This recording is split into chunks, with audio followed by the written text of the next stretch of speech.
Hey, my name is Chris Brennan, and you're listening to the Astrology Podcast. Joining me today is astrologer Nick Dagan Best, and we're going to be looking at Mars in Cancer in history, especially focusing on United States history. Hey, Nick, thanks for joining me. Thanks for having me back, Chris. Great to be here.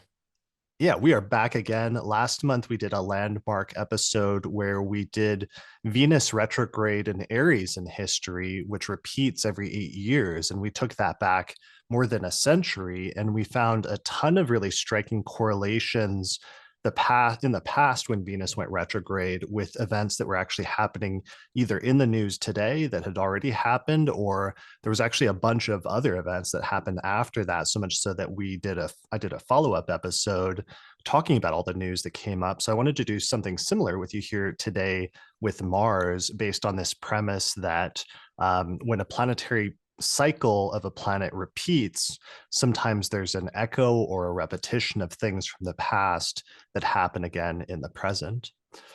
Yeah, so you last month you weren't able to join me for that follow-up because we had a tech snafu, but I'm glad you're back with me today. Yeah, it's great. The gear's working. We're ready to go. I was really bummed out to miss that last one, but I'm really excited for this. Everyone's in for another treat.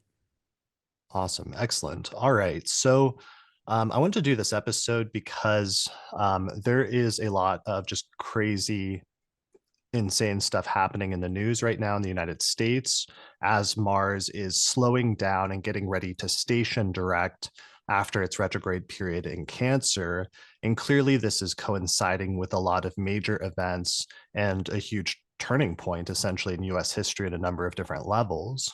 So obviously there's a lot of different factors underlying that. You have the Pluto return of the United States, you have the Venus retrograde in Aries we talked about last month, but also you have this Mars retrograde in Cancer and Leo that's been happening since last fall, that encompassed both the later part of the US presidential election and its outcome, but also things that are happening now early in this new presidential term. And I just posted a clip yesterday because I went back and I listened to our Pluto in Aquarius episode that we did 1 year ago in January 2024. And we said some pretty prescient stuff where we were talking about the Pluto return of the United States and how, even though astrologers are used to conceptual, like looking at the US Sibley chart for the Declaration of Independence, which has Pluto in late Capricorn, that actually most of the system of government in the United States was created more than a decade later, when Pluto had already moved into Aquarius. So the true Pluto return of the United States, at least in terms of the government and the different systems of like checks and balances and everything else, is actually happening right now. And that's part of what we're seeing. And I think we said some pretty prescient stuff in terms of that a year ago. Yeah, we definitely did. And speaking of Pluto, at the very end of the year, the topic of today's episode, the Mars retrograde, it went retrograde actually in Leo at 6 degrees of Leo in December. It had already made one opposition to Pluto in November when they were both at 29 degrees of the cardinal signs. But then now with the Mars retrograde, there was a second opposition to Pluto in Leo to Aquarius, I think at the beginning of January. And there will be another one in April once Mars stations direct in Cancer, which it's going to do I think in about 5, 6 days from when we're recording this. And yeah, it'll move back into Leo and make a third opposition to Pluto. Its third opposition in 4 or 5 months, whatever it is. So that's also striking. That's not something that happens. Well, Mars is opposite Pluto once every 2 years, but to have three passes because of the retrograde really extends that whole experience and the whole dynamic between the two planets. Yeah, for sure. Yeah, because especially that first opposition on November 3rd was like so close to the presidential election. Yeah. And then the second opposition was very close to when the new Congress was sworn in. And then we have the craziness of all of the astrology that's coming up over the course of the next month or two in March and April of 2025, which we talked about a lot on the year ahead forecast. So a big piece of that, even though there's like these longer range planetary cycles that are happening, is actually Mars going retrograde in Cancer. is important but potentially overlooked part of that, because while, as I just mentioned, for example, the US Constitution, where many of the different things in the US government are sort of were enshrined, like checks and balances between the different branches and different things like that. Um, while part of what's happening right now is Pluto returning to Aquarius and coming back to that, the other return that's happening right now is that Mars, at the time of the signing of the US Constitution, had just gone into Cancer and was getting ready to turn retrograde in that sign. So, this current Mars retrograde that we're experiencing right now is actually also a reactivation and a return back to that original founding chart of the US Constitution. So, let me show that chart really quick. There we go. So, this is the signing of the US Constitution. There's debates about the exact time. This is just a noon chart, but we can see Pluto there at 14 degrees of Aquarius, conjunct Saturn at 23 Aquarius. And we see Mars at 2 degrees of Cancer. And what will happen is it was about 72 days away from stationing retrograde at 27 degrees of Cancer. Um, once the Constitution was signed, and then everything that happened subsequent to that over the next several months. Right. And that involves, so the whole process after the Constitution was signed, all the different states had to go back and ratify it with their own governments. Um, and then amidst all this as well, the famous Federalist Papers were drafted, and as the whole Constitution Convention had stirred up all these other issues, sort of the other stages in defining the country were also taking shape at this time as the states were ratifying the Constitution. But yeah, the Constitution is quite solidly from the signing through most, if not all, the ratifications. I think maybe New York ratified it when they were one of the last, maybe the last two states by that point. Mars had left Cancer, but most of the states ratified it when it was in Cancer. So yeah.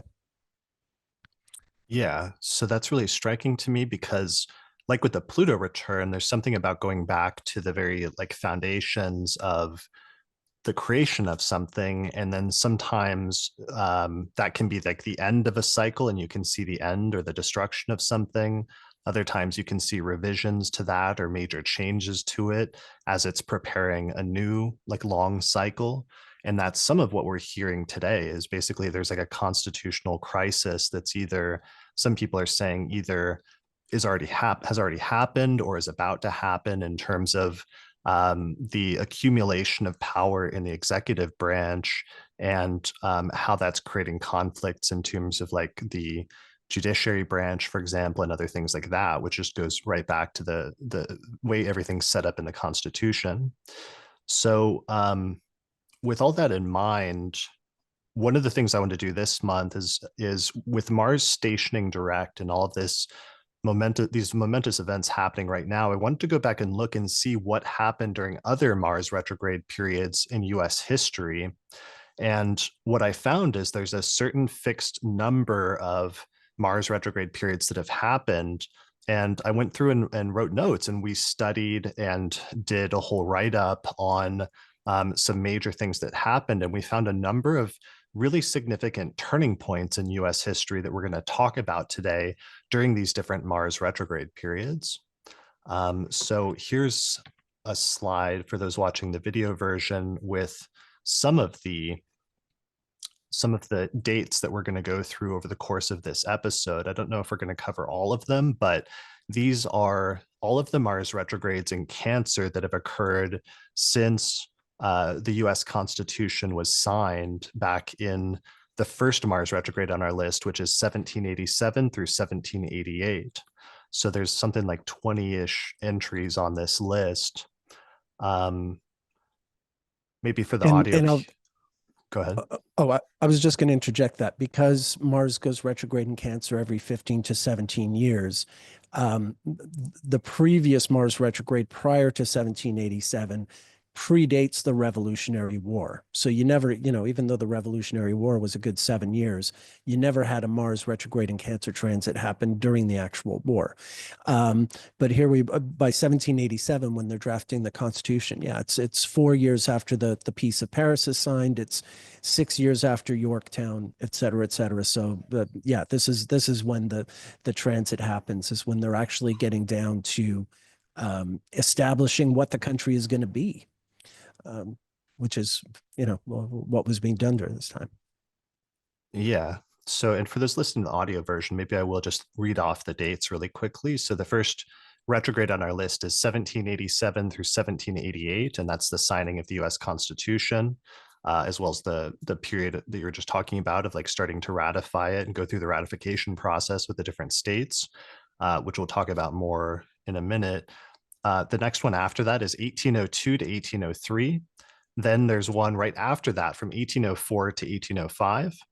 Then 1819 to 1820, 1834 to 1835, 1849 to 1850, 1851 to 1852, 1866 to 1867, 1881 to 1882, then 1898 to 1899. Next, we get to our second column, which is 1913 to 1914, then 1929 to 1928 to 1929, 1930 to 1931, 1945 to 1946, 1960 to 61, 1975 to 76, 1977 to 78, 1992 to 93, 2007 to 2008, and finally now 2004 to 2005. Yeah, So maybe we just explain to our listeners that sometimes in that list that you were reading out, we had a set of dates that would be about 2 years apart, and those were instances where you would have a first Mars retrograde that went retrograde from Cancer into Gemini, and then 2 years and 2 months later, you would have the next one, which would go from Leo to Cancer. And since Cancer is in both of those, we included those too. So once in a while, you do get those pairs, and then sometimes they're just single ones, like this one. 2024 to 2025 is, well, Leo to Cancer, but yeah, we don't have another one going into Cancer. So yeah, so Mars goes retrograde every 26 months, so just over every 2 years. And sometimes it goes retrograde and it stays in a single sign, but it seems like most of the time it will go between two signs, so that the retrograde technically falls between two signs of the zodiac, just like it does in our instance for our current period, where for example, the actual retrograde itself, it lasts for about 77 days, right? yeah, it'll vary from sign to sign. Mars is very asymmetrical, but that's a good average anyway. Um, Sorry, let me pull up the image again for just our current retrograde to give people yeah, a sense of our framework for this. So here is the Mars retrograde graphic for those watching the video version that was designed by Madeline DeCoates from honeycomb.co that does amazing graphics and also almanacs, personalized almanacs.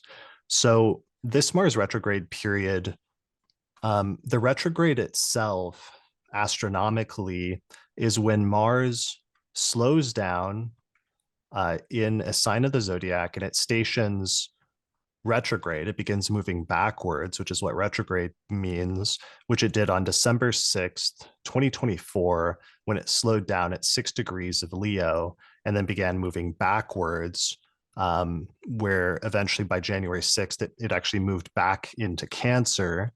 And then on February 23rd, Mars will slow down again and station direct at 17 degrees of Cancer.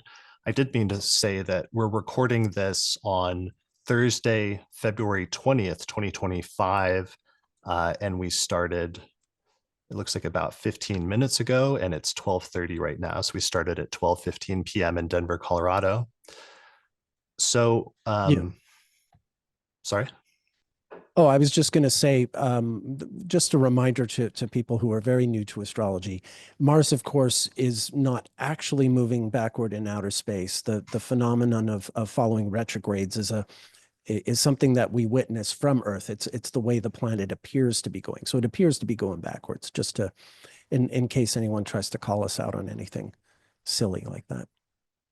Yeah, I mean, retrograde is like an apparent phenomenon where Mars moves backwards from our vantage point, but in symbolic systems like astrology that take into account the perspective of the observer, moving backwards from the perspective of the observer is still symbolically significant. Yeah. And so the retrograde itself lasts for about 77 days, but that's the nucleus of the retrograde is when it's actually moving backwards. However, part of the way that retrogrades are experienced, I've been talking about a lot over the past year or two, is that they're often experienced as an extended transit of the planet through either one or two signs that it's transiting for an extended period of time. So when you take that into account and you think about it as an extended transit of a planet, in this instance through two signs, because Mars is going retrograde in both Leo and Cancer, then we're actually going to be using an extended definition where, for our purposes, the entire, let's call it retrograde period, is going to be the entire time starting from when Mars first moves into the sign that it will later retrograde back to, which is Cancer. So it first moved into Cancer on September 4th. And the period extends all the way until Mars finally departs from the sign that it went retrograde in, which is Leo in this instance. And it will not depart from Leo until June 17th. So that creates a pretty long span of time from September 4th until June 17th. But during that entire time, Mars is really hanging out in those two signs of the zodiac. And so it does create a distinctive period of time that has a unique quality and in which there's usually like a sequence of events that's unfolding over the course of that several month period. Yeah, and since these only occur every 15 to 17 years, the retrogrades in Cancer, um, it's still a remarkably small interval of time that we're looking at relative to the overall history that we're examining. So yeah, I mean, 10 months seems like a long time, and it certainly is, but relative to the overall cycle of Mars, it really is just a small portion. Right. So for our purposes, so this retrograde, there's occasionally some retrogrades, or there were some retrogrades in the past, which occurred only in Cancer, like that one at the signing of the US Constitution. Mars stationed very late in Cancer, and then it retrograded back to early Cancer. But a lot of them take place, as we said, between two signs. So this one's taking place between Leo and Cancer, and there's another one that also takes place between Cancer and Gemini, where it starts in Cancer and then it retrogrades back into Gemini. So we're going to focus on the Mars retrogrades in Cancer um, for the entirety of this episode, and that's going to include ones that happen in Leo and Cancer, as well as the ones in Gemini and Cancer. But we're really going to focus on the Cancer side of things, especially since that's where Mars is stationing here in just like 3 or 4 days on February 23rd or February 24th. And that seems to be coinciding with a lot of major turning points in terms of like the US events and things like that. So that's one sort of provisional statement, right? That we're focused on Mars and Cancer, but also sometimes it's in Leo and Cancer, and sometimes it's partially in Gemini and Cancer. Yeah. Okay. And we're going to focus on US events because that's what I'm focused on giving people some perspective on and some insight into right now with so much craziness happening here right now. We'll occasionally touch on some international events, especially as it relates to like the US interacting with other specific countries that were relevant in the past or in the present. But it was going to be, doing the through 300 years of US history was already too much, and trying to do the entire world history for 300 years would be way too much. So that's one of the reasons why we're going to focus especially on US history today. Yeah. Yeah, some other time we'll have to do the astrology of the Philippines or of the Kurdish people or what have you, all the other great threads that we found, but don't have time for today. Yeah, well, we're going to definitely talk about the Philippine American War as like one Oh, of oh yeah, the yeah, examples of like Mars retrograde. But yeah, we found other ones like the 2007 2008 Mars retrograde with Pakistan and Pervez Musharraf, where there was this crazy constitutional crisis during the Mars retrograde in Leo. And yeah, that has a lot of interesting parallels with today in the US, just as a general example.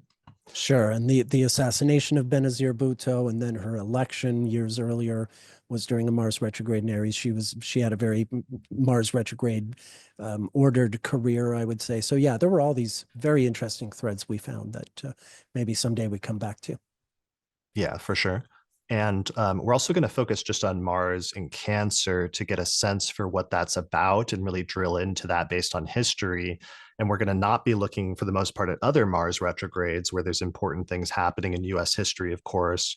But I really want to get a sense for what this Mars retrograde is about. And it's specifically looking for repetitions in the past that are actually relevant to news stories today, because I found that there's way more than you would expect, where things literally in the headlines today are repeating headlines or themes from past Mars retrogrades in Cancer over the past 2 or 3 centuries. So one thing we need to touch base on really quickly, which is your area of specialty, is planetary periods and the idea Yeah. of these Mars periods. This is something I've gotten really into, especially over the past year, looking at longer term planetary periods. I'd always used, for the past 20 years since I got into Hellenistic astrology, the shorter term Mars planetary period that's used in Hellenistic astrology, which is 15 years where Mars will very roughly repeat its position. But a year ago, before I did the 2024 year ahead astrology forecast, like the night before that, you and I had a conversation and you pointed out to me this 79-year period of Mars, which was a much closer repetition where about every 79 years, Mars will very closely go retrograde in the same signs of the zodiac, not very far off from the same degrees. And one of the things that I recognized at 4 degrees. 4 degrees. So one of the things that I recognized about that right away is that was actually the planetary period that the ancient Babylonian astrologers used that was called the goal year periods. They had this special set of very long-term planetary cycles that they used in order to track things and potentially to make predictions. And they had two for Mars, and one of them was 79 years, which is a very close repetition, and the other one was 47 years, which is also a pretty close repetition of Yeah. Mars.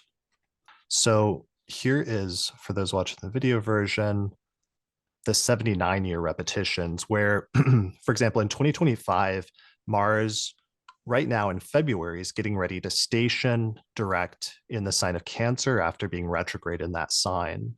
If you go back exactly 79 years, in February in early 1946, Mars also was retrograde in Cancer and getting ready to station direct in that sign. And if you go back 79 years before that to 1867, you'll see that Mars again stationed direct in Cancer around the same part of the year. If you go back 79 years before that, it takes you to 1788. That's when that was the Mars retrograde that was connected with the signing of the US Constitution and the subsequent ratification process. And then it keeps going back to 1709 to 1630 and so on and so forth. So it's this very impressively precise astronomical cycle that is one of the longer cycles for Mars. Yeah. 79 is also a near perfect cycle of Mercury. So at 79, it's the cycle of Mercury and Mars that make very close repetitions at the same time. I think the reason that the circumstance where I was telling you about the 79-year thing was I was pointing out that the person I believed would win the presidential election is turning 79 in June.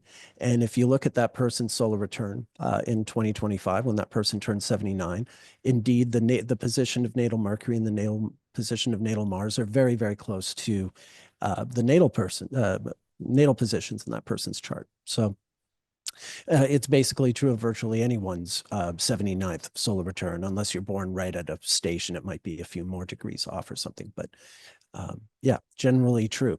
So, and that's the thing about the Mars cycle is all of its cyclical returns involve it aligning with the cycle of another planet at the same time. Not the first 15-year return, but the second one at 32 joins it with the cycle of Venus. The next one at 47, interestingly, joins it with the cycle of Jupiter, because Jupiter's cycle isn't perfectly 12 years. It's a little less than that. It's 11.7, 11.8, something like that. I always forget the exact figure. So one will have their first Jupiter return at 12 and the second one at 24, where it meets up with Venus. You get the third one at 36, but it's a little loose. But by the time you get to 48, actually the closer synodic return, where Jupiter is closest to the natal position relative to the sun in the solar return, actually happens at 47. It'll be off by about 10 to 15 degrees, but it's closer than at 48. So 47 is an age where I think of Mars and Jupiter coming together. It's a very interesting, and when you see charts with people who have strong Mars Jupiter configurations, or even more if Mars and Jupiter are together in the 12th house, the age of 47, it's almost like a shorthand. It's going to be a very big deal to that person. And then after 47, you get to 64, where it joins up with Venus again. And then after 64, it's 79. So the total system, it's very interesting. The cycle of Mars involves alternating sums of 15 and 17. The first return is at 15. The next one is 17 years later at 32. The next one is 15 years later at 47. The next one is 15 years later at 64. 17 years later at 64. Next one is 15 years later at 79. If I screwed up the math there, I apologize, but I think I got it right. Arithmetic isn't my forte. But yeah, No problem. yeah, 15, 32, 47, 79. Yeah. So alternating periods of 15 and 17 years is like the core of the Mars cycle.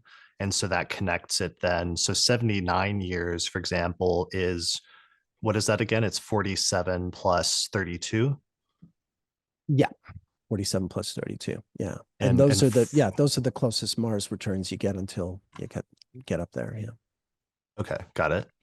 So let me show what that looks like, just to really help people visualize the 79-year one, because that's our most important repetition cycle.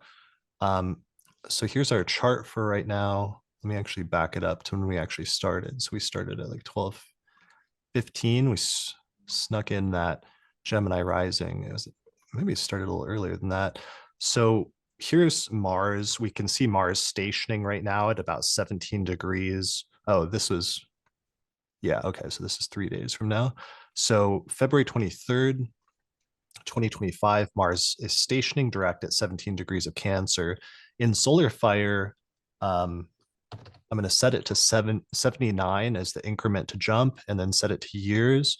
And I'm going to press the back button to jump exactly 79 years backwards to the day. And that brings us to February 23rd, 1946, where we see Mars is there at 14 degrees of Cancer, and it just stationed direct there 1.9 days ago. So very close repetition between and connection in terms of planetary periods between February of 1946 and February of 2025. And then you can jump back 79 more years, and you see it brings us to 1867, and Mars is stationing direct again in Cancer around the same part of the year in February. And then you jump back one more time, and it brings you to February of 1788. And we see Mars again stationing direct in February of 1788 in Cancer. You're still on 1867 there. There we are. Okay. Maybe there's a delay. Yeah. Yeah. So that's a very close repetition. And then if we go back to the present, let's change it to 47 years. Let's say it's February of 2025. We're going to now jump backwards by 47 years. And we see 47 years ago was February of 1978. And we see Mars is retrograde at 22 degrees of Cancer, and it's stationing in Cancer in 9.6 days. So it's not as close of a repetition, but it's still pretty close in terms of the retrograde roughly in the same sign and not too far off in terms of degrees. Um, let's see, 47 years before that was 1931. And we see that Mars is at 29 degrees of Cancer, and it's getting ready to station direct at 27 Cancer in 15 days. So yeah, so those are some of the cycles that we're working with, is like there's this 15-year repetition, a 17-year repetition, and then the really close ones are the 47 years and especially the 79-year repetition. So as I said, this is all tied in with Babylonian goal year periods, and this is something I've gotten super into over the past year and have applied in a number of different ways. Patrick Watson has got very into it as well, and he's doing some good work on it. And Nick, you've done a lot of really good work on as well. But yeah, it really started a year ago when you cued me in on that, because when you did, I suddenly realized what the implication of that was, Right. when, right before we did the year ahead forecast, and you can hear it in my voice when I like talked about it in terms of the implications of the outcome of the election, because I knew it was taking us back to the US Constitution's founding, but it was also connecting other events in that cycle, one of which was when the 14th Amendment was created in the 1800s, which is under this same Mars retrograde. And then the other was in 1946. That was when Trump was born, and he has Mars in the first house, and it's just coming off of that retrograde in Cancer and Leo. So it's very much built into his birth chart, basically. Yeah, yeah. I've been I mean, as you know, I started by getting really fascinated with the Venus cycle, and of course, once I had that down pat, I had to get into the Mars cycle as the natural companion to Venus. Um, and they're really fascinating to study in tandem, because whereas the Venus cycle is very elegant and symmetrical and evenly distributed through the signs over a 250-year period, with Mars, it's asymmetrical and completely warped. It's one of the most warped sort of elliptical orbits of any of the planets in our solar system. So it's not that there are certain signs that get a lot more attention from Mars than other signs, and that's always been the case due to its orbit. So it's interesting for that reason as well. Um, Whereas Mars retrogrades will happen in Cancer every 15 to 17 years, for them to occur in Aquarius or Pisces can take 32 to 47 years. When Mars was retrograding in Aquarius in 2018, that was the first time since 1971 that it had been retrograde in that sign. So it's really interesting for that reason as well, and very useful in consultations. Because right away, whenever I see someone with like an early Pisces rising or an early Aquarius rising or something like that, I know that one Mars retrograde transit crossed their ascendant at that one time, and you can usually bank on there being a relevant story in that. So it's a really good cycle to know.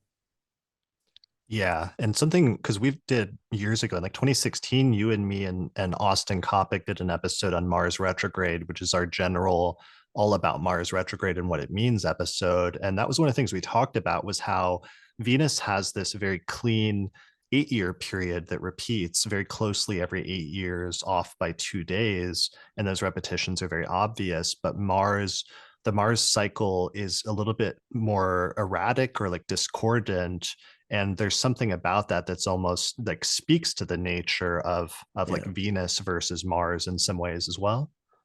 I fully agree. I mean, it's Venus's symmetry, the symmetry to its cycle really adds to how we see Venus astrologically, I think, and absolutely the true, in an opposite sense, is true of Mars, that it's yeah, rough, patchy, asymmetrical, and warped. So yeah, they reveal themselves in very different ways, and I don't mind guessing that the earliest astrologers delineated Venus and Mars in part because of the relative nature of their orbits and how they appear. Yeah, for sure. That it's like Venus has this more almost like harmonious 8-year cycle that's very even and very regular, whereas Mars has this more inharmonious or discordant cycle that kind of jumps around and moves around, even though it has a melody of its own. But there is almost some sort of like musical idea behind that. And you have that ancient notion from the Pythagoreans that the planets each emit like a note or like a sound. And we might use that analogy here when we're trying to understand what we're seeing with these repetitions, which is that every time Mars goes retrograde in Cancer, we're hearing it play like a certain note or a certain almost like song starts playing over again. And you hear this like background noise like starting to come in to the back of like the movie that's like telling you something, as opposed to those other years when like the Venus retrograde in Aries music starts playing. And what's cool about that is that sometimes during certain years, their music starts playing at the same time, and you start hearing both of those songs. And that was something we were exploring in the last couple of episodes, which is this notion of like joint recurrences. So, right now, this year in 2025, we're experiencing one of those joint recurrences that happens every 32 years with Venus when it goes retrograde in Aries and Mars when it goes retrograde in Cancer. And so those years are like 2025, 1993, 1961, and 1929 are when Mars and Venus both go retrograde in those same two signs. So that creates an even closer connection, especially with those 2 years, because you have overlapping planetary periods being activated. Yeah, yeah, it's really fun to watch, and you get all kinds of wonderful results following that pairing. Yeah, wonderful and not so wonderful results, I, as we'll yeah. see. When I say wonderful, I mean, for an astrologer who loves finding interesting information. Yeah, so no, sometimes the stories are grim. Yeah, there's going to be a lot of astrologer good stories that we've been like hashtag astrologer good, which is like when something terrible happens, but you're so fascinated by the astrology Yeah, that you're kind of like impressed, at least astrologically, at how well things are lining up, despite it being sometimes like a terrible, terrible event. exactly. Yeah. All right, let's start getting into it. Yeah. So part of what we've learned is that there's certain themes. Part of what I've really learned over the past year of starting to follow long-term planetary cycles is sometimes when you see a really distinctive theme happening in the news and you are able to connect it symbolically with something that's happening in the sky at that time, like the Venus retrograde in Aries or the Mars retrograde in Cancer, all you need to do is start looking back at past times in which that happened, and you'll start seeing past instances where the same thing happened. And this takes a lot of work and a lot of research to do, especially when you're doing some of these long-term periods, but it can be really rewarding. Um, so one of the things I want to do is I want to go through and talk about some of the themes that are coming up today and how those came up in the past. So one of the ones that came up right away, like last fall, that I noticed in the news is there was this very distinctive vibe shift that happened in September, where before that, we're like in the height of the presidential campaign. Kamala Harris has just like jumped in and taken over for Joe Biden.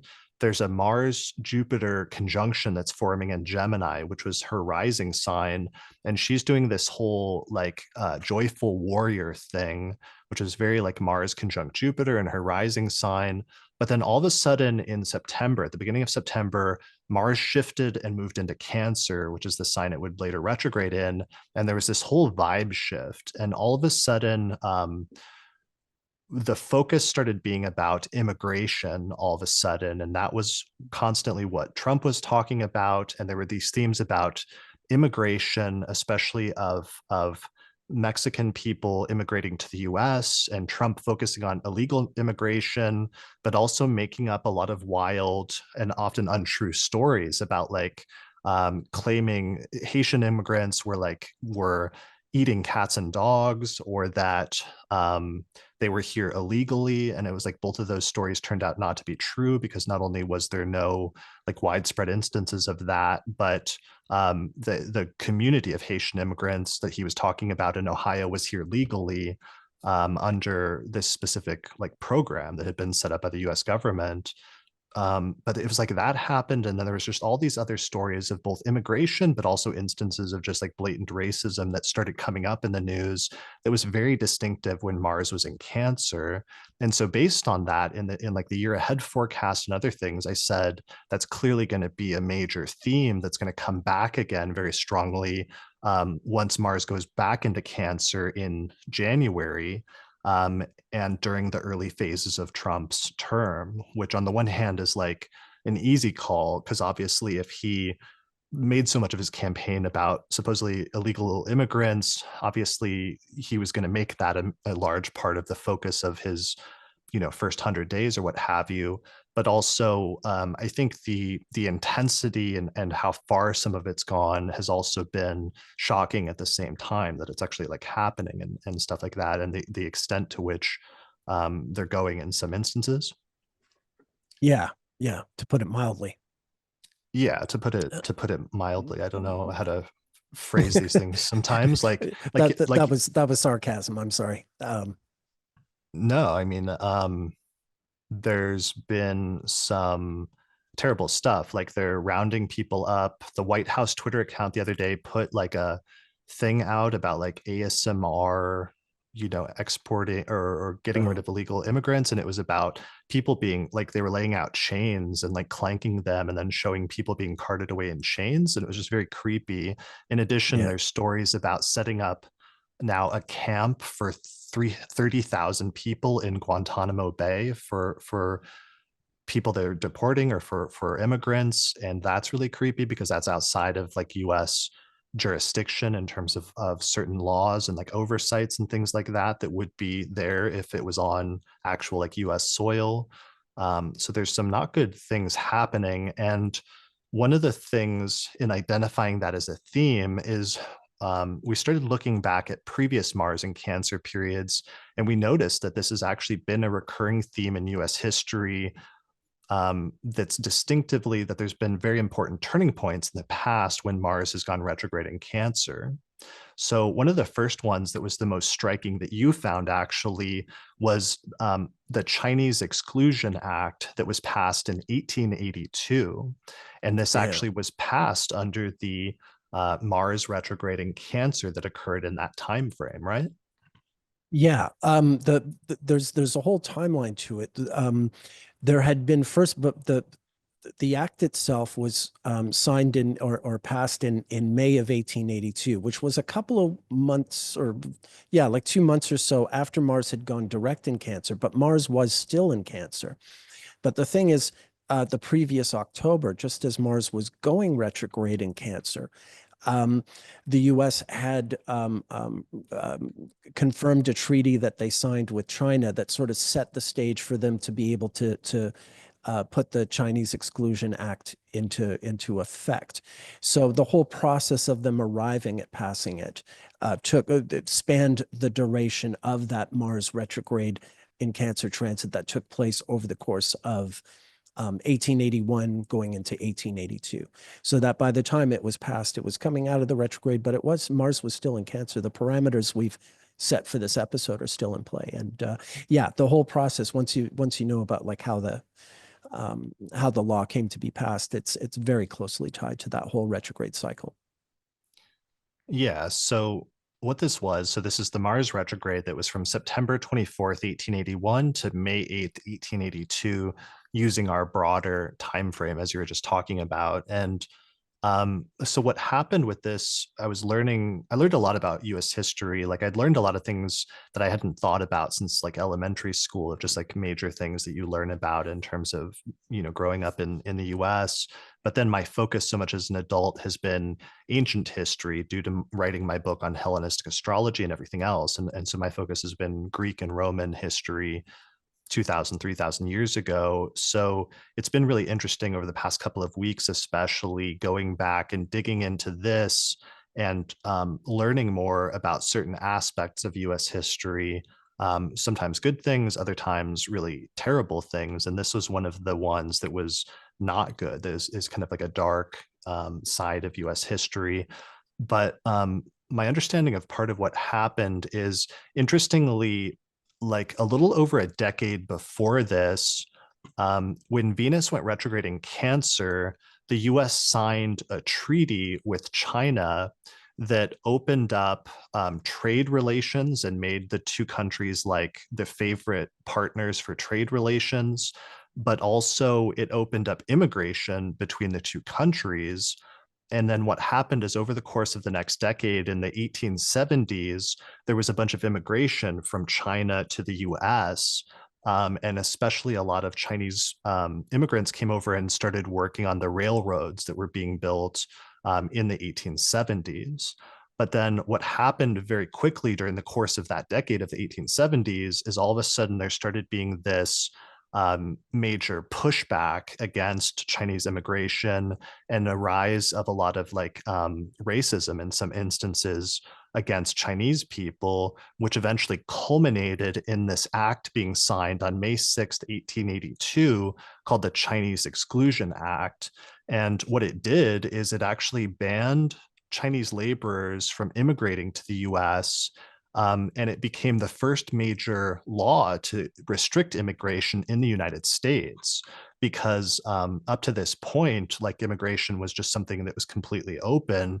And even after this point, for the most part, it continued to be open for most groups, except all of a sudden it just completely excluded Chinese people, not only from immigrating to the US, but even for those who were here already, could not receive citizenship. So it denied this entire Yeah. group of people citizenship.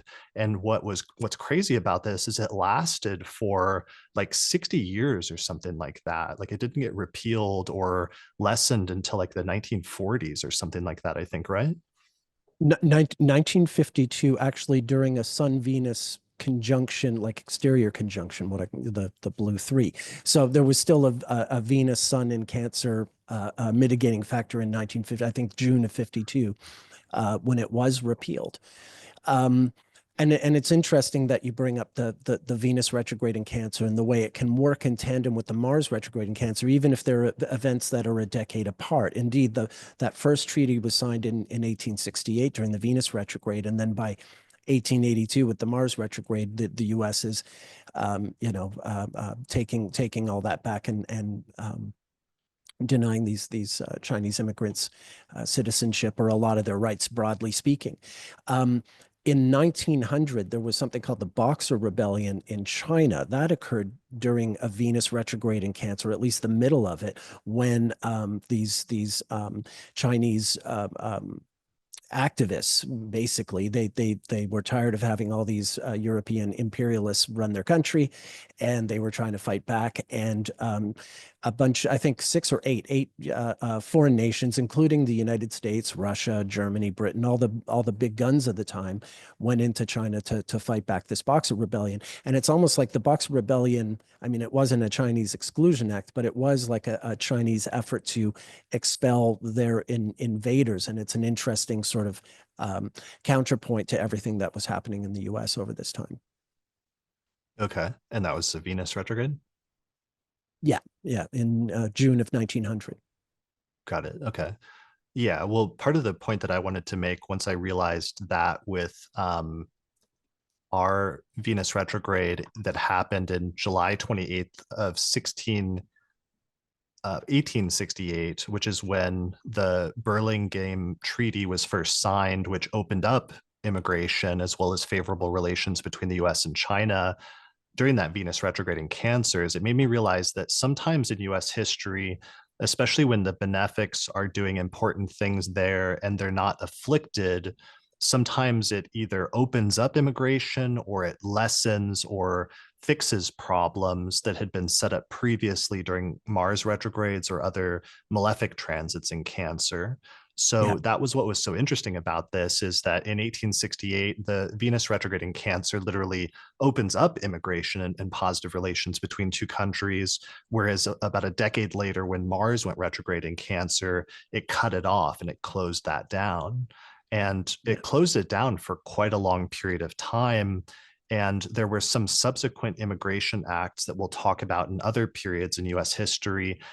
But eventually, a lot of those acts, which also set quotas on like people from Europe and different groups from different countries and ethnicities and things like that, But eventually, a lot of those laws were undone in 1965 when Jupiter ingressed into Cancer, and Lyndon Johnson passed this Immigration Act that helped to lessen and remove some of the restrictions, including on Chinese immigrants that had been there for decades at that point. And I thought that was amazing because Yeah. Jupiter had just ingressed into Cancer and it was getting ready to station there when that Immigration Act was passed in 1965.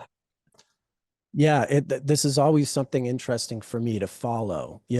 People who've seen us do past episodes. I always notice, like in the Revolutionary War, there was a Venus retrograde in Gemini at the time, but you didn't get a Mars retrograde in Gemini during that war. In the Civil War, there was no Venus retrograde in Gemini, but there was a Mars retrograde in Gemini. That was when Sherman burned down Atlanta in 1864. Similarly, the Second World War, you did get a Mars retrograde in Gemini, but not a Venus. So it's interesting, like if you can get the two of them close enough that they're triggering each other like that, then it gets very interesting. That's what we're seeing here. I have seen other examples like this as well. Yeah, but part of my point is just that so we're going to focus on Mars retrograde today, which is often Yeah, setting up problems when it comes to things like immigration and conflicts surrounding it or other things like that. Or sometimes it's negating immigration, it's saying no, or it's shutting it down, or other things like that. But there are other transits outside of that that sometimes happen in Cancer that can sometimes either open up immigration or make things go more smoothly, or it can sometimes fix wrongs that were set up in yeah, the past. But we're not going to, because we're going to focus on Mars retrograde today, we're mainly going to be focused on things that are more challenging or negative. yeah. But I did want to mention that there's other stuff in a broader picture. If we wanted to do a larger series that are sometimes connected, that are offsetting things when it goes through Cancer. Yeah, I'd say the too long don't didn't read of this is, I mean, thankfully Jupiter does go into Cancer later in 2025, and hopefully that helps balance out some of what's going on now. But Venus isn't going to be retrograde in Cancer again until maybe the end of this century or something like that. It's going to be a long time, maybe only in the Mm, 2100s. So we're going to have to wait a long time for that to come around. The last Venus retrograde station in Gemini was in 1988 at 0 Cancer, moving into Gemini. So yeah, it'll be a while before we see it. interesting. Okay. Yeah, that's something I genuinely actually don't understand about this year is, in the horoscopes, when I did individual horoscopes for people, I really focused on that the Mars retrograde is going to create a lot of issues in the Cancer sector of our chart in the first 4 months of this year, 2025, especially whatever house Mars is retrograde in Cancer. But then some of those issues would be smoothed over or improved or fixed in the second half of 2025 when Jupiter goes into Cancer in June. I genuinely don't understand how that's going to work out in terms of US events because it looks like a pretty dark setup for the foreseeable future. But given what the astrology is saying, like it will be interesting to see if there is some sort of improvement or offsetting or some sort of silver lining that starts to happen in the second half of this year. That seems unlikely, but we'll see. We'll see what happens. Yeah, one wants to hope. Yeah, for sure. Okay, but so the Chinese Exclusion Act, that was a major one in 1882 during that retrograde, but that wasn't the only one. So another one that came up in 1929, and the retrograde that happened around 1929 and 1930 through 31 was this other period called the period of Mexican repatriation, is what it's called in the history books and online, which is kind of like euphemistic, but basically starting in 1929, the US, for the first time, it started rounding up Mexican immigrants and sometimes just people that were born in the US. They're actually US citizens, but who had Mexican heritage, and just like rounding them up and sending them on trains sending them to Mexico, basically. And it was a really dark period because part of what was happening is especially at the end of 1929, is the economic crash happened. The stock market crash of 1929 happened, which also is a recurrent theme, economic crashes sometimes, which we'll talk about as a separate one. But one of the things that started happening is they started, when jobs got scarce and the economy got bad, is they partially started scapegoating immigrants. And this was happening during a Mars retrograde that took place in 1928 and 1929, but it really peaked in the early 1930s during the early part of the Great Depression and really seemed to center on this Mars retrograde that happened from 1930 to 1931 that happened in Cancer. Here's the title slide for this one. So it's August 28th, 1930 through June 10th, 1931. Yeah, so this was one of the first, because even prior to this period, there wasn't a lot of they had the Chinese Exclusion Act and they started, excluding Chinese immigrants, especially, or even people that were here who had Chinese heritage. But this is one of the times that it really ramped up, because even prior to this time, there wasn't a lot of border enforcement or like other things like that. And for the most part, immigration in the US in the 1800s and early 1900s was something that was pretty open for different groups. And this is one of the Yeah. points where it really started to change in the early part of the Great Depression during these two Mars retrogrades that happened back to back in 1929 or 1928, 1929, and then 1930 and 1931. Yeah, it's also right around this time that there finally is a border of some official note between Canada and the US. Like, that up until that point, there had just been nothing. You could just go back and forth. There was no one to check on you or what have you. Mm, I think in part because of prohibition, all this, when we start talking about Canada a little bit later, we'll get into that deeper. But because of prohibition in the 20s, liquor, of course, was not prohibited in Canada and it was being made there and sent down to the States. So I think that's why they started actually just setting up border crossings, was to stem that. If there had been no prohibition, maybe, it would still be an open border. Who knows? okay, interesting. Yeah, so this is another major period of this with Mars retrograde in Cancer, of increased focus on immigration and sort of exclusion of specific groups from specific countries or sometimes even ethnic groups. I also noticed there were a couple of retrogrades in Cancer in the 1970s.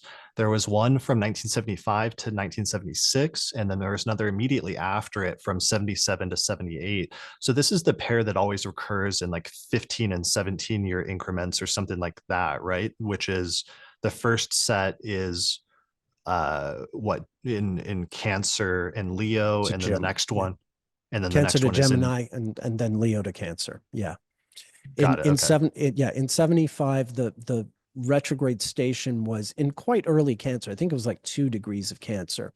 So yeah, in 75, it was mostly a Gemini retrograde, but it did start in Cancer, and there were some, because of the, even if it just went to 2 degrees of Cancer, that meant you got several weeks or a month of Mars and extra of Mars and Cancer apart from its regular passage.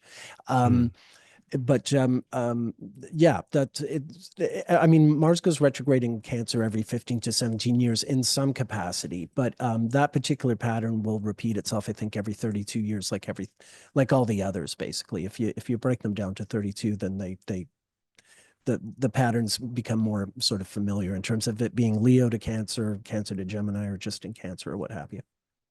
okay. Yeah, I guess my main point is just that sometimes you'll get two Cancer retrogrades that are back to Yeah, back, that are spaced out. So you get, this period where there's one that happens over a 2-year period, and then immediately after that, you get another 2-year period of Mars retrograde in Cancer. And other times you'll get a large gap of like 15 years before you'll see a Mars retrograde in Cancer. correct. So with this one in the 1970s, I'm pretty sure that the main thing that this retrograde was about, in the mid 1970s, was immigration to the US from Vietnam because of the end of the Vietnam War and the fall of Saigon, especially in 1975. All of a sudden, there was a large wave of immigrants coming from Vietnam to the US. And initially, from what I understand, a lot of the US was like open to this and relatively like hospitable or welcoming, partially because the early waves of Vietnamese immigrants were like people that had helped the US, like translators and stuff during the Vietnam War. But then there were basically during the course of the decade, there were subsequent waves of immigration, and at a certain point, there started being a lot of pushback in the U.S. to these waves of immigration, and also different like racism and stuff that started happening as a result of that as well.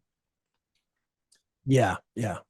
It got pretty serious. There were boatloads of refugees, trying to get over. It got pretty nasty. Right. So I think that was one of the primary things that came up for me when I was looking at this set of retrogrades in the mid 1970s. Um, but then finally, the last major thing I want to mention in terms of immigration that I found is I took the cycle all the way back, and I found one very early before the period we're even talking about, which occurred um, in 1629 through 1630. And this was a Mars retrograde in Cancer period that started September 17th, 1629 through June 27th, 1630. And what's interesting about this is that this was the beginning of a wave of immigration to this country, to this continent, I should say, from European settlers from England, came over in a large group and settled in New England, and um, this is called the Great Migration from England at this point in time, from 1629 to 1630. And I thought this was really interesting and striking because, it just goes back to the point of, every group aside from Native Americans ultimately being immigrants to this continent and to this country, because of those different waves of immigration that have taken place at different points over the course of the past several centuries.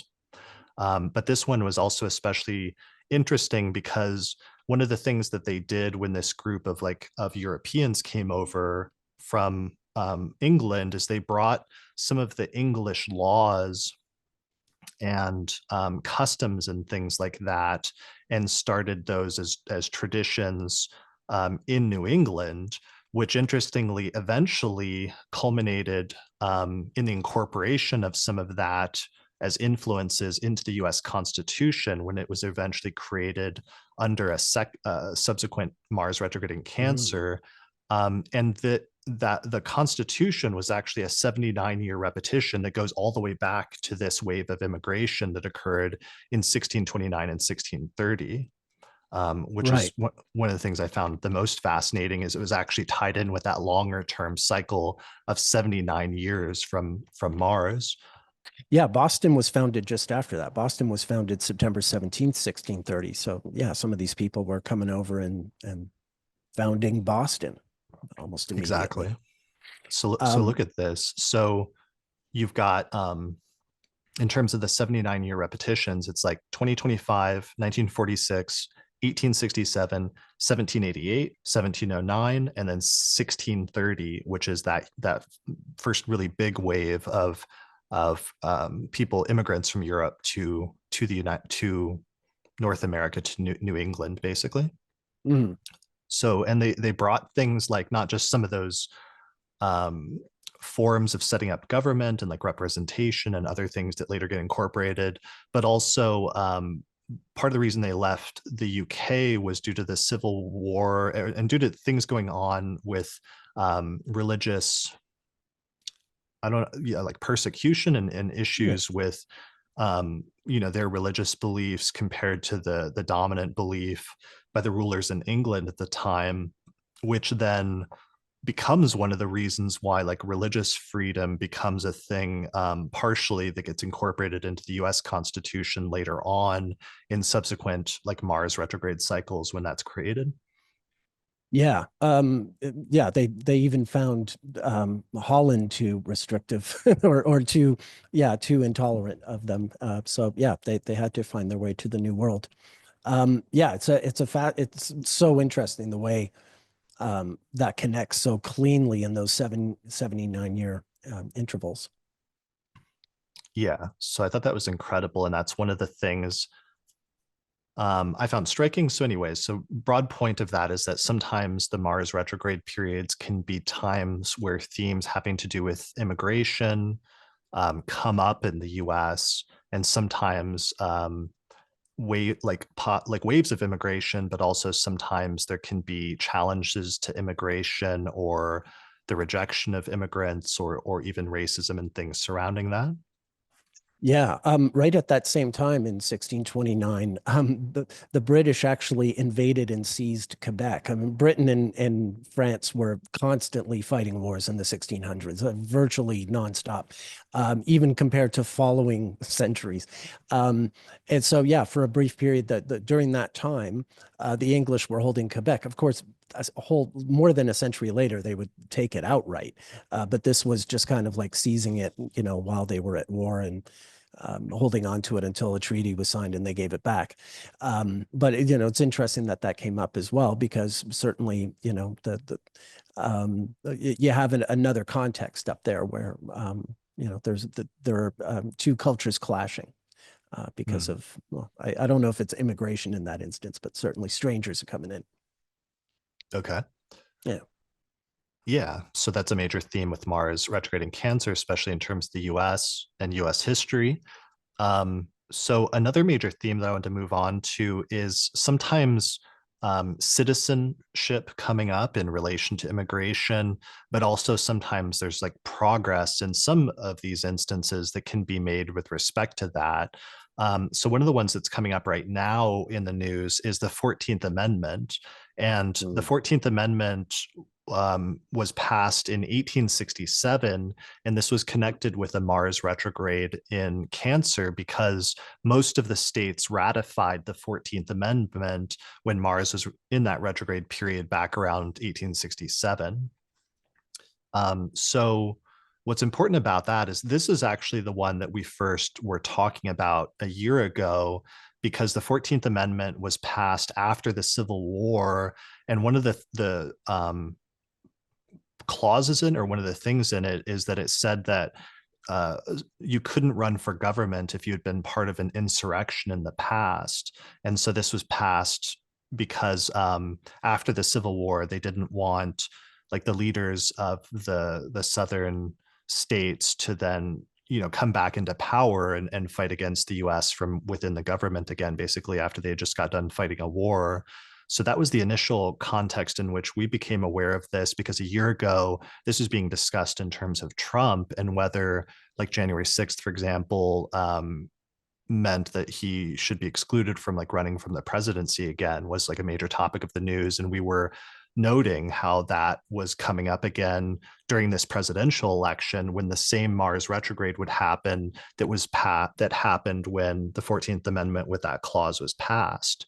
Yeah. What we didn't anticipate a year ago when we discovered that was that the other more even more important provisions of the 14th Amendment would come up, and one of them is birthright citizenship, because one of the primary things the 14th Amendment did is it made it so that it made it explicit that if a person is born here in the United States, that they become a citizen of the United States as a result of that. So that's the birthright citizenship clause that is literally like in the 14th Amendment, which is ratified by most of the states during this Mars retrograde in Cancer in 1867. And now that Mars retrograde in Cancer is repeating in one of those 79-year cycles in Cancer, one of the first things that Trump did is he's challenging basically the notion of birthright citizenship, and he's trying to make it so that people who were born here, if they were born to immigrant parents, do not necessarily become citizens. And this is something that is probably going to be escalated all the way to the Supreme Court this year in terms of a decision on that, and a decision on whether they can change that without doing like another amendment to the Constitution, basically, or if they can revision that somehow. Yeah. Yeah. That remains to be seen, but it is pretty grim. Yeah. So that was really important because it was like the 14th Amendment was taking place, and that was actually a positive thing. But the passage of these amendments, it was being pushed through by what were they called? The radical, not The ra abolitionists. the radical Republicans. the radical Republicans in the 1800s, which was Lincoln's party at the time, were Yeah. at the time the abolitionists, and they were the ones pushing for, on the one hand, like freeing the slaves, which was abolition, but also giving rights to Black people and slaves who had been freed after the Civil War. Was this Congress that was trying to push through things like the 14th Amendment and other stuff at the time. Because the other thing the 14th Amendment does is it gives equal protection for the law and for things like that, right? Yeah, yeah. I mean, that's the idea. Is it's supposed to level the playing field. So, yeah, we've come to take it for granted at this time. That was the interesting thing. I know that the phrase "radical Republican" sounds like oxymoronic in the 21st century, or maybe not so much anymore. But yeah, this was a faction that was in power during the Civil War and after Lincoln's murder. And really, Lincoln, relative to these men, was, definitely not radical. So yeah, they were an important force during that whole time, to shape the country in the way it needed to be shaped as the war was ending. Right. So I wanted to point that out because sometimes we have this interchange. Because on the other hand, though, they were able to push through a number of these things immediately after the Civil War. And this is the early Reconstruction period, essentially, is this Mars retrograde in Yeah. Cancer. But they had a very short window where they were able to push forward some things, but it also was a huge conflict because there was huge opposition from the other side that didn't want these things. And one of the things that they weren't able to push through, for example, during the Reconstruction period, was giving Black people the right to vote, basically, which is something that was like on the table and they were trying to push through, but weren't able to. So part of what we're seeing here is sometimes we do see instances of progress in terms of civil rights or other things like that, um, through great striving and effort and action and other things like that. But other times we see obviously like negative things that are happening in terms of civil rights, which is part of what's happening right now. And that's actually the connection to today. Is we've just seen this huge wave of um, things related to diversity and inclusion that are all being rolled back across both the government and private sectors suddenly during this Mars retrograde in Cancer. And I think that's part of the connection of what we're seeing today. And we can get into some of that more when we come to some of the subsequent sections when it has to do with the history of Mars retrograde in Cancer and major instances of like racism and reactionary movements, basically. Yeah, yeah. And maybe I'll just interject quickly here since we're talking. I mean, the one predecessor to these discrimination laws, of course, is the way the state treated First Nations peoples. And certainly when it came to the struggle in the plains in the 1800s, there was a treaty signed in 1851, very close to the Mars retrograde in Cancer, called the Fort Laramie Treaty, which designated certain lands that would belong to Crow or Lakota or Cheyenne or Arapaho people. And then 15 years later, at the end of 66, there was a struggle involving this same land and the same people between the state and these particular tribes. It's called the Fetterman Massacre, and it's a terrible. I mean, of course, worse things would happen later in the century, but it's certainly a struggle between two peoples over claiming land, I suppose, and certainly the U.S. is involved. So to that degree, it does tie in here. Although obviously the immigrants, the immigrant shoe is on the other foot in that case, I guess. Yeah. Land disputes and things like that seems to be a major theme, as well as yeah, the history of the relationship and the um, just terrible things that were done in terms of Native Americans and the U.S. or the U.S. government or U.S. settlers and different things like that. Yeah. Yeah. Yeah. So, okay. So citizenship is a major issue, and that ties in with immigration, but sometimes you can see it as a distinct thing as well, in some ways, because it was also tied in with um, civil rights and other things like that. Yeah. Um, all right, so I think that's good for those topics, and there'll be other instances of those that'll come up, but we'll come back to that later. So I want to move into the next section because one of the other major things that came up that was connected and obviously a recurring theme is racism and reactionaries or reactionary movements. So, in terms of racism, one of the really notable ones I found was the Mars retrograde in late 1945 and early 1946 in Cancer Mhm. occurred right after the end of World War II. And one of the things that happened is all of the vets, all the veterans and GIs were coming home from being overseas, and many Black World War II veterans came back to the United States and experienced really intense waves of racism that were happening as they tried to get resettled back in the United States. So, for example, in 1946, there was a really famous case of a man named Isaac Woodard who came back, and he was like riding a bus back home to the South after being in the war, and he was dressed up in his military uniform as a veteran now at that point, or as a soldier. But he got pulled off of a bus, and he was like brutally beaten and attacked by the local police force and actually the local police. I think it was the captain, and they ended up actually blinding him in both of his eyes with like a billy club. And then this was happening very close to the Mars retrograde in Cancer in the early part of 1946. And then there ended up being this large legal case surrounding it. So it was this really Yeah. distinct and important and publicized like instance of racism basically that was occurring at this time, tied in with this Mars retrograde in Cancer. Yeah, it made a huge impact. Harry Truman was president at this point. Harry Truman was someone who used the N word quite commonly, and even after he was president, he wasn't a hateful racist, but he was definitely a racist. And but when this incident happened, he was so outraged that it was instrumental in him deciding to integrate the U.S. Armed Forces, which was a major thing. I mean, even though, and that's the point is, even a racist like Harry Truman said, look, these men have just fought for our country. They've just fought for independence for other people's freedom. It's just unthinkable that this is happening. So yeah, I Right. mean, it even melted his heart that much.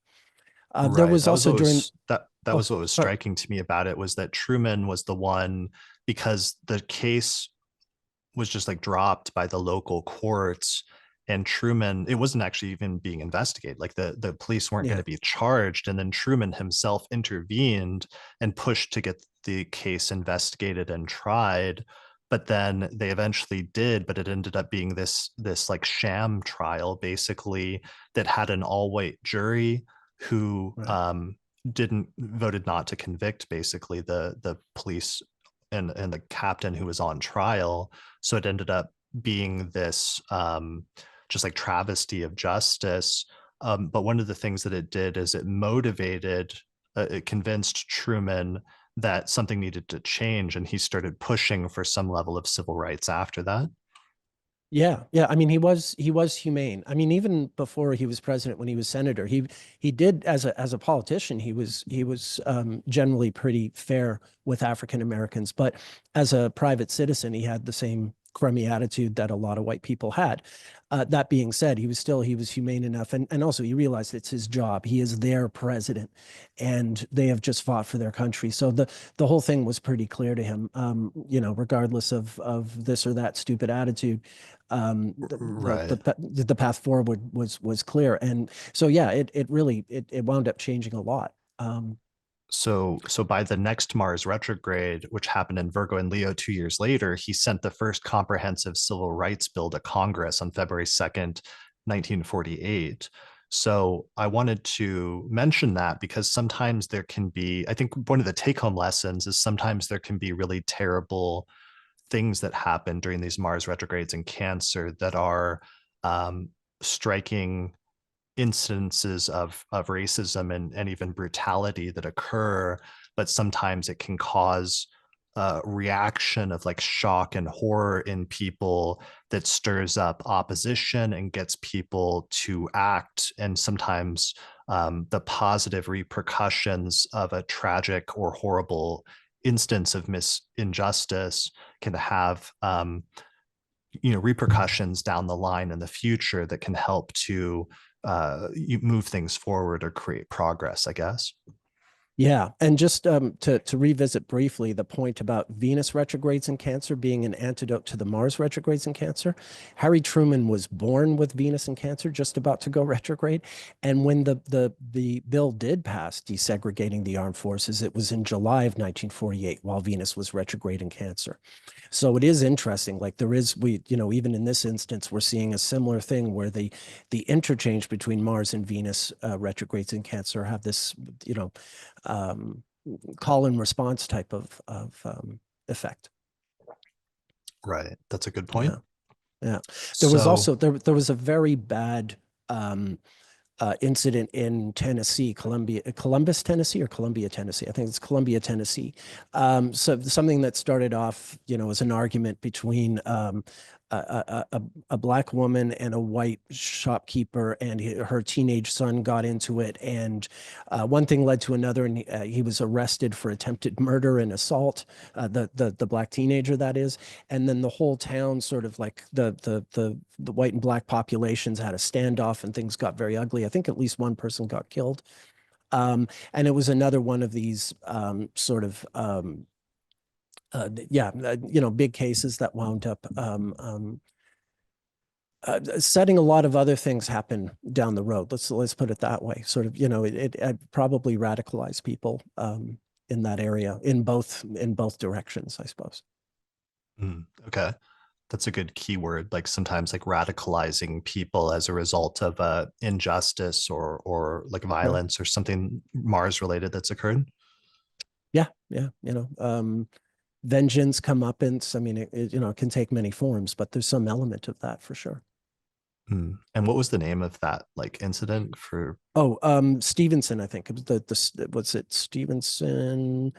Yes, it was, his name was James Stevenson, in Okay. Columbia, Tennessee, February 25th, 1946. Yeah, it was pretty bad. So that's very close to the Mars station then, if it's February of Yeah, 1946. yeah. Okay. So another one I would mention is reactionary movements that try to undo gains that are made in civil rights. So an example of this is the Wilmington massacre of 1898 during Mhm. that Mars retrograde in Cancer that was occurring in that period, where a group of white supremacists were determined to regain power and reverse the gains that were made by African Americans during the Reconstruction era. And you had this It was city a that, coup.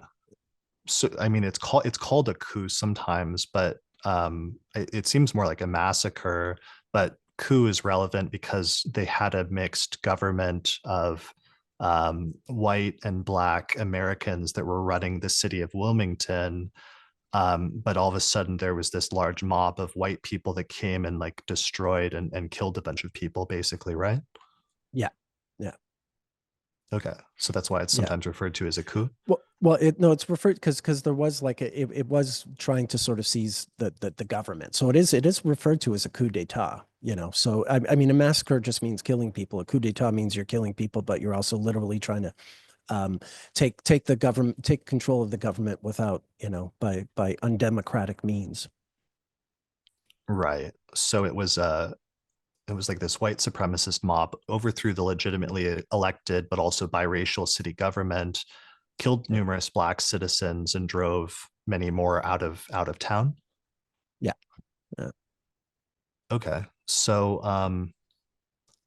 from Wikipedia, there was this quote I had where it says historian Laura Edwards writes, "What happened in Wilmington became an affirmation of white supremacy, not just in that one city, but in the South and the nation as a whole, as it affirmed that invoking quote unquote whiteness eclipsed the legal citizenship, individual rights, and equal protections under the law that Black Americans were guaranteed under the 14th Amendment." And I thought that was really striking because of obviously the passage of the 14th Amendment and its ratification by most of the states during that previous Mars retrograde in Cancer, just a few decades before this. Um, yeah, 32 so years earlier, 32 years earlier. 32. Okay. Yeah. Um, yeah, so what I wanted to mention about that is because I think this is something that's partially happening right now, where sometimes progress that's made under previous periods, there can be this sense of undoing things and this attempt by certain reactionary groups to take things back to the past. Because the idea of the past and like going back to the past is sometimes something that comes up with retrogrades, because when a planet turns retrograde, all of a sudden, instead of moving forward in the signs of the zodiac and like progressing or almost having progress and moving into new areas, the planet suddenly turns around and starts moving backwards as if to return to an earlier period of time. And that's actually what this concept of like of being a reactionary or having reactionary movements in political science, it's like a reactionary or reactionist is a person who holds political views that favor a return to the status quo, or to like a previous political state of society, which the person believes possesses positive characteristics that are absent from contemporary society. So it's not just like part of it is like opposing basically progressive social or political change, an attempt to restore or undo those things and go back to some like idealized time in the past where everything was better, which involves like removing the rights basically of other people and progress that has been made in terms of that, because they're reacting against these changes that have happened in society and in culture. Yeah. Revolutions always have reactionaries. Every time. Okay. How so, or how does that work? Oh, just yeah, in the French Revolution, in the Russian Revolution, they were, the Soviets were fighting the White Russians, and also sometimes the anarchists, and sometimes they were aligned with the anarchists. There was a big civil war between factions. The White Russians wanted to either maintain the monarchy or go to some kind of republic. Um, yeah, the French Revolution was very factionalized, and there was a monarchist faction. Of course, they soon lost their heads, and then but you had a series of reactionaries, because you'd have one faction take over and they would run the country for a little while, and then they'd be overthrown and sent to the guillotine, and some new group would come in. But yeah, in all those revolutions, Greece, Russia, you name it. There are always the reactionaries, the people who want to keep things the way they are, and push back. Got it. Okay.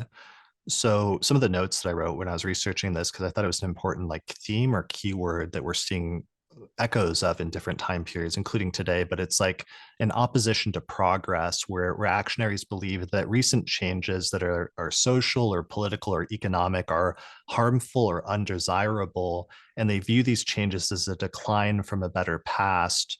Although what constitutes progress is subjective, but the reactionaries generally resist it. And there's this desire for restoration, where the core goal is not just to stop further change or progress, but to actively reverse it. And I think that keyword of like reversing things might be relevant for both the retrograde, but also the Cancer side of things.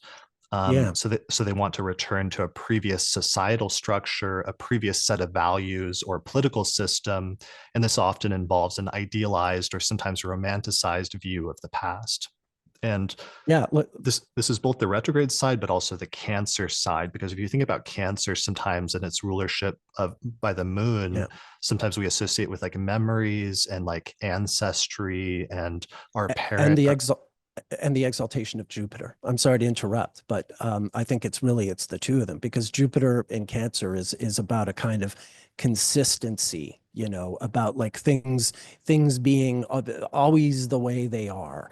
That same kind of dream world that someone trying to return back to is thinking of. Okay.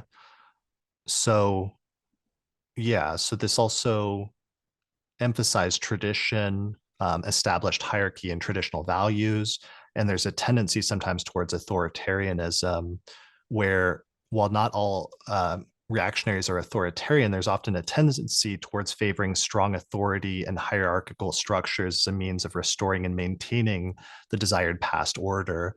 And so that's one of the things that happened with the Wilmington massacre or coup, but we're seeing some of that today just in terms of like, Project 2025 was put together by the Heritage Foundation, and that was this whole blueprint for what's being put into place right now. And a lot of that involves reversing or getting rid of some of the things involving civil rights and especially like diversity or attempts to create a more inclusive society and other things like that, which is a lot of the progress that has been made over the course of the past century or even 2 centuries in terms of taking America out of its origins of slavery and the oppression of an entire group of people or other related things, and creating a society that is less oppressive and more diverse or inclusive.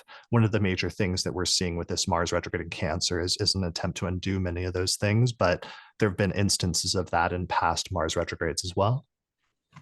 Yeah. Yeah. Yeah. All right. So that is a major theme. Another one, though, that I wanted to mention in this section is there can be really distinctive instances of courage in the face of racism and in the face of oppression that can sometimes be really brutal. One of the instances that you found, I know from the 1960 Mars retrograde in Cancer, you wanted to talk about was Ruby Bridges, right? Oh yeah, yeah. Um, I mean, a couple of years earlier in '57, of course, there was a high school in Little Rock that was desegregated, and the National Guard was called in, et cetera, et cetera. In November of 1960, in New Orleans, there was a 6-year-old girl who had to go through the same thing that those teenagers in Little Rock had. Being escorted into a school because she's the first non-white student to attend it. What a thing to put on top of a 6-year-old kid. It boggles the mind.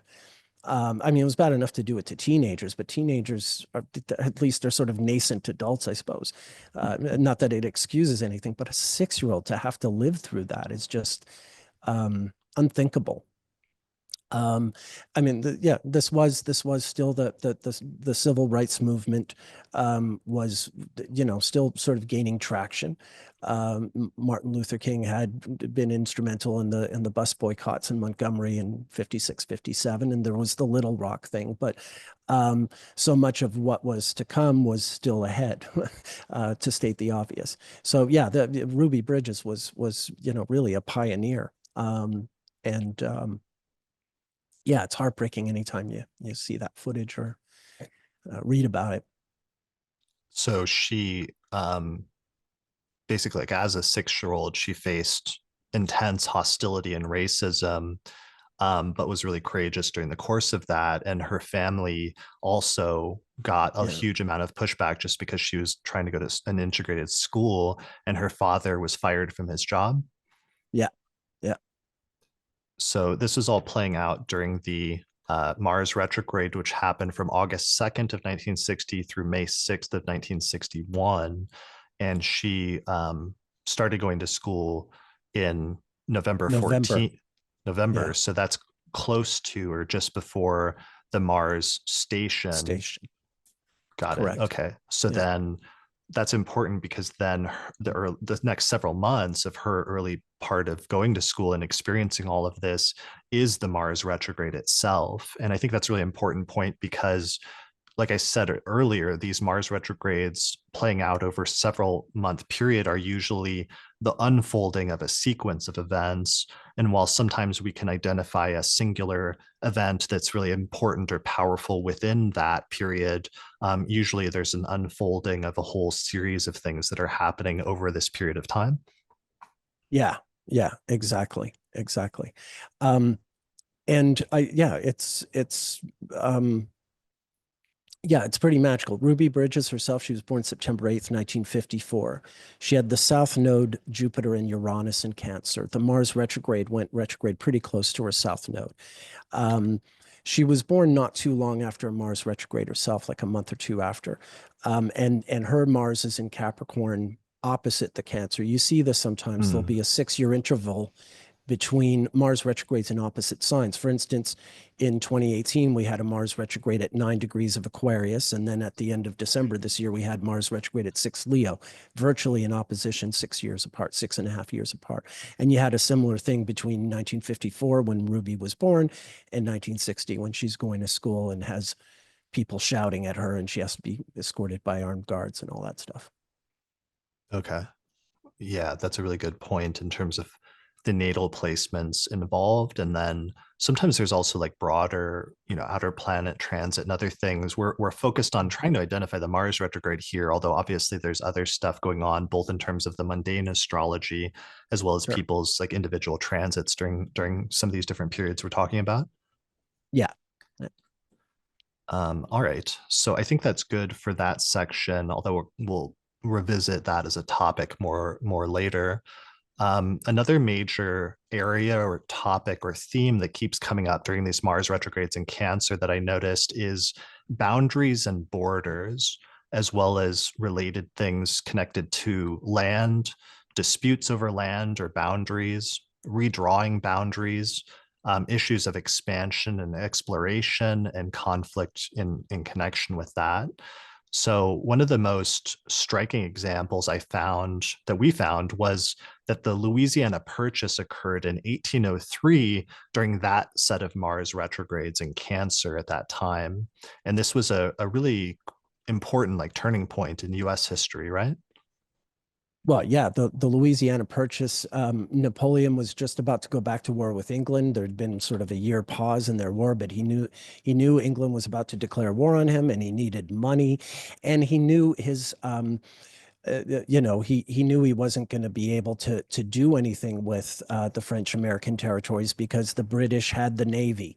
Um, 2 years later, he would try to fight the British Navy, and Nelson would toast him at Trafalgar.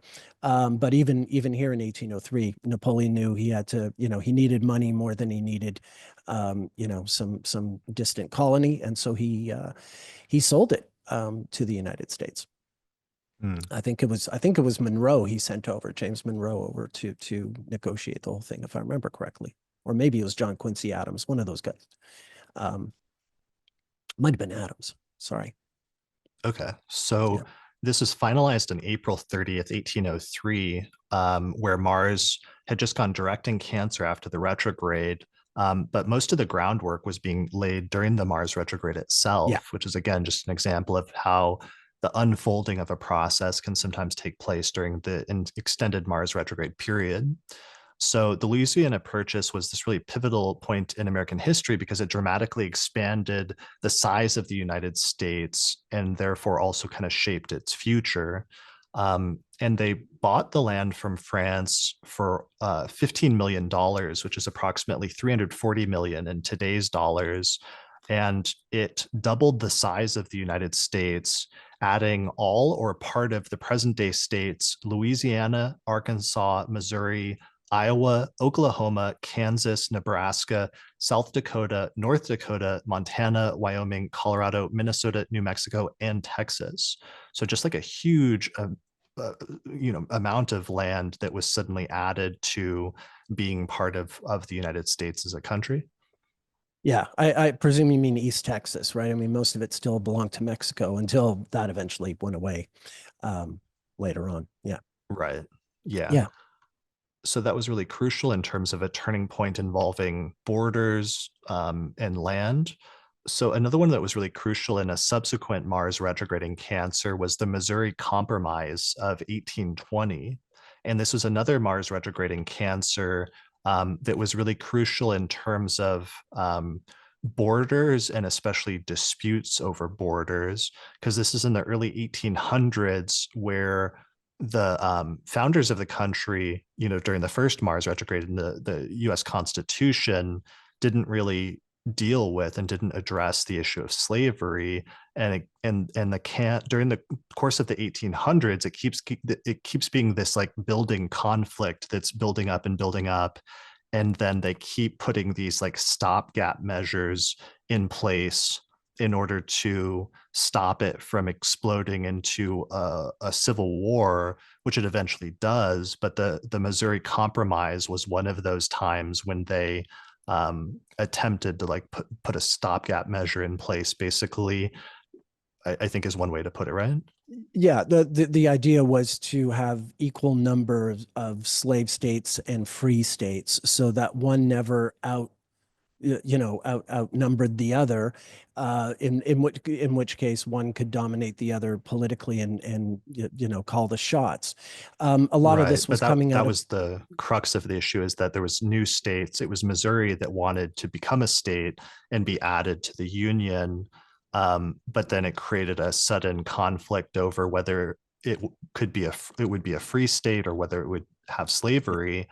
And they ended up working out a deal where they allowed Missouri to become a state, and I guess and to have slavery, but then It was, yeah, they added Maine in the right. north as a new state that did not have slavery, in order to balance having free states and slave states based on a political compromise, basically. That was the idea. That was the idea. Okay. So part of this though is that there's like a conflict that like comes to a head at that time over that issue, and then they put this like temporary thing Yeah. in place, basically. Yeah, essentially a time bomb that eventually will go off. But at the time, just allows them to kick the can that much further down the road so they don't have to be the ones who fight the Civil War, what have you. Okay, got it. And then eventually that doesn't work, and the Civil War takes place just what, 3 decades, 4 decades later. Yeah, 4 decades later. That there is also, in 1850, there's the California Compromise in February of 1850, not long after there had been a Mars retrograde going from Cancer to Gemini. And that this was another, kicking the, because by now the war with Mexico has been won, and the United States is now bi-coastal. They have the rest of Texas, Arizona, California, et cetera. So this problem surfaces again, and yeah, if it wasn't for the California Compromise, the Civil War might have happened a decade earlier, and the Confederacy might have been in a better position to win it at that point. So it did kind of, in this case, work out in some way. But yeah, both the Missouri Compromise and the California Compromise of 1850 they're sort of conjured and advocated for and approved over the course of that Mars retrograde in both cases in 1820 and 1850. Got it. Okay. Yeah. So those are things. And then one other example that I thought was really notable in terms of this is the Mars retrograde of 1867. Um, Also included, what happened during it was the United States purchased Alaska from Russia, basically during Right. that time. And this was another period of like expansion and redrawing of boundaries, as well as an interesting major interaction and deal that was made basically between Russia and the United States during a Mars retrograde in Cancer. Yeah, that's right. And the craziest part, this is something you found, but I went and looked it up in the literature. It's totally true. In 1741, when the Russian expedition with Bering, the guy who's the Bering Strait is named after, these Russians, sailed to Alaska, and claimed that Bering died of scurvy. It was like just a couple of his men survived to tell the tale, but they did claim it for Russia. And that was during a Mars retrograde in Cancer when Bering was breathing his last scurvy ridden life. Mars was retrograde in Cancer when that happened. So there's even, when you go back into the far history, it's still there, which is Yeah, I thought that remarkable. was incredible when I found that yeah, they said the Russian expeditions began exploring Alaska, and the major one, Bering's expedition, took place in 1741, and that was a Mars retrograde in Cancer. So it's like the Russians first explore basically Alaska and start taking it over during a Mars retrograde in Cancer, and then over a century later, when Mars retrograde in Cancer repeats, they sell Alaska to the United States. Yeah, yeah, it's really something else. Um, yeah, I looked I did a lot of research on US Russian stuff, and we came up with Mars retrograde stuff in Cancer for a lot of different subjects, as the listeners will Yeah, keep and discovering as we go on. I want to talk about that as a separate section later, Yeah. or a little. Well, I mean, I guess we could talk about it now if you want to. Oh, okay. Well, I wasn't necessarily going to talk about it now. I was just going to say Russia and Mars retrograde in Cancer, just that there isn't that much. This Alaska thing comes into play. And obviously, the U.S. and Russia have had a lot of interactions over the years. But it's an interesting one of the only gap we found in terms of finding threads. I mean, I don't think that's entirely true because 1946 was a huge, huge major turning point, that Mars retrograde in Yeah, Russia US history. So while we didn't find a there are lot others. of other stuff outside of that, these two actually are pretty significant. This Mars retrograde in Cancer with Alaska, but then Yeah, also 1945 and 1946, which is the beginning of the Cold War with the United sure. States and Russia. And that was crucial because that was the 79-year ago period from today. So Right. there's a very important bookend there. Yeah, Um, that's the time of Winston Churchill coining the phrase Iron Curtain during a speech in Missouri with sitting next to Harry Truman. No, you're right. And we're gonna when we talk about Canada, the first Soviet spies are found in Canada in February 46 as well. So yeah, they're definitely the Cold War is starting good and proper during that Mars retrograde in Cancer, no doubt about it.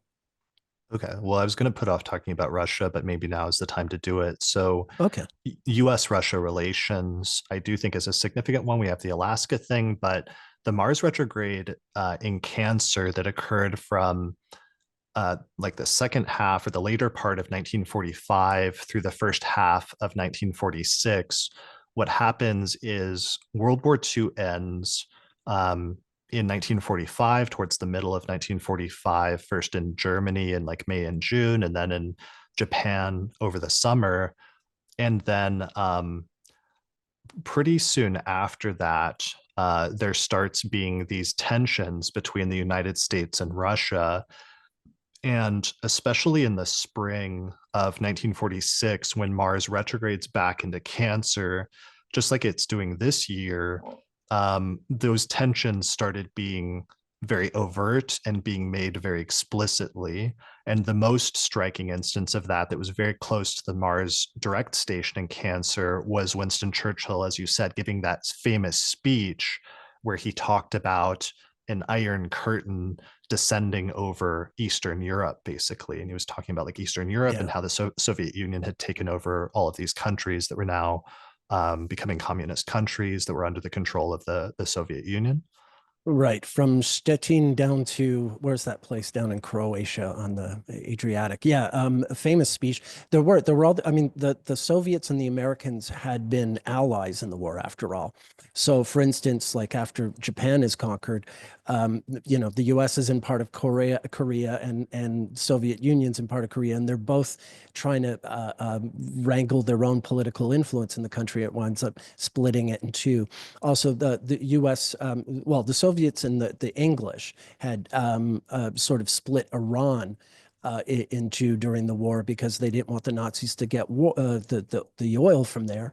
Um, And they were also, the Soviets were maneuvering to get the Kurds their own state, and the Iranians were pushing back, and the British were outraged, and all this, and so it was happening all over the globe, where the former allies were now kind of fighting over the spoils, is one way to put it, certainly, or at least the spoils of influence, if not the spoils of materials or whatever. Right. So here's I forgot to put the title slide for September 7th, 1945 through June 20th, 1946. And so Churchill gives that speech, the Iron Curtain speech, on March 5th, 1946. And this is only 12 days after the direct station of Mars in Cancer, where he warned of the Soviet Union's threat to peace and stability in Europe. He called for the United States and Britain to work together to stop the spread of communism.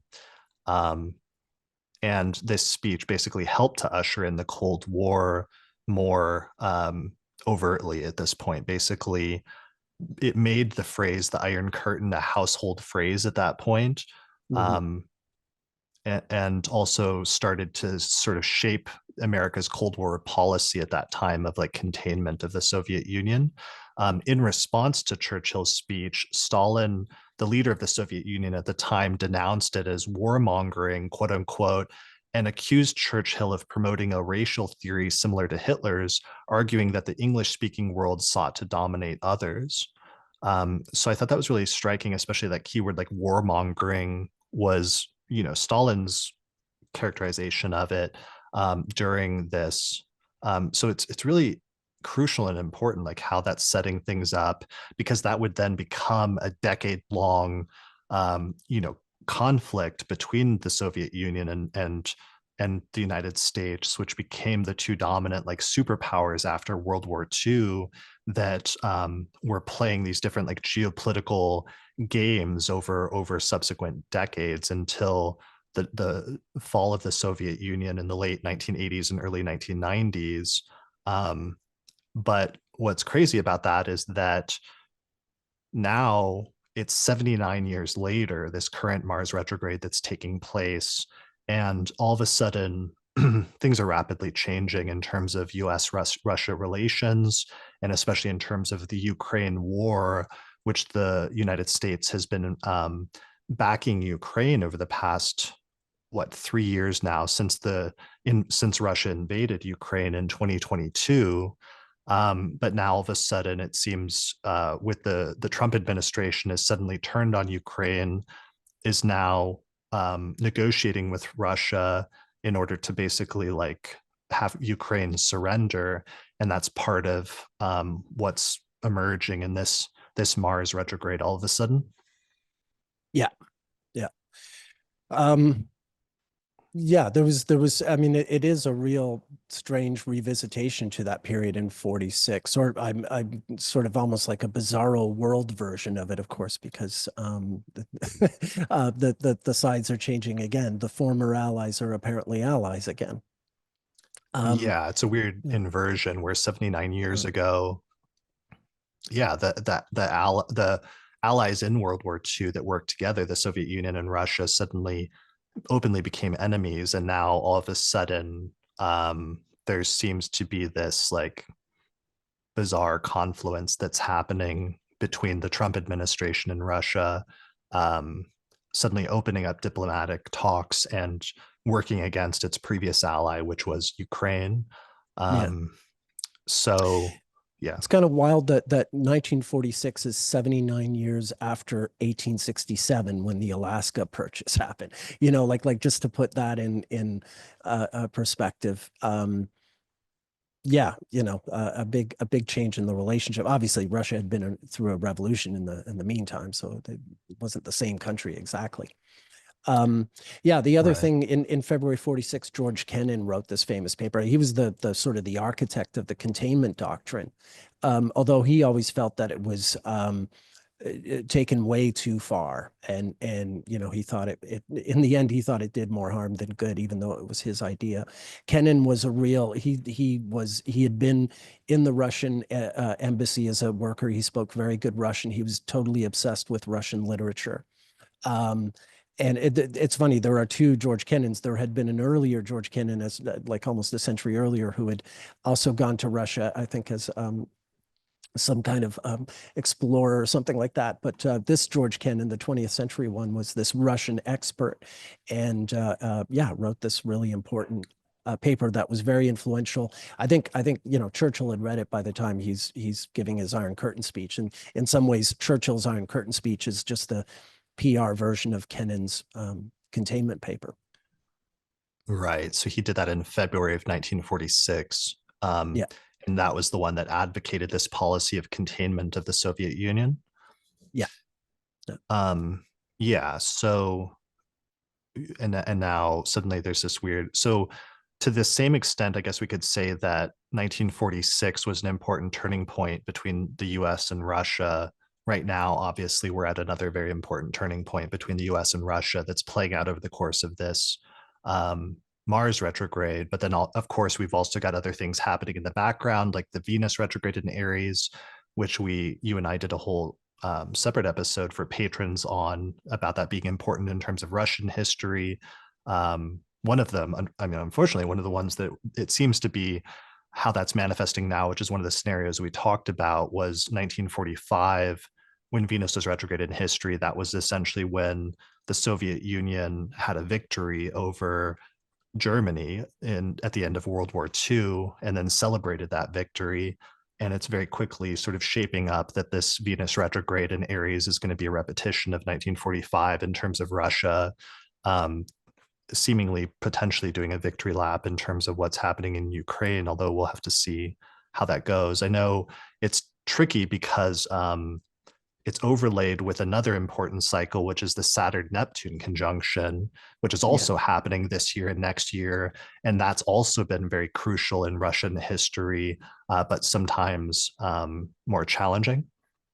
Yeah, it's the darndest thing because the Saturn Neptune conjunction is happening in Aries, and of course the Venus retrograde is in Aries earlier in the same year, and this is a weird pattern that happens. Sometimes Venus goes retrograde in the same sign that a Saturn Neptune conjunction is happening. In 1953, it was in opposition, but I think in 1881, it was Venus went retrograde in Taurus while there was a Saturn Neptune conjunction in Taurus. It is something that happens sometimes that's curious and that I want to sort of work out more. But yeah, Right. both of them are very big for the Soviet Union. Yeah. But to zoom out more, I mean, the last time there was a Saturn Neptune conjunction was in Capricorn in the late 1980s and early 1990s, and that was at the fall of the Soviet Union and the dissolution of the Soviet Union, essentially, which is a very Saturn Neptune keywords. Yeah, and the time before that was in 1953 when Stalin died, which was also an important turning point for them. And then the time before that was in 1917 during the actual Bolshevik Revolution. And those are the three Saturn-Neptune conjunctions of the 20th century. And Mm, Russia's right in the middle of all three of them. And it continues. You can go back into the 19th and 18th centuries. Last time Saturn and Neptune were conjunct in Aries was 1703 when St. Petersburg was founded. So yeah, there's all kinds of full circle stuff going on there. So while I would agree with you, today on February 20th, it does look like Russia's being set up for a W. Things that not everything is sort of settled yet, and things can still go in curious directions. Not least of which I don't want to get sidetracked, but mm, I think Europe is likely to pick up the slack that Trump wants to drop, especially since he's just sort of alienated them himself. Um, right.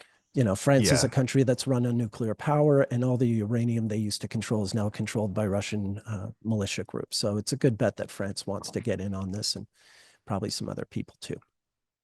Okay. Yeah, we'll Yeah, see what happens, yeah, especially because the Saturn Neptune, it gets so close to going exact. It gets within a degree this less, summer, less yeah, than a minutes. degree.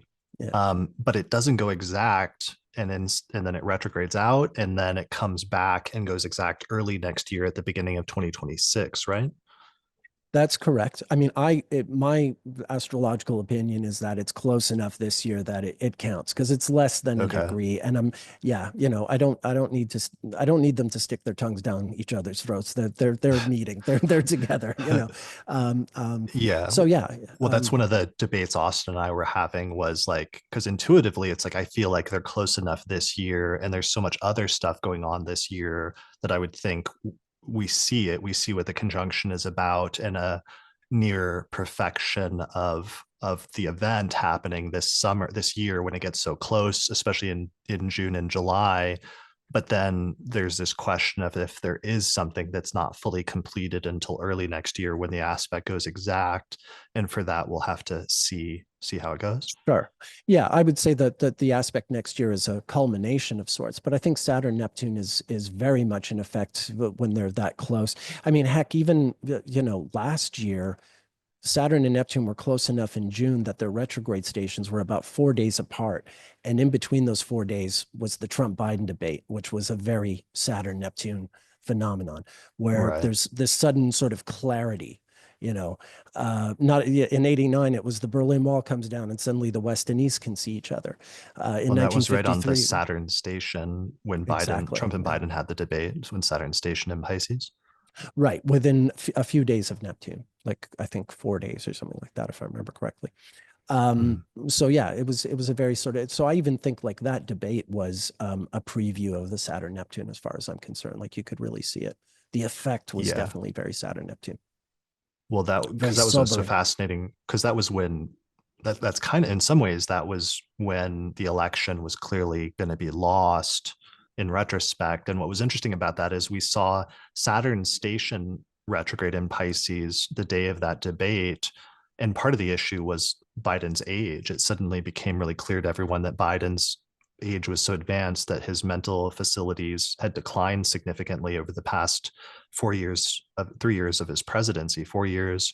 And then what was interesting is that then Saturn went retrograde for several months after that point, and then it stationed direct in Pisces about a week after the presidential election. And on almost to that day, I think it was to the day, was when Trump visited Biden at the White House for the first time after Right. the election, and they had a meeting. It was stunning actually seeing that play out at the time. Yeah, and it was even crazier because when that Saturn went retrograde with the debate, it retrograded backwards in Pisces as Jupiter was moving forward in Gemini, so that by July, when Kamala Harris was actually taking over, you had a Jupiter Neptune square. Or sorry, Saturn, Jupiter square rather. Saturn was squaring Jupiter, and that square would hold, it still holds now. They would never get further than about 7 degrees apart from Mm. July of 24 up until now, up until like when Jupiter makes its ingress into Cancer this summer and Saturn's in Aries, they'll be square still. Um, but what was interesting about that is both Trump and Harris have natal Saturn Jupiter squares. So it's like as soon as that square was coming into place, Kamala comes in to replace, Biden by virtue of that Saturn station. So yeah, there was a whole kind of um, operatic thread to the whole thing. It was epic length. Right, for sure. Yeah. Um, so to bring things full circle, just the Saturn Neptune conjunction, though, and that important role that that's played in Russian history over the past century, lets us know that this is similarly a very important turning point in Russian history, especially over the next year or so, uh, as this Saturn Neptune conjunction is taking place. In addition to this obviously being an important turning point in US Russia relations at the same time, and everything that's happening in Ukraine, and the US selling out Ukraine during this Mars retrograde in Cancer evidently is being part of whatever is unfolding right now. Yeah. Yeah. And whatever pushback the Venus retrograde has in store, I think will be Right. the step Yeah. after that. Yeah. That's a good point. Yeah. Okay, so one last thing I want to mention about this, about the onset of the Cold War during the Mars retrograde in 1946, is one thing that actually made me a little nervous that I saw is in 1946 there was um, a plan that was presented that the U.S. developed about attempts to stop nuclear proliferation, especially of nuclear weapons after World War II, where the US had developed and then used the atomic bomb on Hiroshima and Nagasaki in August of 1945, just before our Mars retrograde period began. But this Mars retrograde period in Cancer, then subsequently, that started in September and lasted until June of 1946, was the period after the war where suddenly there was this huge growing international concern about the control of atomic weapons. And so the US, during the course of this Mars retrograde, what I found is that the US started researching and putting together plans basically to attempt to present some sort of controls for nuclear weapons, especially to the Soviet Union. And it eventually culminated in June 14th of 1946 with the Baruch Plan, where the US presented a plan to the United Nations for international control of atomic energy. But ultimately, it was rejected by the Soviet Union. And what was crazy is that I guess there's debates about how serious this plan was, but part of it actually involved the US giving up Yeah. and not developing atomic weapons in exchange, and that they would share their knowledge of atomic weapons or atomic power with other countries in exchange for a guarantee that other countries would not develop atomic weapons and would also be open to inspections in order to enforce that, basically. But the Soviet Union was already in the process of developing its own atomic weapons That's right. program. And so they ended up rejecting the plan. But I thought this was really important because this seemed like, or some of the things I was reading were saying that this was one of the last best chances of nuclear weapons not being proliferated as they were in the 20th century that occurred so early on in 1946. It was our last chance before that happened to stop the proliferation of nuclear weapons, but it fell through during this Mars retrograde period in Cancer. Yeah, that's just it. And I mean, think about it. When the bomb first dropped in August, or the two bombs in August of 45, the Soviet Union and the Americans were allies. So when you get into the autumn, yeah, there is serious conversation about just making it available, making the information available to everyone. If anything, the Baruch plan, by the time it gets to June and Bernard Baruch has that plan come out, it's been muted somewhat, because by this point, they do have a sense of the Iron Curtain and all this stuff is shaping up. So they're less certain about it, and I think that's why it falls through. But it certainly was definitely in late 45. Being bandied about quite seriously, that they would just sort of share the information, and it would belong to everyone, and so on and so forth. Yeah, well, and there was the Baruch plan was in June when it was presented to the UN, but it was based on earlier reports that were much more closer to the nucleus of the Mars retrograde, like Right. the March 1946 Aitchison-Lithenthal report, which is titled formally "Report on the International Control of Atomic Energy." And this was like Robert Oppenheimer was involved in like contributing to this internal US report that then gets incorporated into the Baruch plan. But yeah, it was based on this what was it, Committee of Atomic Energy that was set up on January 7th, 1946. So that's like right in the heart of the Mars Yeah. retrograde in Cancer. Yeah. Yeah. So And again, it's just interest. another example of how things are usually unfolding or developing during the course of a Mars retrograde in Cancer. And then sometimes you see the outcome of that as a crucial event. Yeah. And funny enough, I mean, the US at this point is the only nuclear power until if I remember the date correct, August 25th, 1949, not long after Uranus has left Gemini. It's just gone into Cancer, and they discovered the Soviets have just tested a bomb.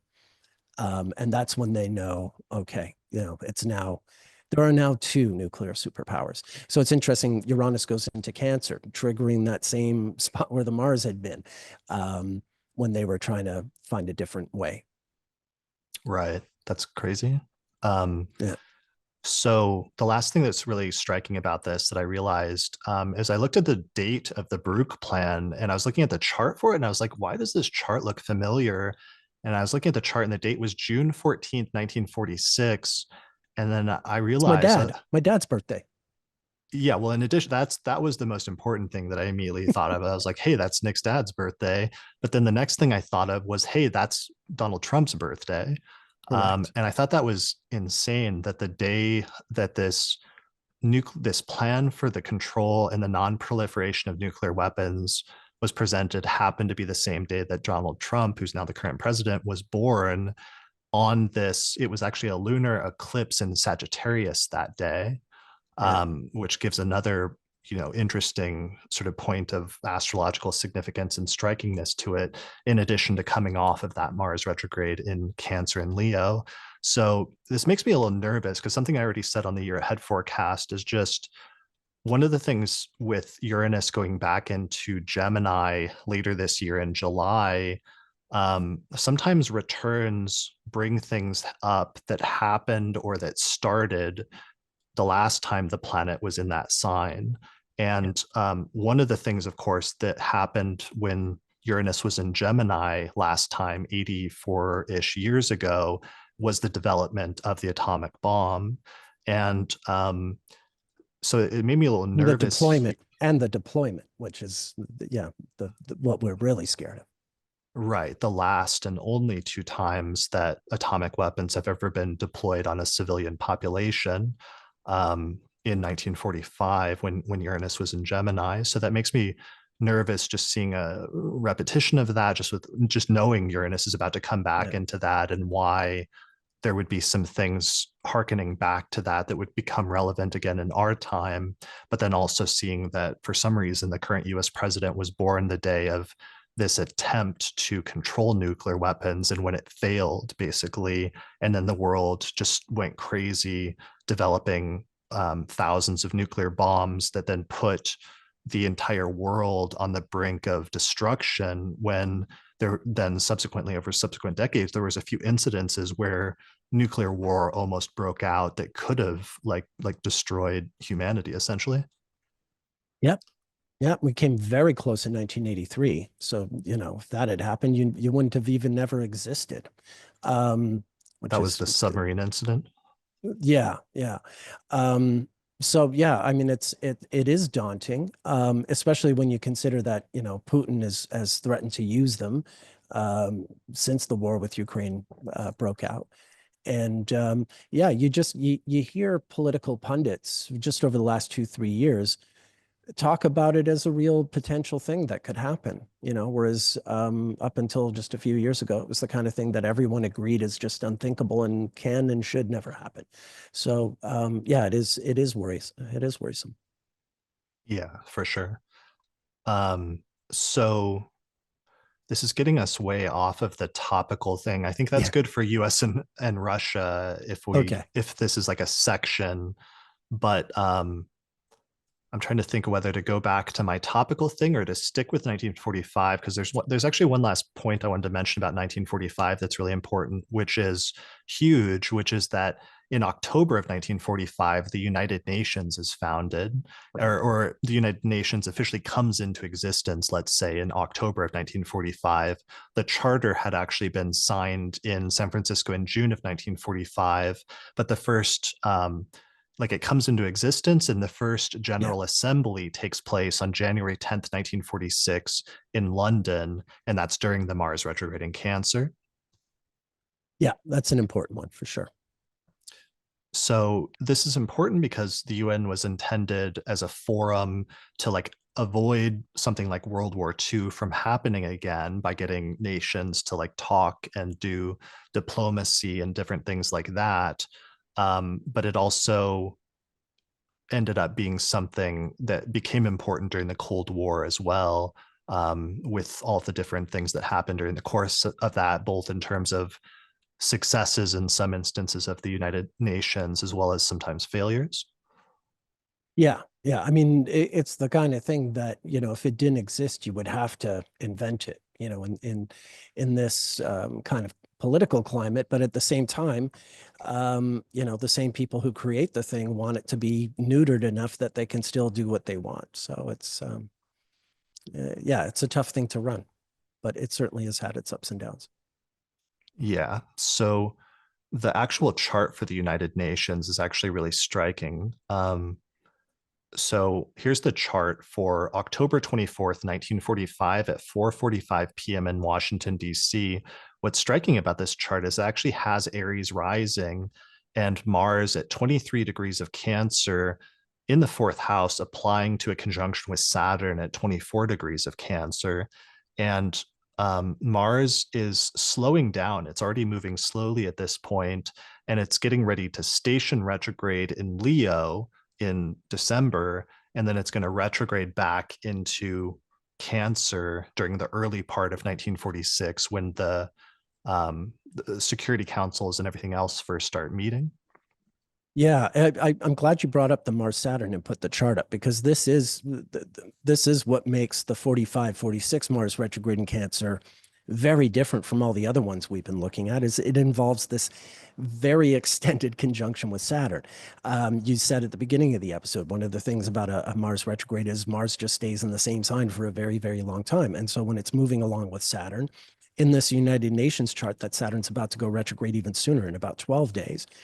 So the two of them are going to be moving in tandem for months after months after months. That conjunction is in place, during the Iron Curtain speech, I believe, and the events in February. So it really sort of extends itself, not unlike what I was mentioning earlier with the Mars-Pluto opposition we have now. It can just stretch out these configurations, for better, for worse, and extend the influence that they reflect, Yeah, as that well they as the represent. fact that when it stations in Leo, it's going to station pretty close to a conjunction with Pluto, or at least not too far from a conjunction with Pluto, which is at 11 Somewhat. degrees of Yeah. Leo here. Yeah.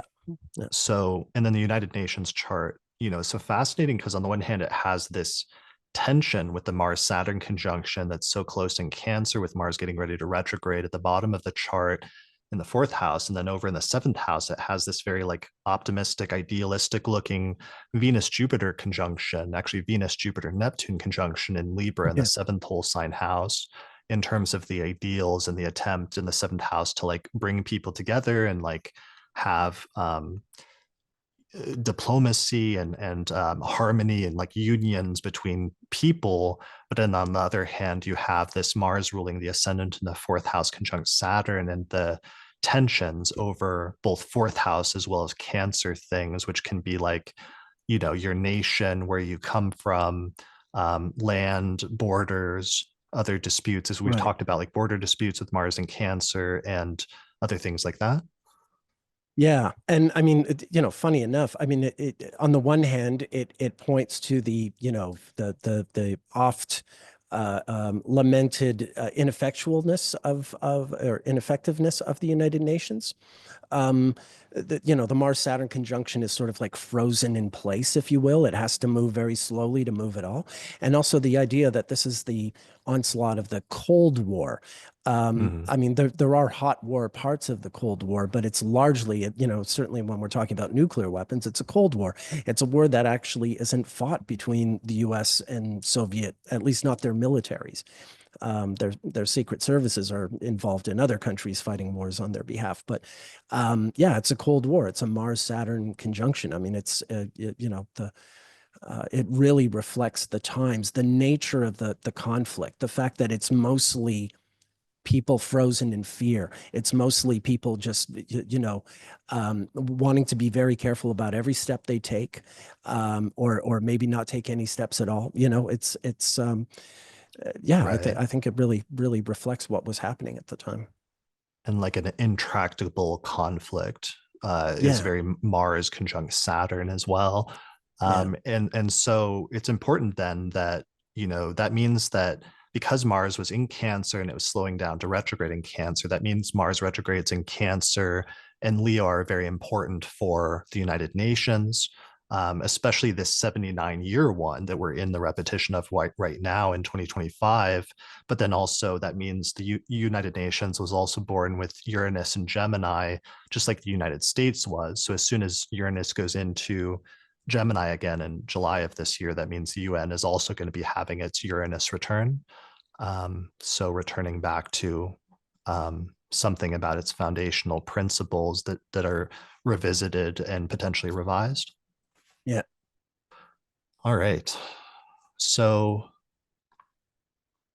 that's that's not everything about 1945, but we'll come back to 1945 in other topical stuff. But I think that does put a nice context on what's happening now, both with US-Russia relations, but also in terms of world relations right now, especially in terms of the US and other countries and everything that's developing right now in the context of the Mars retrograde in Cancer and 45 and 46 being the foundation of the United Nations. Yeah. Cool. All right. I think I want to take a little bit of a break, so we'll be right Yeah. back. Likewise. If you're really looking to deepen your studies of astrology, then I would recommend signing up for my Hellenistic Astrology course, which is an online course in ancient astrology where I take people from basic concepts up through intermediate and advanced techniques for reading birth charts. There's over 100 hours of video lectures, plus monthly webinars and Q&A sessions, and then at the end of the course, you get a certificate of completion saying that you studied with me if you pass the final written test. Find out more information at theastrologyschool.com. All right, we're back from break, and now I want to move into a section talking about Mars retrograde in Cancer and how it relates to things like tariffs, trade, US monetary policy, but also sometimes financial crises that can sometimes happen that I also noticed under this Mars retrograde in Cancer. All right, so let me pull up our first section. So the first section I want to talk about is tariffs. So a major topic in the news over the course of the past few weeks since Trump got into office is he immediately announced that he was going to put tariffs on two of the United States' main trading partners, which was Canada and Mexico, as well as tariffs on China. And that caused immediate sort of the stock market actually dipped majorly as soon as that was announced and has caused major discussions and debates. Some of those tariffs he like put a delay on or he put on hold for a little bit, but that's something that I'm sure is going to be playing out over the course of the next month or two. And what I noticed when I started looking back to this is I noticed actually there were major incidents of tariffs in US history when Mars goes retrograde in Cancer. And the main one that I noticed was the Smoot-Hawley Tariff Act of 1930, during a Mars retrograde that was from 1930 to 1931. And it was preceded by an earlier version of the Smoot-Hawley Tariff Act in May of 1929, which was during the Mars retrograde that happened right before, which was 1928 through 1929. So that basically 1928 through 1931, there was two Mars retrogrades in Cancer back to back again. And a large part of them partially was focused on the economic crash that happened in 1929. We talked about some of the Mexican quote unquote like repatriation period that occurred starting in 1929, especially when they started scapegoating Mexican immigrants. But then one of the things they did is he put tariffs in place. And what's interesting about this in 1930 is that a bunch of the economists or a bunch of different business leaders, like over 1,000 business leaders, all said this was a terrible idea and like wrote a letter to the president basically urging him not to pass this act because they knew it was going to have a negative impact on the economy, but he still went ahead and did it anyways. And then what happened is it actually worsened the Great Depression, and quickly made things worse, basically, as the US sunk even further into the Great Depression and the financial crisis that was associated with it, which gets kicked off during this Mars retrograde in Cancer, especially the one from 1930 through 1931. Yeah. President Hoover didn't want to impose these tariffs, but he was under pressure from his party. The Republicans really did. There were members of his cabinet who threatened to resign if he didn't go through with it. So he did reluctantly. And then when it all came apart, of course, he got he got blamed. But he was kind of somewhat forced into it, I suppose, or goaded into it anyway.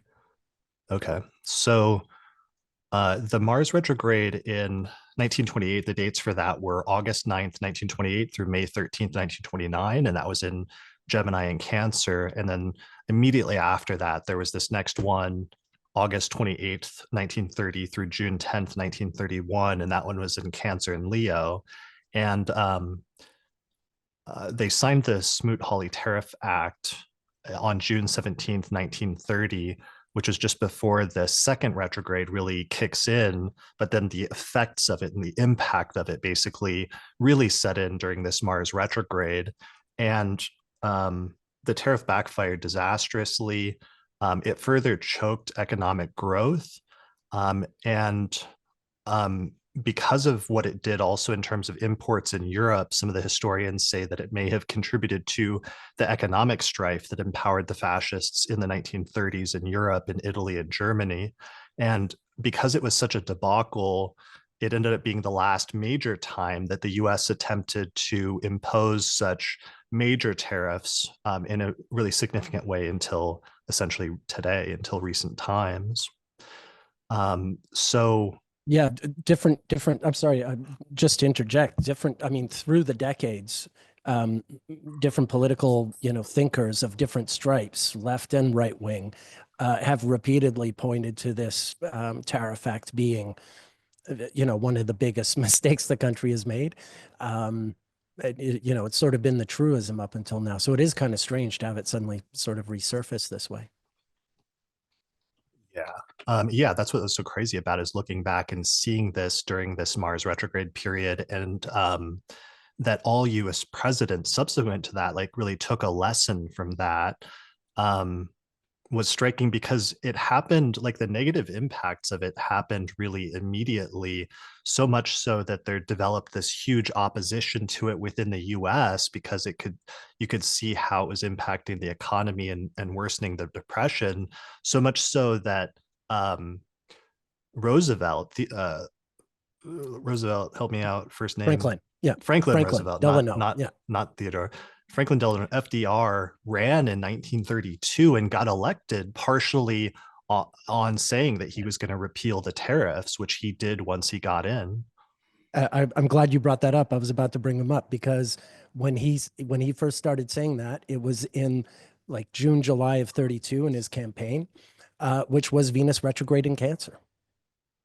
Nice. Okay. So the Yeah, counterbalance comes in through exactly. Venus after the Mars retrograde in Cancer. Yeah, there was the tariffs, and there was something called the bonus army. These World War I veterans were supposed to get like allotments of money, but because of the Great Depression, they wanted their allotment sooner, and they marched on Washington to protest. It was a peaceful protest, and the military came out and I forget if they shot people or they certainly like hurt people. Amongst the military figures that day, I believe both Eisenhower and MacArthur, if not MacArthur, one of those like future World War II generals were involved in that and clearing out this so-called bonus army from Washington D.C. There was a whole sort of riot or what have you, and people definitely got hurt. I forget if people got killed, but that was also happening during the Venus retrograde. So you had that happen, really bad optics, Hoover turning on his own veterans. And then yeah, Roosevelt comes along and says he'll trash the tariffs, and it's an easy campaign from there on. Okay. Yeah. So and it was so a lot of basically part of what happened is that a lot of countries retaliated against the US when the tariffs were imposed, and it bred a lot of ill will against the US because other countries resented it. And also the whole world trading system collapsed partially as a result of this. So in the end, even supporters of the Tariff Act, of the bill, ended up being surprised at how devastatingly negative the consequences were, even though, like I said, over 1,000, it was 1,028 economists in the United States wrote this petition to Hoover asking him to veto it. But the let's see, the outcome of it, the impact was so negative that the two sponsors of the bill, Hawley and Smoot, that it was named after, did not get reelected in 1932. Yeah. Um, at their next period of election. So I think tariffs are really important, and it's Mars and Cancer because part of the thing with tariffs is protectionism. Is like the sometimes they're used for different reasons. There's like three different reasons or three different motivations behind tariffs, which are supposed to be generating revenue, um, restriction, and protectionism, which is number two, and then reciprocity which is like trying to get better trade deals basically with trading partners. But the whole element of protectionism, especially, I think is very much tied in with the Mars and Cancer part of thing because it's like something that's like centering and trying to protect supposedly your own interests and your own country over those of others in with a somewhat aggressive action or move. Um, yeah, and it has to do with Cancer and the moon's rulership over Cancer, I think, is behind a lot of the things that we've been talking about Mm. today. Because one of the things the moon does, and even in ancient astrology, is it was associated with nurturing and the mother or the parents, and with almost that impulse to protect or defend something is sort of like a Cancer impulse. But especially when you put Mars there, Mars wants to be very aggressive about defending its own turf, defending where it's from. You sometimes get like turf wars or argument about who's from where and who's representing like what ancestral or like Yeah. locational background. Like that was one of the interesting debates that came up, controversies that came up last fall. As soon as Mars went into Cancer, Kendrick Lamar was announced to be the headliner for the Super Bowl. But then there was a little controversy because it was going to happen in New Orleans, and a lot of people said that the rapper Lil Wayne should be the one headlining the Super Bowl because he's from New Orleans, and so he had more of a right, they said, to represent and to play in that city versus Kendrick, who is from Los Angeles. And I thought that was a really interesting and insightful initial sort of preview sometimes of what Mars is in Cancer is about on a small scale, which then in this instance, when you're talking about tariffs, sometimes becomes a large scale of like countries, trying to do protectionism or protect their own interests and putting that ahead of anyone else. Yeah, I agree. The pronoia of the moon, if you will, looking out for that. But I think that the exaltation of Jupiter in Cancer really does also come into play in terms of what Cancer is, and because the moon certainly is, rooted in home and what have you. But the sort of the element of having an identity, like that it's a team, with regard to a country. I think that plays into the Jupiter in Cancer motif, the idea of like really prizing, um, the strong, steady hand of consistency of like having all the necessities covered, if you will. I don't know if I'm articulating it the way I want to, Sure. but yeah. Yeah. I mean, I definitely see the moon's component here as more of a consistent thing that connects almost every single topic that we're Mhm. talking about. And it also ties back to even the first topics that we were talking about with like Sure, racism and things in connection, the moon's connection with like one's family and one's lineage and one's ancestry. sure. And sometimes one element of that of ancestry is like your racial ancestry and things like that. The problem sometimes when you put Mars in Cancer there is like a tendency to want to be aggressive about that or aggressively promoting that or creating divisiveness surrounding that, with Mars having its fall or its detriment in Cancer. And that was actually one of the things I forgot to mention in the racism section. That was a major one that I found, which is that um, the Ku Klux Klan was formed shortly Right. after the Civil War. And within the first like year of that, Mars went retrograde in Cancer. And that was when they started becoming really violent and really aggressive as a group that started like terrorizing Black people, especially in the South after the Civil War. And that was like a major instance I thought that was really striking of Mars retrograding Cancer and its connection with not just like racism or like a passive racism, but sometimes a really overt thread of this sort of racial, almost like terrorism that has run through the country over the past century or two, and how that sometimes comes up, with these Mars and Cancer retrograde periods, but that you can trace it back to really pivotal foundations like that. Yeah, absolutely. Absolutely. Yeah. All right. So getting back to tariffs, the Smoot-Hawley Tariff Act was really a bad instance of that, and it was connected with both of those retrogrades in 1929 and 1930. But there's actually other instances of tariffs as well. And one of them that I thought was really interesting was in 1913, the Mars retrograde in Cancer coincided with the Revenue Act of 1913, which is also sometimes called the Tariff Act of 1913.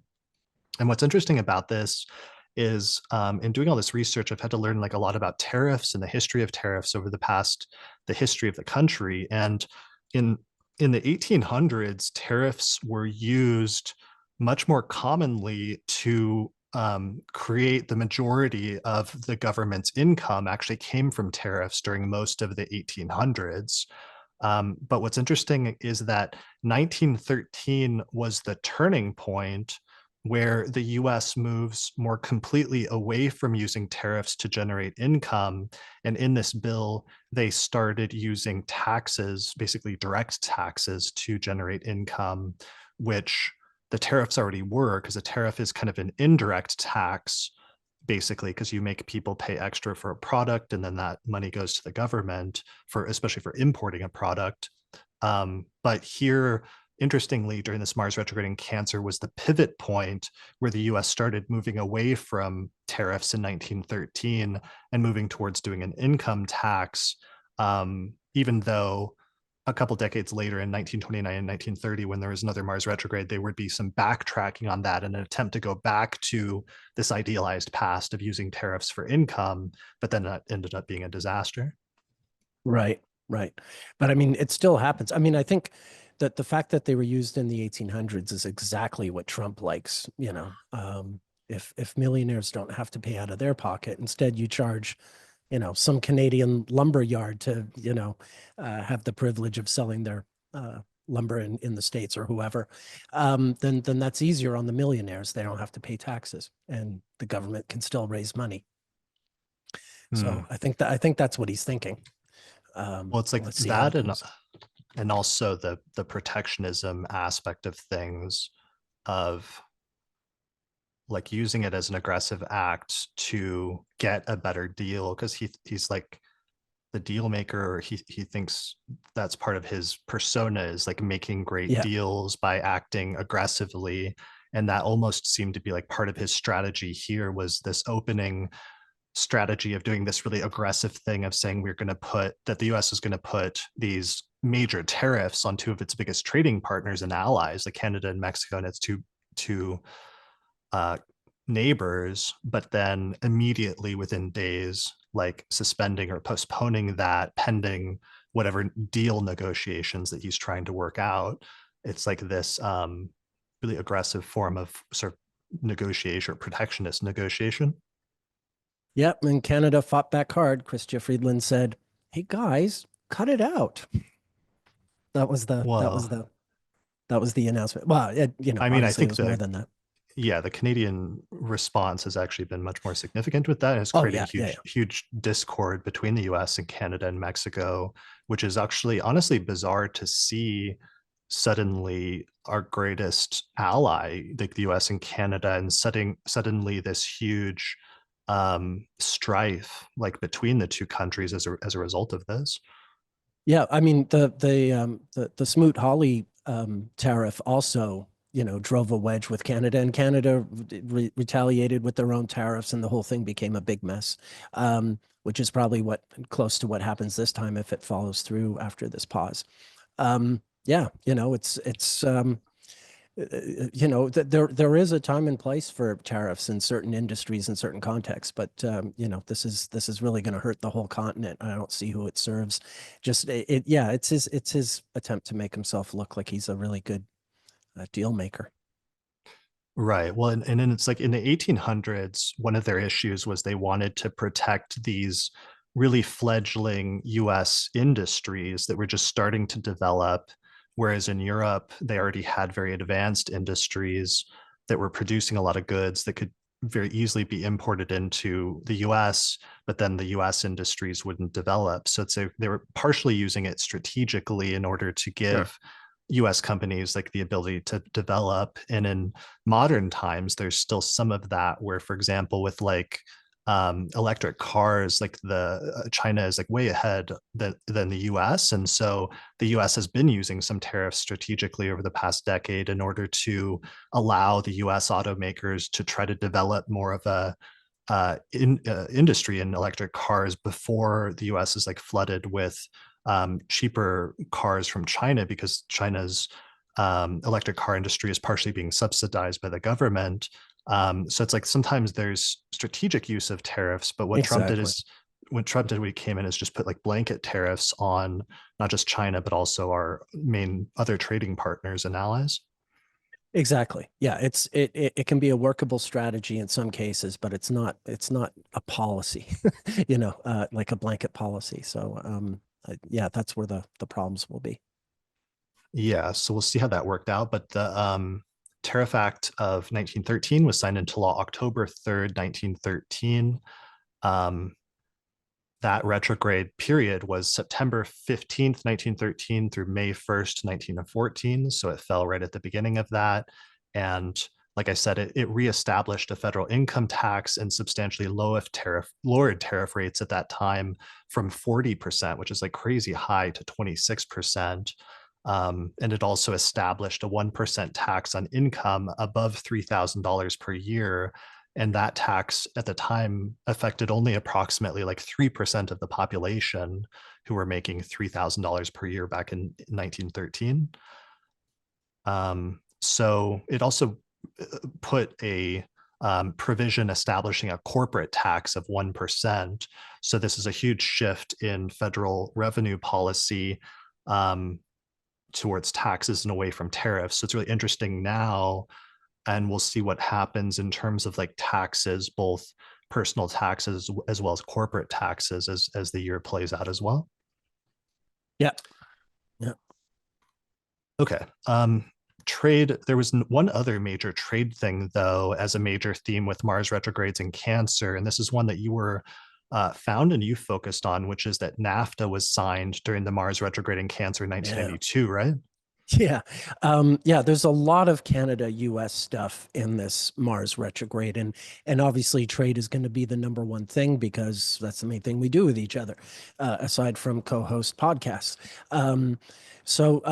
Yeah, the NAFTA was signed by the three leaders of the three countries, Canada, Mexico, and the United States, in I think it was December 17th, 1992. Mars was retrograde in Cancer. Um, so I mean, amongst other things, we've wound up here in part because we had a NAFTA, and Trump made it his business to take it down. So yeah, this is kind of in some ways chapter two from that whole um, episode. Yeah, and I think that's really striking because it's um, going back on those agreements in some ways from 1992 when you return back to something. And that's one of the themes I meant to mention, is just one of the things we're seeing is that sometimes when a planet completes, especially a long cycle, it brings an end to something, or sometimes in an extreme sense, something dies, and then either a new form of that can be born again, or a new version of that, or sometimes there's just a passage of one thing to make room for another. I think that's what we're seeing oftentimes with returns. And in the most extreme sense, like Patrick noticed an example last year when that bridge collapsed in Baltimore, it was exactly almost like 47 years from when it was founded. And Yeah. so it was an exact Mars period, and then the bridge collapsed, so that there was something about um, the seeds for its own destruction were built into the birth chart. And then when that Mars period came all the way around and completed, it was over and it collapsed and it sort of died at that time. And I think sometimes when we're looking at retrogrades, that's what we're seeing in the most extreme scenarios. In other instances, we're seeing like a new phase have to emerge after the old phase ends. Yeah, yeah, indeed, indeed. It's So also that's interesting. true. So that's true for Mars retrogrades, but it also may be true for the Pluto retrograde. And that's one of the big questions right now, or with the Pluto return of the United States is, what are we moving into a new phase of? What is ending and what may or may not collapse in terms of the original framing and creation of the government with the three branches and the separations of power and other good things like that versus what parts like don't survive into this new phase is one of the questions. Yeah, actually, this is a good chance for me to just interject something that I kind of wish I'd brought up when we did our Pluto and Aquarius episode, because there's something I remember. I don't think we stop me if we did talk about this, but I don't think we did.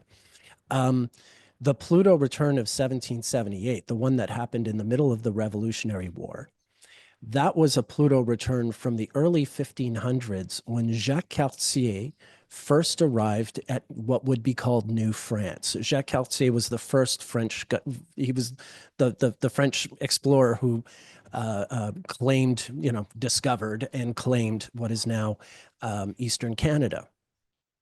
And so he went, and it's right like virtually to the year that Pluto went into Aquarius is when he went in and claimed this land. So what happens one whole Pluto return later? The American Revolution happens. France is Quebec's already been conquered by the British 20 years earlier. But when the Revolutionary War ends, all the loyalists, all the Americans who were loyal to the British, move up to where I'm from, Montreal, and it's sort of like to Quebec. It's the end of New France in the sense that like even when the British had first conquered them, they let them have their own society. It was a French world. It was still relatively untouched, even though the British now owned it. But now, after the American Revolutionary War, it's, all these outsiders come in, and New France is no longer, what it had been for over 200 years. So I think there's like if we want to get any sense of what a Pluto return might mean, that's one of the, sort of closest ones I can think, because you got to go back to the 1500s to think about the 1700s as a return. So yeah, I just wanted to interject that. And since we are talking about things between US and Canada, it's worth mentioning. Yeah. Both countries celebrate birthdays where the sun is in Cancer. Um, I wouldn't want to make too much of that. Birthdays for countries are kind of symbolic more than anything, but nonetheless, both countries celebrate their birthdays when the sun is in Cancer. So that Mars retrograde transit in Cancer also is, touching all of that, the way the countries think of themselves, or Yeah, people for living sure. in the countries think of the country, I suppose. And their self-identity, and also sometimes like what happens when your identity or when there's a threat or a pressure from the outside, and how sometimes that can force people to um, really redefine who they are. And that's been an interesting thing with seeing some of the reactions in Canada recently, because it seemed like, one of the things we were seeing over the winter was like Justin Trudeau and his downfall essentially during this Venus retrograde, especially, and him stepping down. And it seemed like um, the opposition was going to be swept into power in subsequent elections, but now it seems like that this is like thrown that off to a certain extent, because now all of a sudden there's a lot of like anti-US sentiment and a question of how that's going to affect like the Canadian elections, as they now have to identify more as an independent country that has what's turned into seemingly like a hostile neighbor. Yeah, yeah, it has galvanized people in Canada, no question about it, and changed. Yeah, I just saw a news report earlier today that what's his name, Mark, whatever his name is, the Liberal candidate who's likely to replace Justin Trudeau as the leader of that party. His chances have gone up significantly since the whole, since Trump's election. Um, Mhm. Okay. so yeah, that is shifting in a big way. Um, and yeah, Yeah. but booing national anthems at, hockey games and stuff like that, I guess is going to be par for the course for the next little while. Um, so, yeah. Yeah. Yeah. So um Pluto. Oh yeah, you made a great I meant to say this before we move on. You made a great point in the Pluto and Aquarius that we recorded a year ago, the Pluto and Aquarius episode that I released as a little 4-minute clip.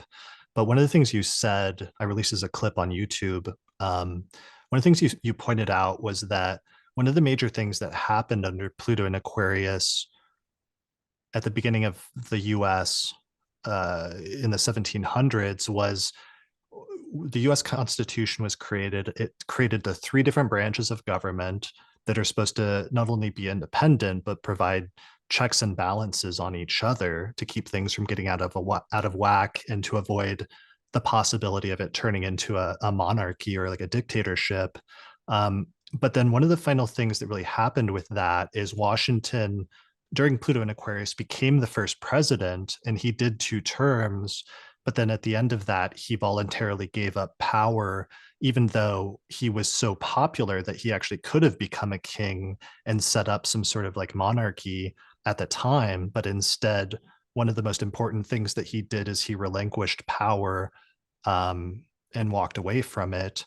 And you pointed out that Napoleon, who partially came to power during the course of Pluto and Aquarius and some of the things surrounding the French Revolution, that at the end of his life, he was reflecting that if he had only given up power when he got it in the way that Washington did, that he would have been remembered very fondly in French history and celebrated. But instead, because he used the revolution and essentially and became a dictator or a monarch or a king, he eventually was overthrown and seen as something negative and regressive.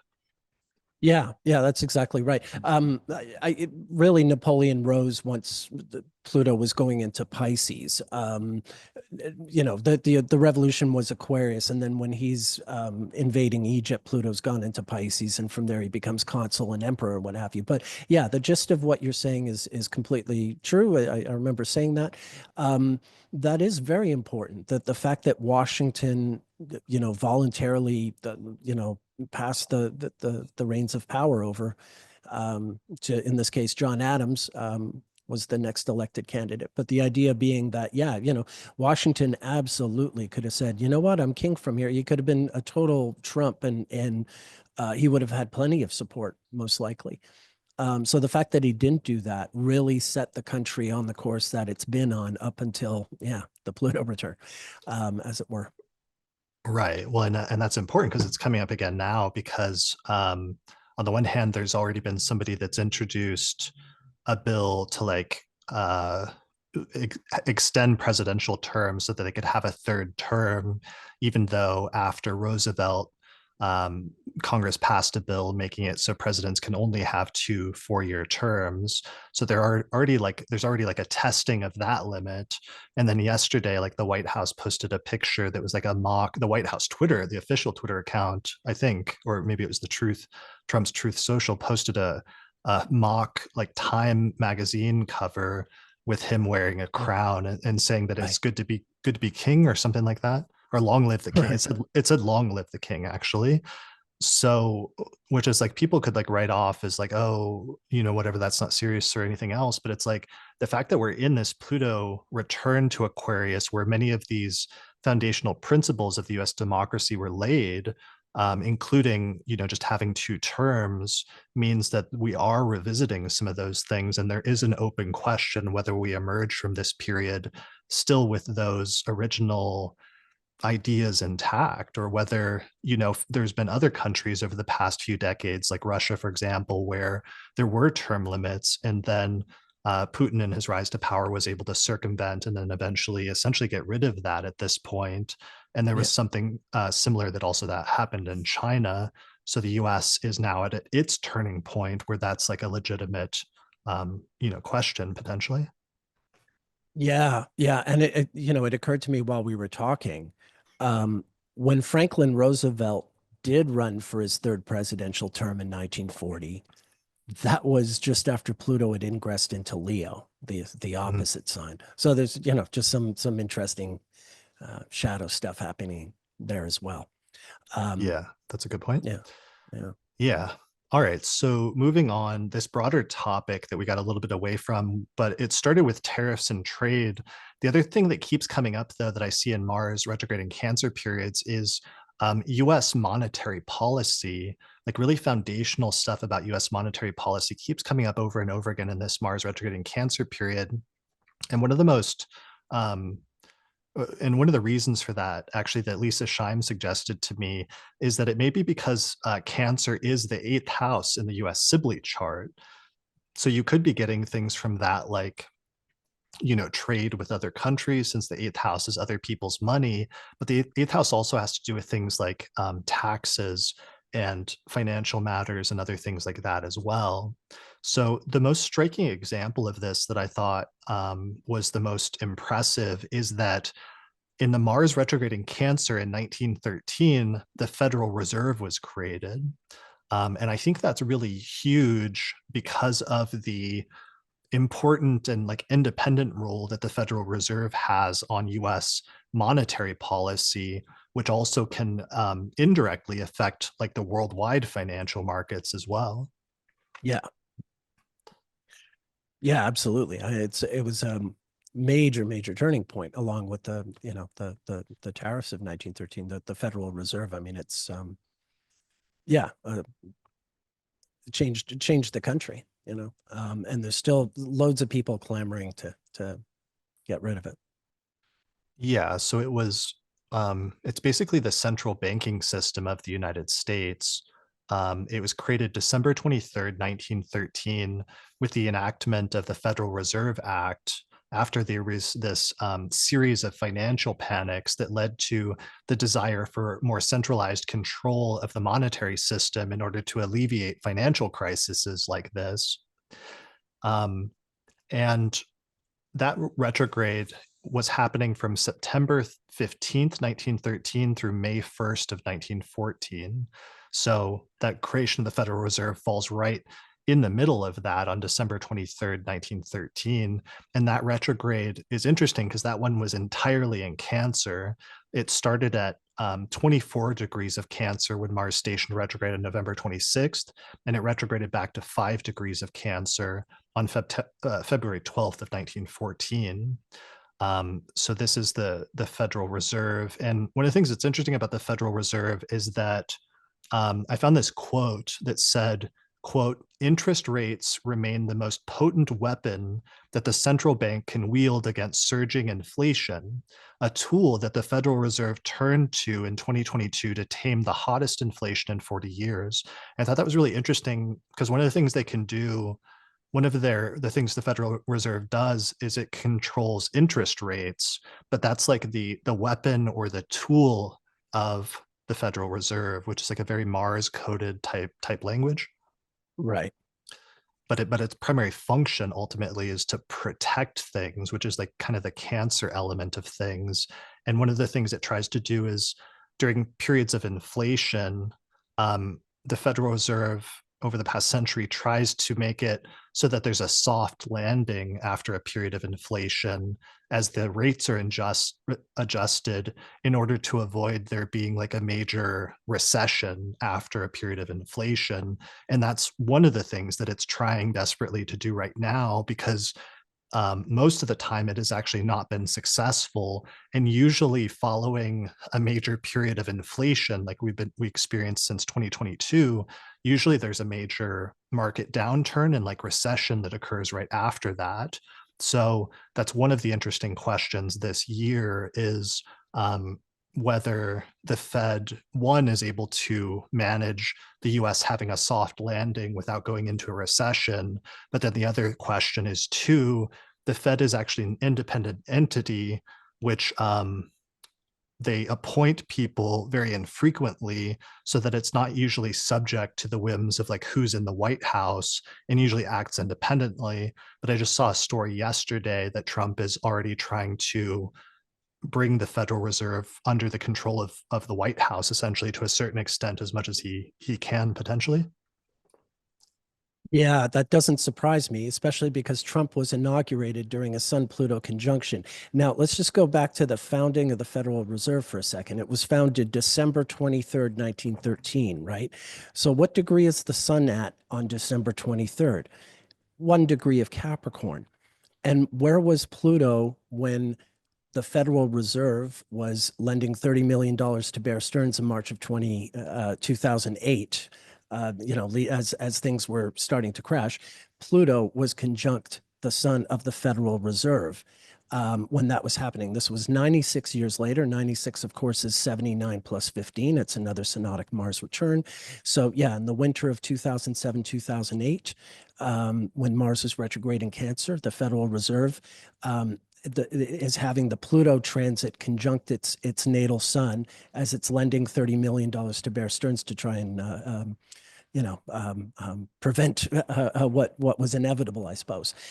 All the more interesting because Ben Bernanke had the sun at like 22 degrees of Sagittarius, and when he had been sworn in as chair of the Fed a few years earlier, Pluto was conjunct his sun, and then he winds up being the guy when Pluto is conjunct the Fed's sun that this happens in the middle of the financial crisis of that period. So there's a lot of interesting stuff. So coming back to Trump wanting to take control of it, there does appear to be, keep in mind, when the Fed was founded, the sun was opposite Pluto. Pluto was just going into Cancer. So that was like a Pluto half return of the Fed and the life of the Fed going from 2013 to 2008. So yeah, I mean, unsurprisingly, there's a strong Pluto relationship with the natal chart for the creation of the Fed, and obviously the transits it's had since its creation. So for a Yeah. president who's inaugurated during a Sun Pluto conjunction to want to take control of that, almost seems yeah, just seems to be in keeping with everything else we've seen about the astrology of the Fed. Yeah, I mean, it makes sense. It's a terrible idea and will have horrible financial repercussions if the Fed becomes partisan, Yeah, yeah, both nationally and internationally. But yeah, I mean, that was my primary in our year ahead forecast. That was my primary reading of what the Sun Pluto conjunction in Aquarius on inauguration day indicated, because Pluto, primarily in astrology, we associate with power, is one of the main keywords for Pluto, and sometimes like power plays or power control. Whereas the sun represents the central figure or the main authority, so that in ancient astrology, the sun always represented the king. So yeah, if you have the sun and Pluto conjoining in the inauguration chart, at the very least, you're going to have a greater centralization of power, or attempts to centralize more power and accumulate more power in the executive branch under the presidency, basically. And that's for sure what's been happening across the board. It's just a question of like how far that goes and how much power the executive branch, the president, is able to accumulate in canceling out or taking things away from other things that other branches are supposed to be doing.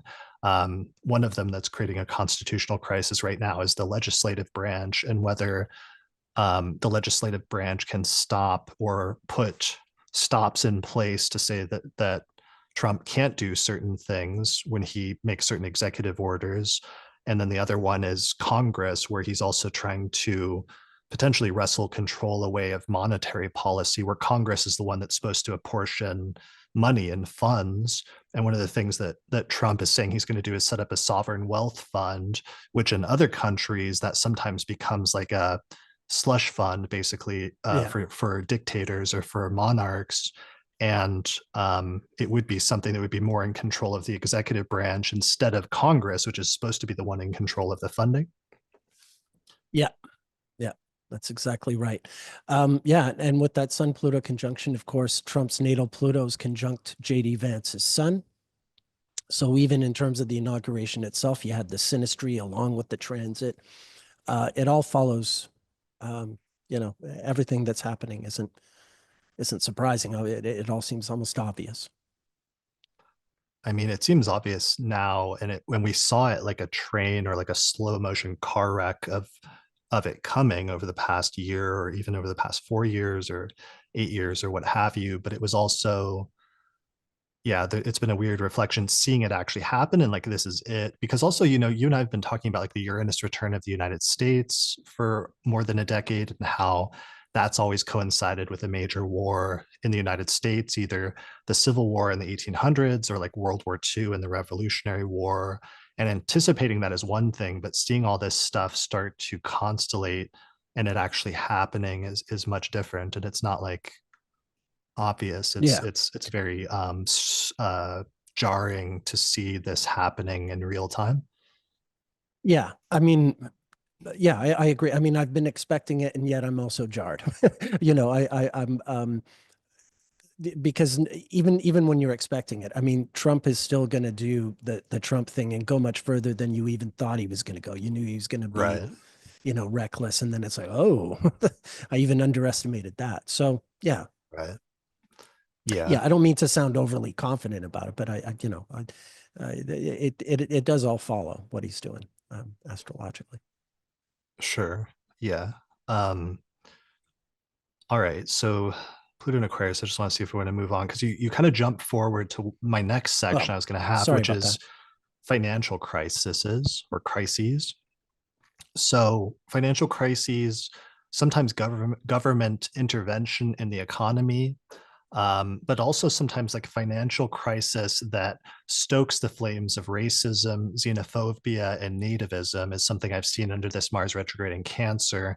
One of the most striking examples of this was actually the last Mars retrograde in Cancer that occurred before this one, which is the Mars retrograde in Cancer in 2007 through 2008, which actually coincided with the financial crisis that led to the Great Recession of that time period of 2007, 2008, and 2009.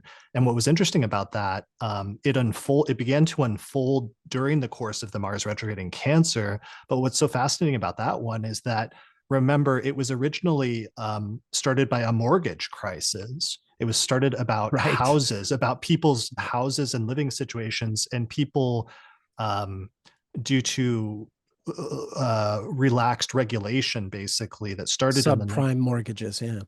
yeah, that actually started partially during one of the previous Mars retrogrades in the 1990s and In 1992, 92. Yeah. when they relaxed some regulations, allowing banks to. Originally, what's funny about that one is that they did it in order, and initially, the Housing and Community Development Act of 1992, they actually did that in order to allow people with lower incomes the chance, to give them a better chance to be able to take out a loan for a house, to get a home basically, and become homeowners, which is theoretically a good thing. But then in removing some of those restrictions or relaxing some of those regulations, which relaxing regulations and removing regulations may also be a Mars and Cancer thing. But in doing that, it set it up for the subprime mortgage crisis in 2007 and 2008, when banks were giving out loans to too many people who couldn't afford them. And then all of a sudden, when a large number of those people weren't able to pay back those loans, a bunch of banks started to fold, and that led to the financial crisis, right? Yeah. Yeah. Yeah. So that's really important also as a reference point that makes me really a little bit nervous right now. The fact that, I always associated the financial crisis with when it really culminated in like the fall of 2008, when all those banks started to fail and some of them started getting bailed out.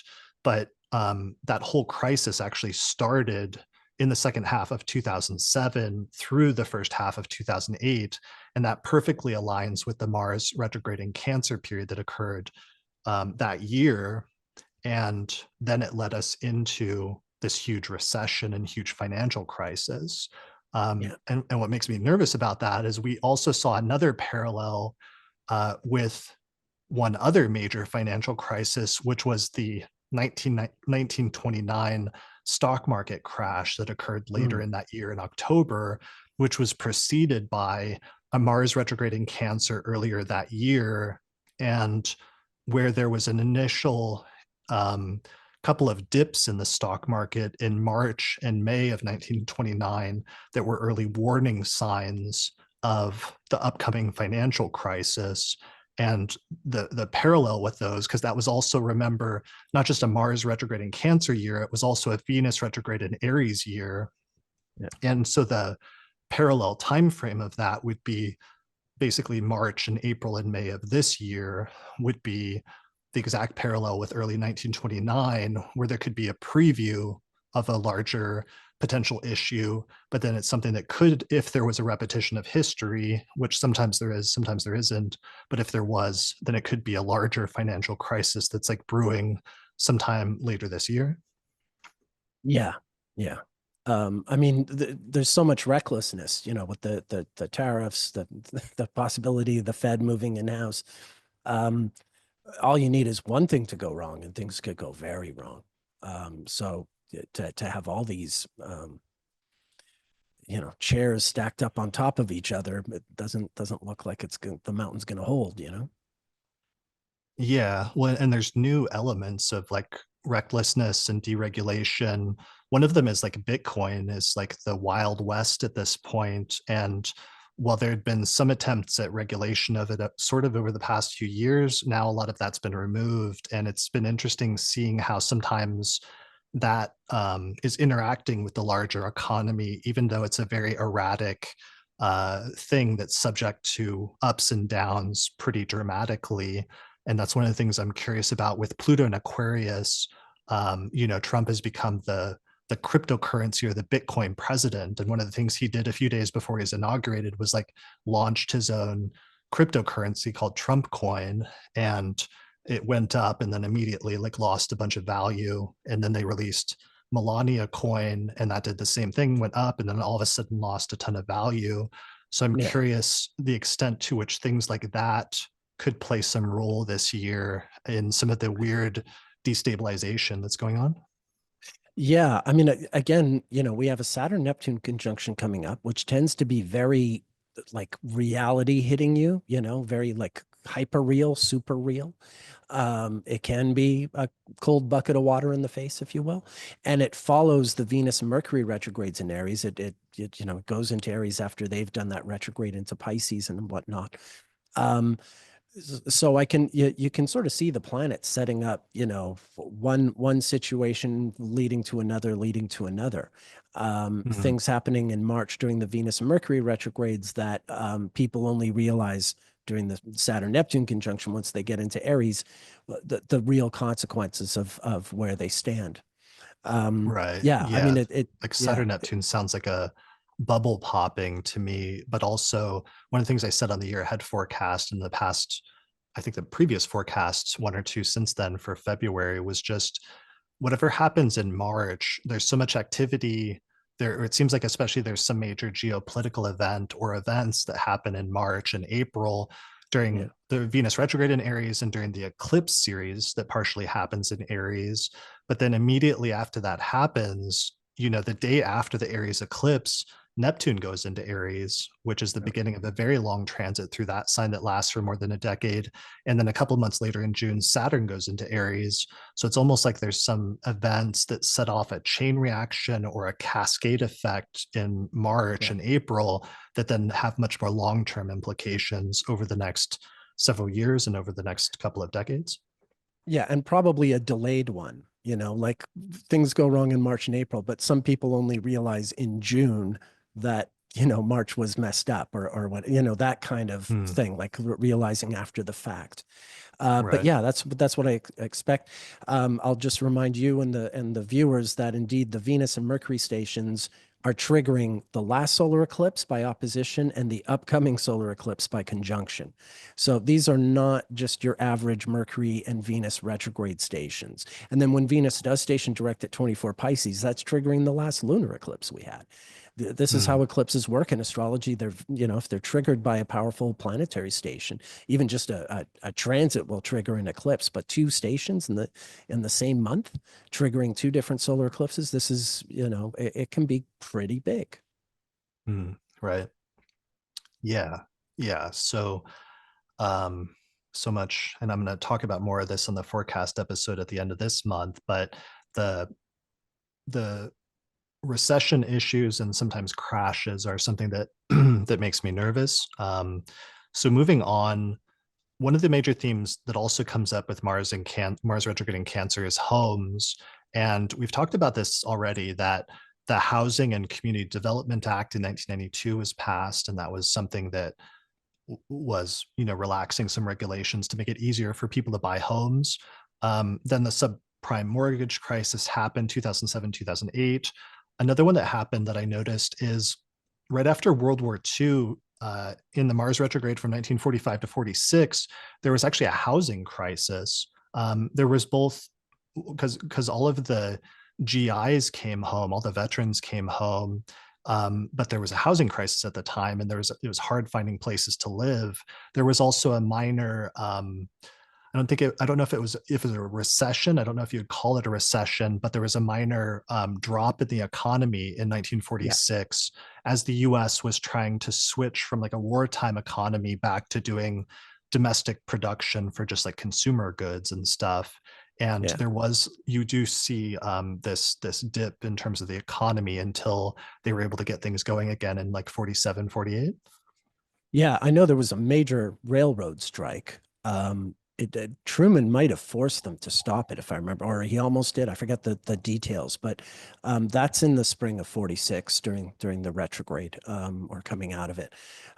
So yeah, if you have a big railroad strike, that was the idea. I mean, war had stimulated the economy. Famously, the war had ended the depression. But then when the war ends, yeah, suddenly people need jobs again in homes, and they're trying to start their lives. And there was bound to be just a transitional bump between those two realities, and that's what 1946 was still very close to the war having ended, and but too soon for everything to just totally go back to normal. Right. Yeah. So I thought that was interesting with housing crises happening Oh, and sometimes under these. sorry, one other thing. My parents having both been born in the spring of 1946 is a term we love to use even this day. Okay, boomer, baby boomers. They Mm. start during that Mars in Cancer. Think about it. I mean, Oh, right. like that's all these GIs are coming home and having tons of babies, and that's starting around September of 45, right? And Totally. my mother's born in Trump himself, born in June of 46. He must have been conceived October-ish 45. Right. I guess his dad wasn't coming back from the war, but all the same, yeah. I mean, that's how we got baby boomers. It just occurred to me. Totally. Um, That's a really good. I'm glad you made that point because I've actually been seeing a string of baby and pregnancy related news stories over the past few days as Mars is stationing directing Cancer, so much so that I realized that's like a thing.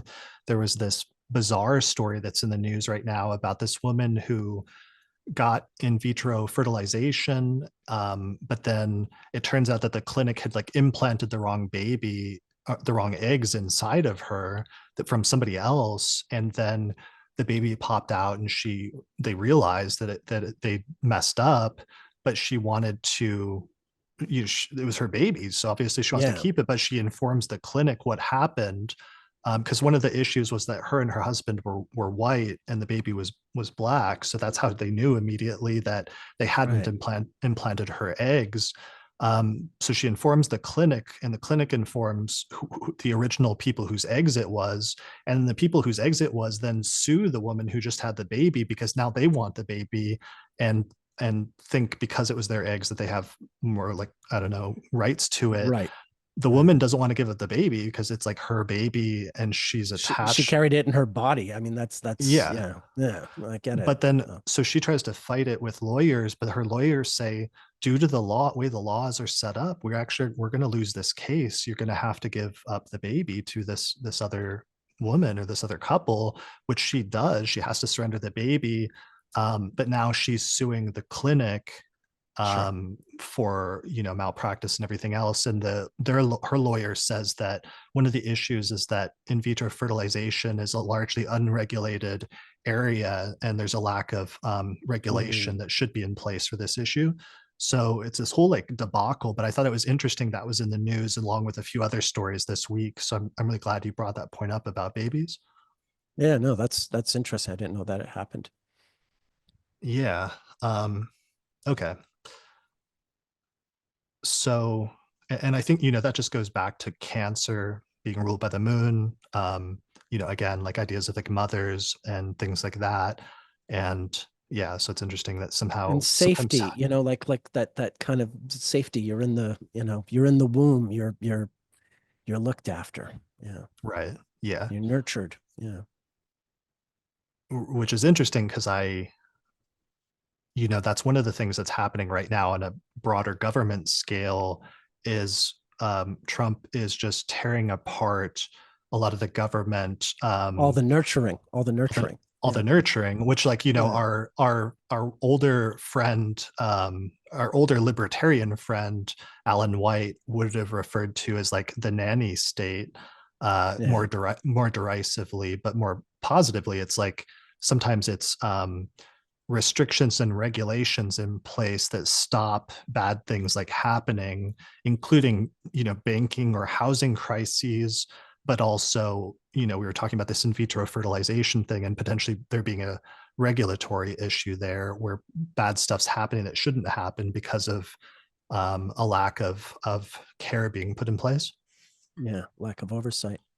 Yeah. I had no idea it was unregulated like that. What a thing to happen. I would love to see the child's chart. I'm sorry to sound like a cold-blooded astrologer. I mean, people's lives have been upended and ruined, but I would love to see that child's chart. I'll just be honest. No, totally. Because that's what I was thinking. Because what's so fascinating then is like at some point in the child's future, um, that is going to be activated again, and they're going to be aware of what happened when they were born and that they were born biologically to another mother from the mother that raised them. And I bet you anything, there's going to be some Mars retrograde at some point in that person's future where they're going to go back and revisit this and potentially even reconnect on some level with their birth Mm. mother, when that placement's activated again. I would, I would place a bet on that. Yeah, yeah. Trump can be reckless with the economy. We can be slightly reckless with our astrological predictions. Sure. With our Why not? predictions. Yeah. It's the age. Yeah. Yeah. We'll see what happens. Okay. So that's good for that section. I want to move into another section now. One of the other things that came up during some of these Mars retrogrades, especially two of them, was I noticed that there were some really striking military debacles or failed military operations or blunders or fiascos. I was having a hard time figuring out how to phrase this, but one of the most notorious examples, which was both Mars retrograde in Cancer and Venus retrograde in Aries, was the Bay of Pigs in 1961 at the very beginning of Kennedy's presidency, where they attempted to like invade Cuba, and it was this completely failed U.S. backed military operation that was not only failed but caused this huge international incident, basically, right? Yeah, I mean, I think it was a good 1,000 men. Some of them killed, a lot of them taken prisoner. There was eventually a prisoner swap, I think, at the end of '62. But yeah, I mean, and basically what happened, like Kennedy had been president not even for 90 days. This was a plan that was the Republicans expected Richard Nixon to win the election. Richard Nixon had been Eisenhower's vice president, so he was just going to continue the Eisenhower regime, and along with the Dulles brothers, just do business as usual. But then Kennedy wins the election, and he inherits the whole Bay of Pigs thing, and then he's set up to fail. And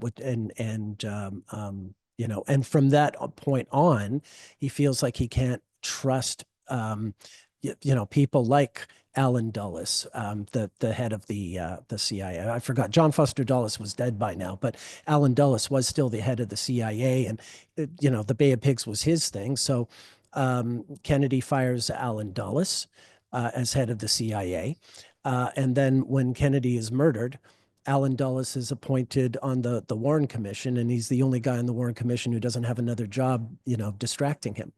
I'll just leave that there. But yeah, it's that was basically the deal that Kennedy was so new. He was told, yeah, this is an operation still in place, and he goes along with it because the men in suits are telling him he should and that it's all good. And then it wound up humiliating him very early in his presidency, and that set the tone for everything that followed, I think. Mhm. Although even like on the very first day, there's a famous picture in January of 61 when the Mars retrograde is happening. Kennedy's first day in the Oval Office. There was a big sort of uprising in the Belgian, what was the Belgian Congo, which had just become independent, and there was a political leader named Patrice Lumumba, who was trying to he was voted in and he was trying to take control of the country, but the sort of the Belgian reactionaries, there we go, there's the reactionaries, had him, with the assistance of the CIA, had him abducted and killed. And Kennedy had wanted to save and help Lumumba. And there's a famous photo of him being on the phone on his first day in the Oval Office, being told that Patrice Lumumba has been killed, and he's devastated. So like that begins him being disillusioned with the whole CIA thing. But then the Bay of Pigs thing happens, and that really changes things. Right. Okay. Yeah. So, and I wrote a summary of it if we didn't summarize it enough, but basically, the Bay of Pigs happened April 17th, 1961 through April 20th, 1961. Um, just as Mars is coming off of this retrograde in Cancer, and Mars was in Cancer at that time. And it was a CIA backed invasion of Cuba by Cuban exiles, and they were planning to overthrow Fidel Castro's communist regime. But then it ended in disaster, and the invasion was poorly planned and executed, and the invading force was quickly defeated. So this is a major embarrassment for the Kennedy administration, as we said, but it also further heightened the Cold War tensions, which of course had been there since the beginning of the Cold War during that Mars retrograde previously in 1946 and 1945. I think this is the thing where after this, Kennedy famously said he was going to like break up the CIA, right? Well, he fired Dulles, and he made some intimations to that, although obviously he didn't. It occurs to me, just that this is kind of funny. At least two of the soldiers, who attempted to invade Cuba at the Bay of Pigs, at least two of them were found 11 years later as part of the Watergate break-in team. They were two of the Watergate burglars, and Watergate happened when Venus was retrograde in Gemini. Well, from Cancer to Gemini. It had started in Cancer, it went to Gemini. So I'm seeing another, the guys who are arrested during the Mars retrograde in Cancer, and then they get this, or they fall, they lose the Bay of Pigs when Mars is retrograde in Cancer, and then they get their next big break with the Watergate thing, and then that falls apart on them during the Venus retrograde. Okay. Yeah. Yeah. Kennedy, the quote supposedly attributed to Kennedy is that he wanted to quote, splinter the CIA into 1,000 pieces and scatter it to the winds. And then this becomes repeated a lot in, conspiracies or theories about Right. the Kennedy assassination, which then occurred just 2 years later in 1963. And like one of the Right. theoretical motivations for why that occurred. Especially because the mastermind of the Bay of Pigs winds up being on the Warren Commission and like the leading guy on the Warren Commission. So it's not all that cloak and dagger. It's all quite out in the open. Okay. Yeah. Yeah. And interestingly, as another parallel, um, Eisenhower, before he leaves office that year in January, on January Right. 17th, he gives his famous farewell speech where he warned of a quote unquote military industrial complex and warning about this as being an issue. And this is an often quoted thing, especially I remember when I was like, becoming an adult in the 2000s, and the second Iraq war was taking place when George W. Bush invaded Iraq. That these notions of like the military industrial complex and Eisenhower's warning about that were commonly invoked, and I thought that was incredible because you and I mentioned that, I think, as a Venus retrograde thing, in our Venus retrograde episode. And then Biden, when he gave his farewell speech in Yeah, January, he mentioned it. He actually cited Eisenhower and his warning of a military industrial complex. And then Biden himself warned of I think he said a tech industrial complex or something like that. And that America was the democracy was being threatened by an oligarchy, basically. yeah, So yeah. it And was a nice repetition of both the Venus retrograde and the Mars retrograde from 1961. yeah, and they're both dire warnings about the Gemini who's about to take over the job. So there's also that, I guess. Hmm. Of Trump now versus like Kennedy in Yeah, 1961. Okay. yeah. There have only been three Gemini Sun presidents, the third being George H.W. Bush. So the part that is nervous, of course, about that is that period is coming up then over the next few months in terms of Trump's presidency and just in terms of the potential for like a military debacle. Um, I have been anticipating a major geopolitical event that happens in March and April, largely related to the eclipses, because over the past year, every time there's an eclipse, Iran and Israel have started firing missiles at each other openly for the first time. And so the next set of eclipses we've anticipated could potentially be an escalation of that, which, if true, could be a major thing that happens if that's what all of the crazy astrology is about over the next 2 months that comes up in March and April, especially around that Aries eclipse. But we'll have to see. We'll have to just see what happens. Yeah, yeah, I'd say yeah. I mean that's an obvious one to think about, but I also think Europe is primed for some trouble as well. Right. Obviously, yeah. Of course. Yeah. With Russia and Ukraine, for sure. That's going to be another obvious, But like, major geopolitical one. yeah, but also, France wants their uranium, so they also want to go after Russia. And then depending on how the German election goes, they could wind up being on the side of the Russians. You never know. Mm. So things could, yeah. I mean, it doesn't necessarily play out that way, but that's entirely possible. Yeah, Um, but some of those are like political realignments and things like that. Like, I'm talking yes, about a military operation of some sort that right. maybe doesn't go as smoothly as hoped and turns into a big thing. Because the other thing, it's not just the Bay of Pigs. So the Bay of Pigs was my first example. My other example is the Waco siege in Yeah. 1993 was the other one that was under both a Mars retrograde in um, Cancer as well as Venus retrograde in Aries at the same time. So that's that 32-year repetition we mentioned at the beginning, where every 32 years, the Mars retrograde in Cancer and the Venus retrograde in Aries happen. So that's only two times before this, which was 1993 and 1961. So in 1993, the Waco siege really closely like matched that. And what happened? Like, how would you describe that one again? Well, there was a compound. There was this religious cult, I suppose you'd call them, called the Branch Davidians. They had this compound in Waco, Texas, that was sort of sealed off largely. And this group, I forget the number of people. There were dozens. I don't think there were 100. Maybe there were a couple of hundred There were, at the most. because, At the most. well, But no, I mean, I, well, actually, I don't know how many. I just know that there was 76 people that were killed, including that were 25 killed, children. right? That's Yeah. the number. So this group had a lot of weapons. Apparently, they were known to go to a lot of the sort of the gun shows and what have you.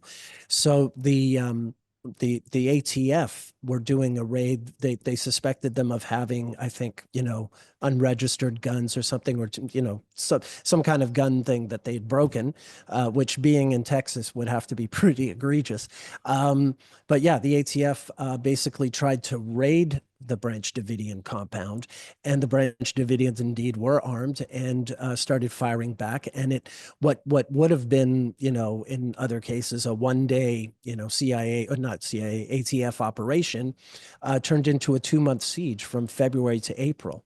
As I recall, when it ended in tragedy with the whole place burning down.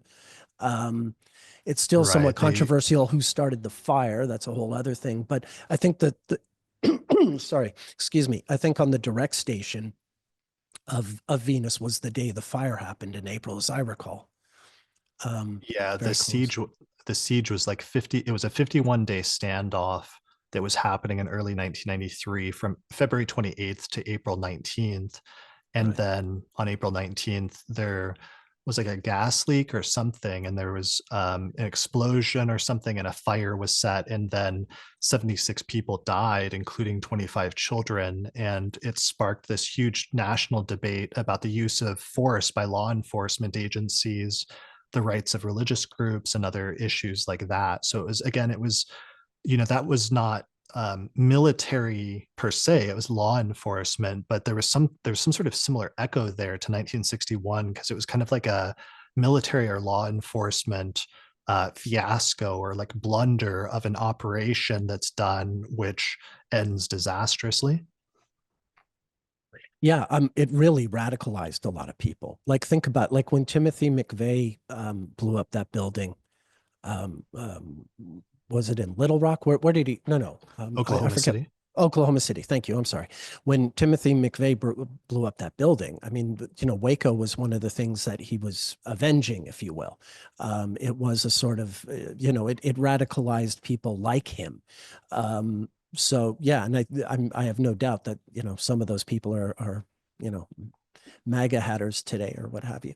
Um, so yeah, like and the Bay of Pigs similarly also radicalized people because you had the Cuban Revolution was only 2 years earlier, so those Cubans who were attacking on at the Bay of Pigs, really thought they had a chance of taking their country back, that this was just some little blip. But when the Bay of Pigs fell apart, then they realized, like, America's not really going to help them get their country back, and they really are exiles. And so, like, yeah, attitudes hardened.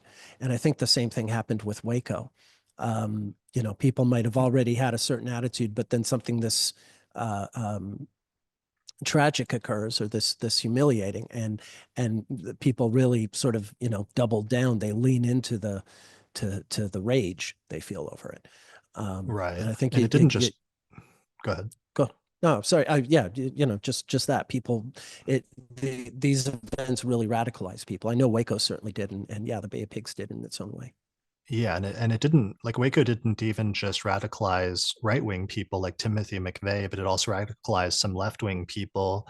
I remember like being in high school and like a teacher like showed a documentary about it, and it was just very something, it was like the penultimate example of like government and law enforcement like overreach and militarization or something like that, which bred anti-government sentiment in different areas. Yeah. So that gives us two different scenarios, where on the one hand we're talking about like there's a big geopolitical military thing like in 1961.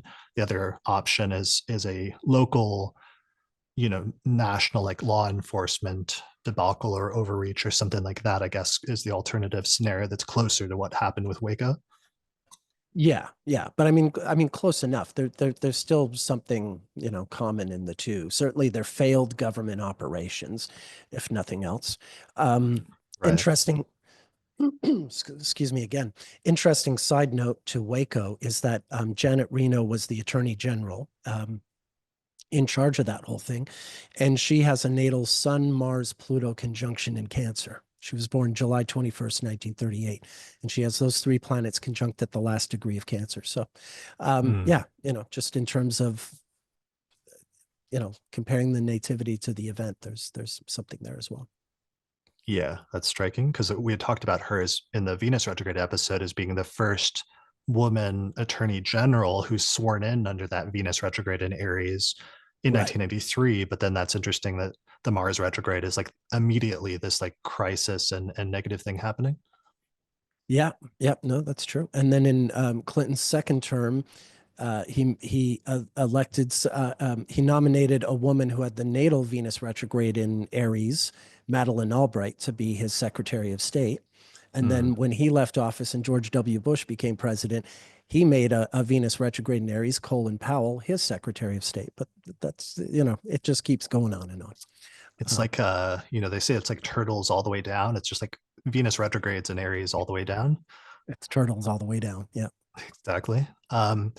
While we're here, it's worth mentioning that the other major terrible thing that happened when Mars was stationing directing Cancer in 1993, in February of 1993, was the first World Trade Center bombing took place, Yeah. where a bomb exploded in the basement of the World Trade Center in New York City that killed 6 people and injured over 1,000. Although it ultimately wasn't success. I mean, ironically, that was also a failed, quote unquote, military Yeah. operation on the part of Al Qaeda and Osama bin Laden. But it would be their first attempt at attacking the World Trade Center bombing. And then exactly 8 years later, almost exactly 8 years later, when Venus then again went retrograde in early 2001, they finalized the plans for the September 11th attacks, which then happened later that year. I was looking through my database when I was looking at Waco, and I just saw something that I feel I have to throw in here. On November 24th, 1992, the United Nations voted to urge the US to end their sanctions against Cuba. Oh, wow. Okay. Yeah. So there was another repetition of US Cuba relations at the 32 Yeah. year repetition of 1961. Yeah. Yeah. This was November 24th, 92. So Clinton had just been elected, but was not yet inaugurated. So maybe this was some kind of strategic hope, like, oh, the Americans have, elected a Democrat for the first time in 12 years. Let's see if maybe he'll bite here. He didn't. Well, okay. Well, and what's well, depressingly, Cuba is again in the news right now because Trump just announced that they just started, he didn't just announce, they set up camps where they're planning to put at least like 30,000 immigrants in a detention center in Guantanamo Bay. And what's not interesting, I have a side point about that, which is I found that the year that the US first got control of Guantanamo Bay was a Mars retrograding Cancer year, basically Yeah. during the Spanish American War. Yeah. And they've held it ever since. It's always been there for them to take people that they don't want to enjoy the benefit of American law. Right. And that's the problem, is that because it's outside of the continental United States, it's not within the boundaries of American court systems. It's like military courts and stuff like that, which then opens up the possibility for abuse or for people to get stuck there without adequate representation and other things like that. Yeah, I'm sure we all remember the Abu Ghraib photos of 2004. The photos of people at Guantanamo as well. Being tortured and humiliated. Those images came out during the Venus retrograde in Gemini of 2004, and yeah, I mean that's what's potentially in store for people who didn't commit acts of terrorism. So yeah. Yeah, I mean, in the worst case scenario, I hope it doesn't come to that, but yeah, there's no reason to set up stuff outside of the US um Unless law. you plan on doing something outside the law, outside Yeah, American law. and ultimately, like, that's the problem, is because there's a difference between, like, and I can already hear people responding to like the immigration section that we did earlier at the beginning of this, and talk and saying, we just want to enforce the laws of the country, and if people are coming here illegally, then that's wrong and there shouldn't be an issue with enforcing the rules. But the problem is that what some of this gets tinged with, that's already happening, is an element of dehumanization of people, like the thing with like the chains over the past few days that the White House tweeted about ASMR, like that someone loves listening to like people being shackled and carted away. There's an element of dehumanization to that, I think, that is tied in with that Mars and Cancer, and that's the part where it's wrong, and where morally it's not justified, and where it gets scary, and where other elements can also come in, including things like racism and other things like that. So yeah. Anyway, but to bring this back to closing out this section, I thought that was a very literal possible manifestation of Mars retrograde, is the idea of a military debacle or a military blunder or fiasco, with Mars representing the military in ancient astrology, and a retrograde being like a blunder or a fiasco or something going awry, something doing something it's not supposed to or intended to. Yeah. Yeah.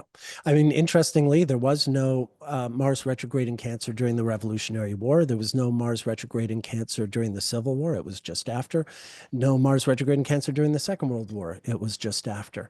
Um, I'm sure there have been wars that have been fought while Mars was retrograde in Cancer, but it'd be interesting to do a survey of battles that occurred during that retrograde.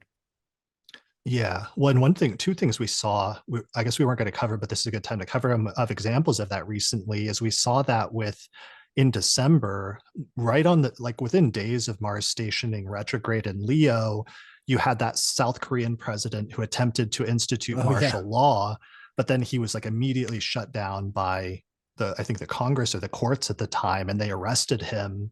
And now during the course of the Mars retrograde, he's like being put on trial and is being charged for what he did basically.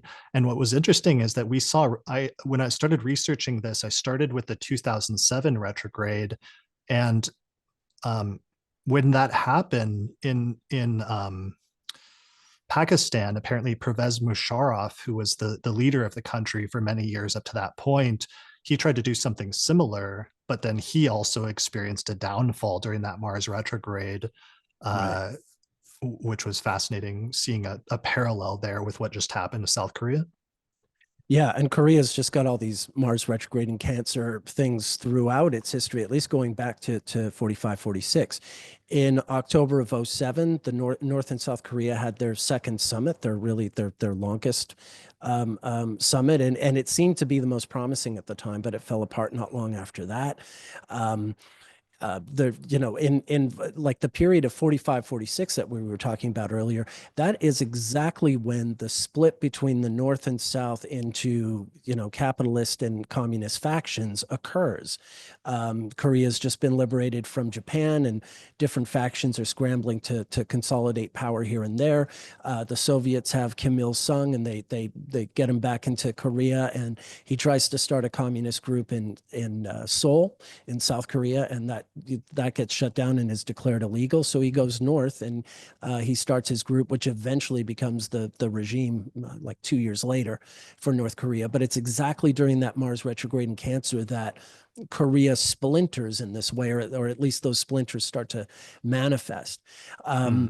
So yeah, there's a lot of Korean stuff I found. We don't need to get into all of it here, but quite consistently, I was really amazed at how much of their history was linked to that Mars retrograding Cancer. And maybe it really does, I mean, again, since 45, 46, I don't know, going back further, I'd like to study more older Korean history. But when you think about it, it makes a certain amount of sense, because they're a country that is always, half of it's always occupied by foreign powers. The other half is a, a a sort of a constant military failure, if you will, right? Hmm. North Korea is like, a daily Bay of Pigs.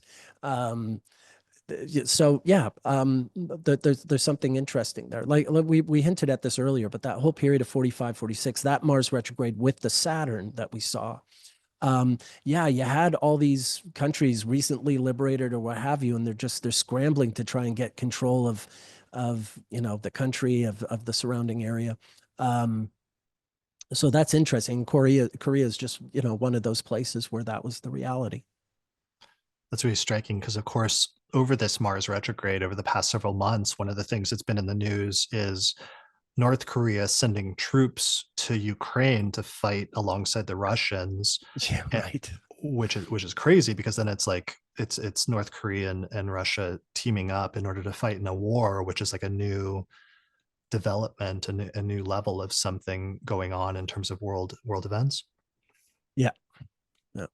So, all right. So you did your South Korean thing. If you're going to do your South Korean thing, then I want to briefly do my Pakistan Okay. Side All note, right. if Yeah. you feel like it. All right. I just want to I do. mention, because that Mars retrograde in 2007, 2008 was all really important stuff happening in Pakistan with Pervez Musharraf, and he was trying to control things. And one of the things was the opposition leader you mentioned earlier was Benazir Bhutto, and they tried to assassinate her twice. Once towards the Yeah. beginning of the Mars retrograde period in I think it was in October, but then they attempted to again, and the second time they were successful and murdered basically the opposition leader who was trying to run against Pervez Musharraf, who had become this quasi-military dictator at this point. And he attempted to declare a state of emergency on November 3rd, 2007, where the constitution of Pakistan was suspended, but eventually basically he was overthrown essentially during the course of this by the end of this retrograde. And then he eventually went into exile. And interestingly, 15 years later, which is a Mars period, he died on February 5th, 2023, a few weeks after Mars stationed direct in Gemini. And he was 79 years old. And when I took that back and looked at his birth chart, he was born August 11th, 1943, with Mars in late Taurus, getting ready to slow down and station retrograde in late Gemini. So basically, Right. he died on the repetition of the Mars retrograde in Gemini that happened when he was born. Yeah. I think he had the Venus retrograde in Leo. And if I remember correctly, he first came to power in 99, close to that Venus retrograde in Leo. That's the other thing. When he's 56, remember, 56 is always that magical Venus return for politics. Yeah. And Benazir Bhutto, she was killed during the Mars retrograde in Cancer. The first time she was elected Prime Minister of Pakistan was in 1988 during the Mars retrograde in Aries. She was born June 21st, 1953. She had the Sun at 29 Gemini and Mars at 4 Cancer. So not Hmm. retrograde, but she did have natal Mars at Cancer. And that retrograde she was killed under was a Mars retrograde that was going from her natal Mars to her natal Sun. Got it. Okay. Yeah. That's really tragic. Yeah. So yeah, but Musharraf was born basically just before that Mars retrograde in Gemini and Cancer. He was overthrown during a Mars retrograde in Gemini and Cancer in 2007, 2008, and then he died on the Mars retrograde in Gemini and Cancer in 2000 or in whatever 2023. Yeah. Is that it? Yeah, Yeah. I'm seeing here he came to power. He was installed in power October 12th, 1999. And yeah, Venus was just coming out of that retrograde. Okay. Yeah, I want to focus on the Mars stuff, Sure. but so anyway, so that's a side note, but it means there's just this whole other world of like Mars retrograde stuff outside of Cancer that we're not getting to for the most part in this episode, Yeah. aside from our frequent digressions. But I just wanted to give people a taste of those, both to show you that we've studied some of that stuff. And if people would like to, they can let us know in the YouTube comments if they'd like us to cover, some other Mars retrogrades and other signs, as well as more international events. That's like we have focused on that and found some really interesting stuff. And there's tons of interesting stories to share there, even though we've decided to focus this episode on US history for the sake of the central changes that are happening in the US right now with this Yeah. Mars retrograde in Cancer. But let us know, people can let us know in the comments if they want us to do a follow up on other Mars retrogrades around the world. And I hope you do, because there's some great stuff there. Yeah, for sure. So, related to the military debacle theme, another one that I noticed was sometimes themes of imperialism and instances of US imperialism, even in its like early nascent form. And one of the most striking examples of this that I saw was the Philippine American War that happened in 1899 on a Mars retrograde in Cancer. And this is in the middle of William McKinley's first term as president. And it came because there were two things that happened with this retrograde. This retrograde was 1898 through 1899. And it initially started with, in the first half of it, the end of the Spanish American War, where basically Spain and the United States went to war, and Spain lost, and then America took, basically in the treaty that was signed during the actual retrograde period at the end of 1898, it took like a few different things, including I think Cuba, right? Yeah. Um, Uh, Cuba, uh, it basically became a Dominican. protectorate of Um, Cuba, Dominican. maybe they already had Dominican. I think they might have taken that from the Spanish earlier. I stand corrected. Okay, but one of the things that they But then Philippines too. Yeah. yeah, one of the things they took from Spain in this treaty at the end of the year, at the beginning of when Mars was slowing down to station retrograde, was the Philippines. The U.S. annexed, but then the Philippines, as the Mars retrograde really gets going at the very beginning by January of 1899, the Philippine people are like, hey, like what is this, like, because they were already in the process of like starting to fight a revolution, I think, against the Spanish. So then when the Hmm. Americans came in, all of a sudden in early 1899 it becomes this major protracted war between the Philippines and America, and it was a really brutal, uh gross like war where a lot of atrocities were committed. And yeah, there were a lot of internal debates within the United States at the time about this being a completely unnecessary war, and that the US was turning into a colonial power or like an imperial power, that were actually like happening, like high level debates among very famous people, including Mark Twain, who were Yeah. like speaking out against this and saying this was not a good direction to be taking the country. Yeah, Twain was traveling Europe at the time, literally having dinner with Kaiser Wilhelm and the like, people who were already quite happy at being imperialists. But he kind of, rushes home to speak out against what's happening. And he had an unlikely ally in Andrew Carnegie, the steel magnate, who was also very against the war. Yeah, so um, the first Philippine Republic was declared on January 21st, 1899. That's when they're like declaring essentially their independence. But then the war begins with the US on February 4th, 1899, when Mars is at 22 degrees of Cancer, and it's just 3 weeks from stationing direct. And this war would actually go on for a few years. But the fact that it started under this Mars retrograde was really notable, especially because of the debates, the intense debates that it caused within the US about anti-imperialists arguing against the annexation of like another foreign country.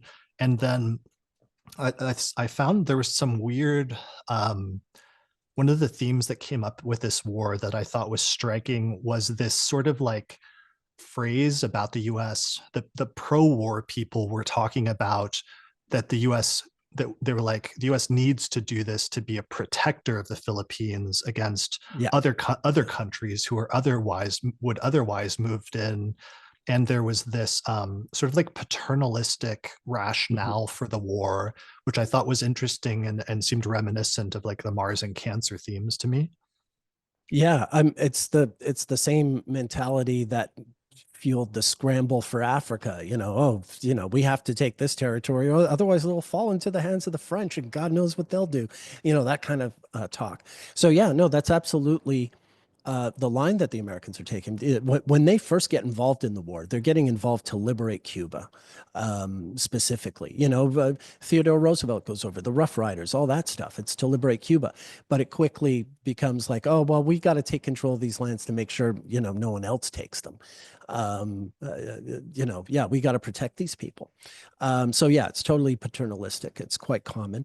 And since we're talking about the Philippines and imperialism and Mars retrograde in Cancer, wouldn't you know that on March 16th, 1521, when Ferdinand Magellan discovered the Philippines, Mars was at 28 Cancer and had only just stationed direct 19 days earlier in Wow. 1521. Wow. So, like, yeah, the Philippines can't catch a break whenever Mars is retrograde in Cancer. Someone's coming around to mess with them unnecessarily.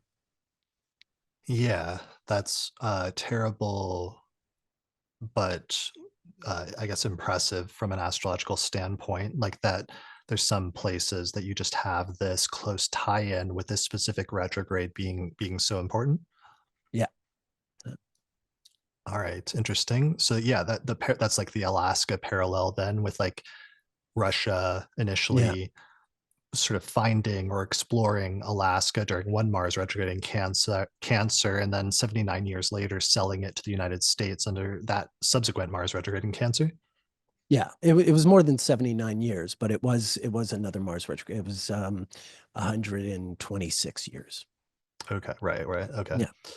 All right. So last thing, so just to summarize this and to make it like, so this isn't just like me saying this. Um, I found this quote for the Philippines War that said, quote, "The US annexation and war sparked a political backlash from anti-imperialists in the US Senate who argued that the war was a definite example of US imperialism and that it was an inherent contradiction to the founding principles of the United States contained in the Declaration of Independence." Um, and additionally, on Wikipedia, it says, quote, "Some anti-imperialists oppose the annexation also on other grounds." But yeah, I just wanted to mention that because there's something about that where sometimes, in this instance at least, there's an intense debate within the United States about the US doing something, like in this instance, a military move that some view as inherently contradictory to the principles and like higher ideals theoretically of the country. And this long-standing internal tension between the higher ideals of some of the founding documents of the country versus the practicalities of what the country sometimes often does or is at different points in its history. Yeah, the argument that the United States is aspirational, that the things that it puts into its, into its documents are what it aspires to, but not necessarily what it can meet. I mean, after all, a country that declared that we hold these truths to, that to be what is it? All men are created equal. Sorry, I usually know that line by heart, but it is late in the day for me. Yeah, they can declare that all men are created equal, and yet own slaves, and not really deal with the contradiction much. And so right out of the gate, you have that. You have the idea that the United States is aspiring to something that it's either unable or at least not ready to actually meet. That it's what it these ideals are what it wants to be, but not what it is. Right. Yeah. That both that slavery, that huge numbers of people were enslaved, but even that phrasing of like all men are created equal, but that even women at the time like weren't granted the right to vote until the 1920s. Yeah, or even men who didn't own property, right? I mean, even they Oh, didn't, right. yeah, even just your ordinary dude didn't have a vote. So yeah, I mean, Yeah.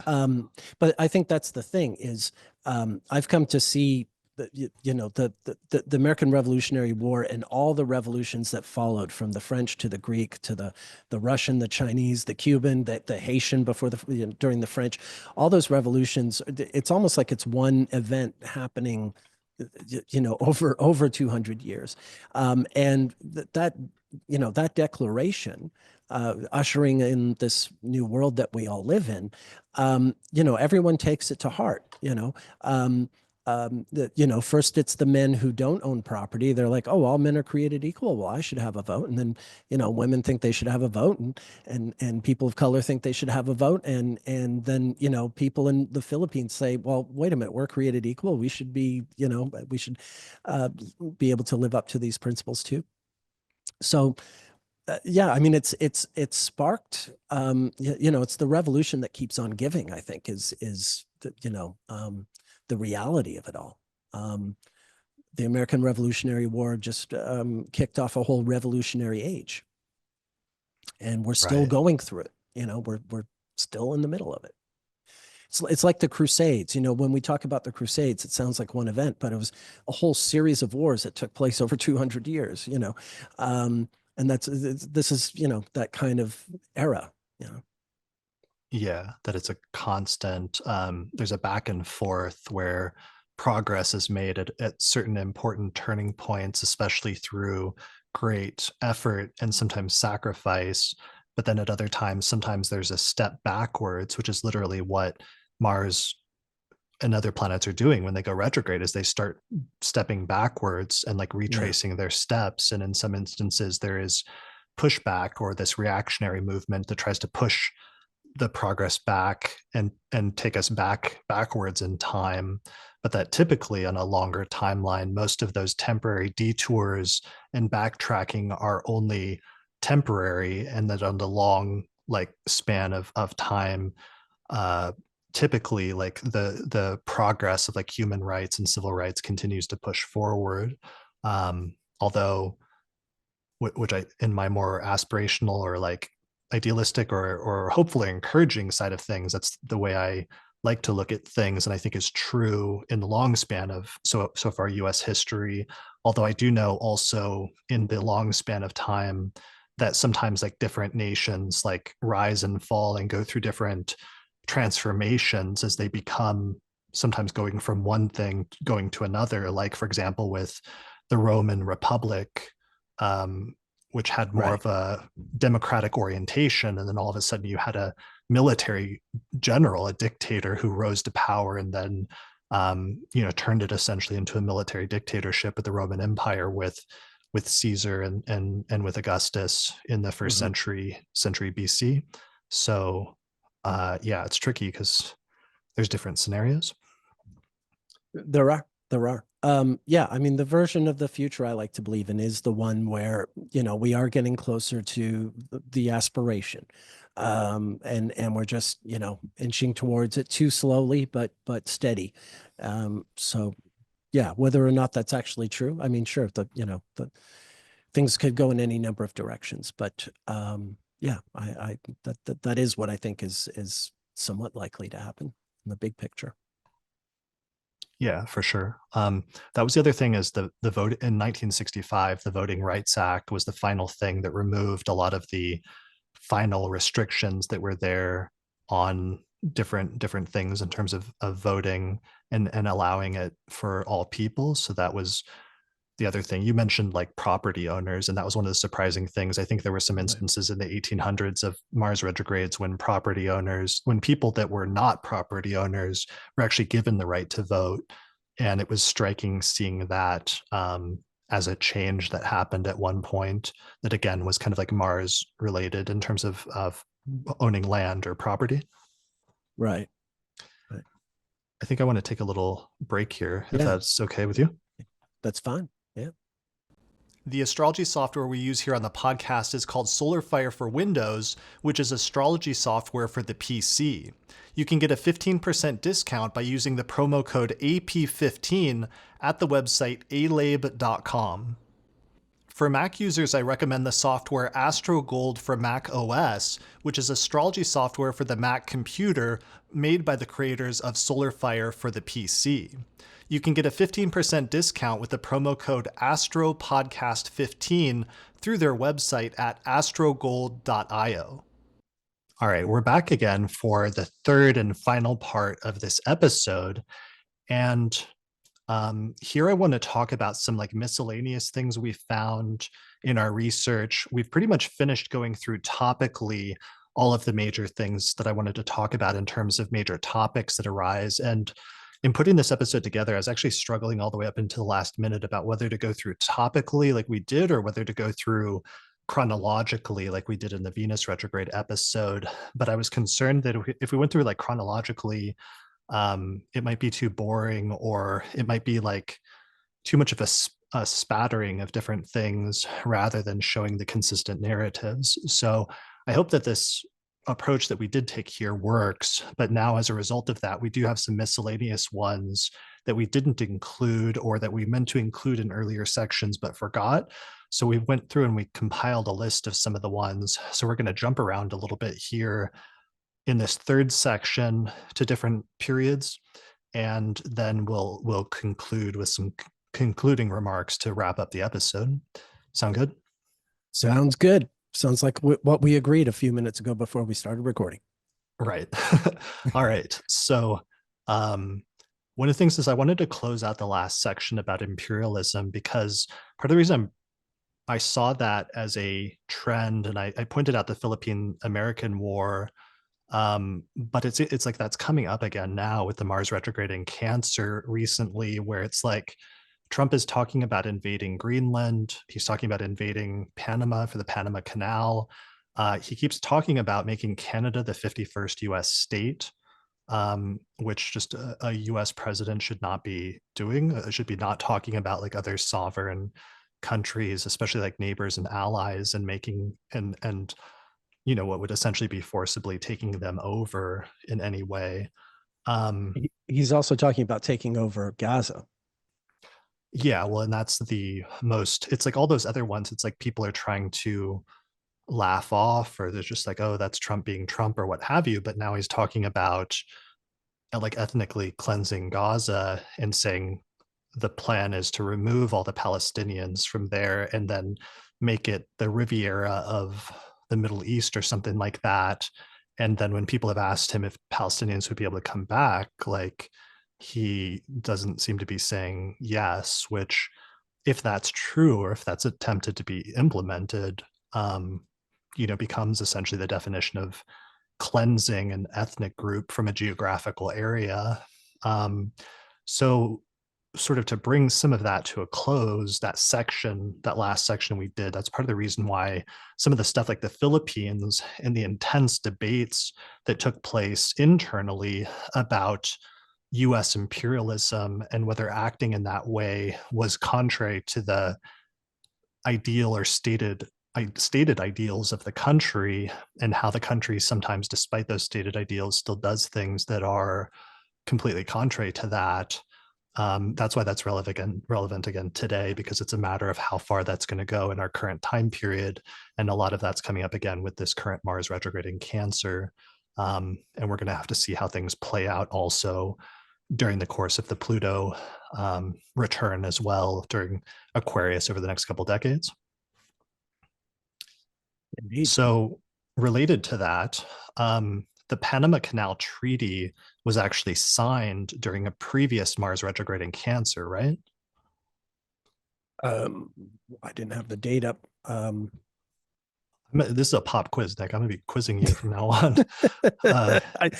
I wasn't expecting to be quizzed on the date. So September 7th, 1977, the Oh, Panama that Canal. one. Oh, that one. Yeah, yeah. I'm sorry. Okay. You're I'm like, oh, sorry. that Panama Canal. I thought I thought you were talking about like at the beginning. No, no, of course, when they handed it back. I'm sorry, I just wasn't thinking. My apologies. Yeah. So the treaties called for the gradual transfer of control of the Panama Canal from the United States to Panama. It was signed September 7th, 1977, and this was during right after Mars went into Cancer on September 1st, 1977, and started building up to the Mars retrograde in Cancer and Leo back then. And that's actually interesting because that's the 47-year repetition of right now, right? Yeah. Yeah. So that was when Jimmy Carter agreed to give the Panama Canal back to Panama. That's what was being signed on that day. Got it. Okay. Yeah. Yeah. So that's being activated again. So that's partially why that's in the news again now, due to the Mars retrograde repeating from back when that treaty was originally signed, and now it's being revisited. Yeah, so that's all I wanted to say about that. We'll see how that goes, just to close out that section, not just with Panama, but with all of these other places. So moving on to some other miscellaneous stuff. One of the things that people have been seeing in the news a lot over the past 2 weeks and asking about is like, what is up with all these aviation accidents where there's been just like tons of plane accidents suddenly over the past few weeks.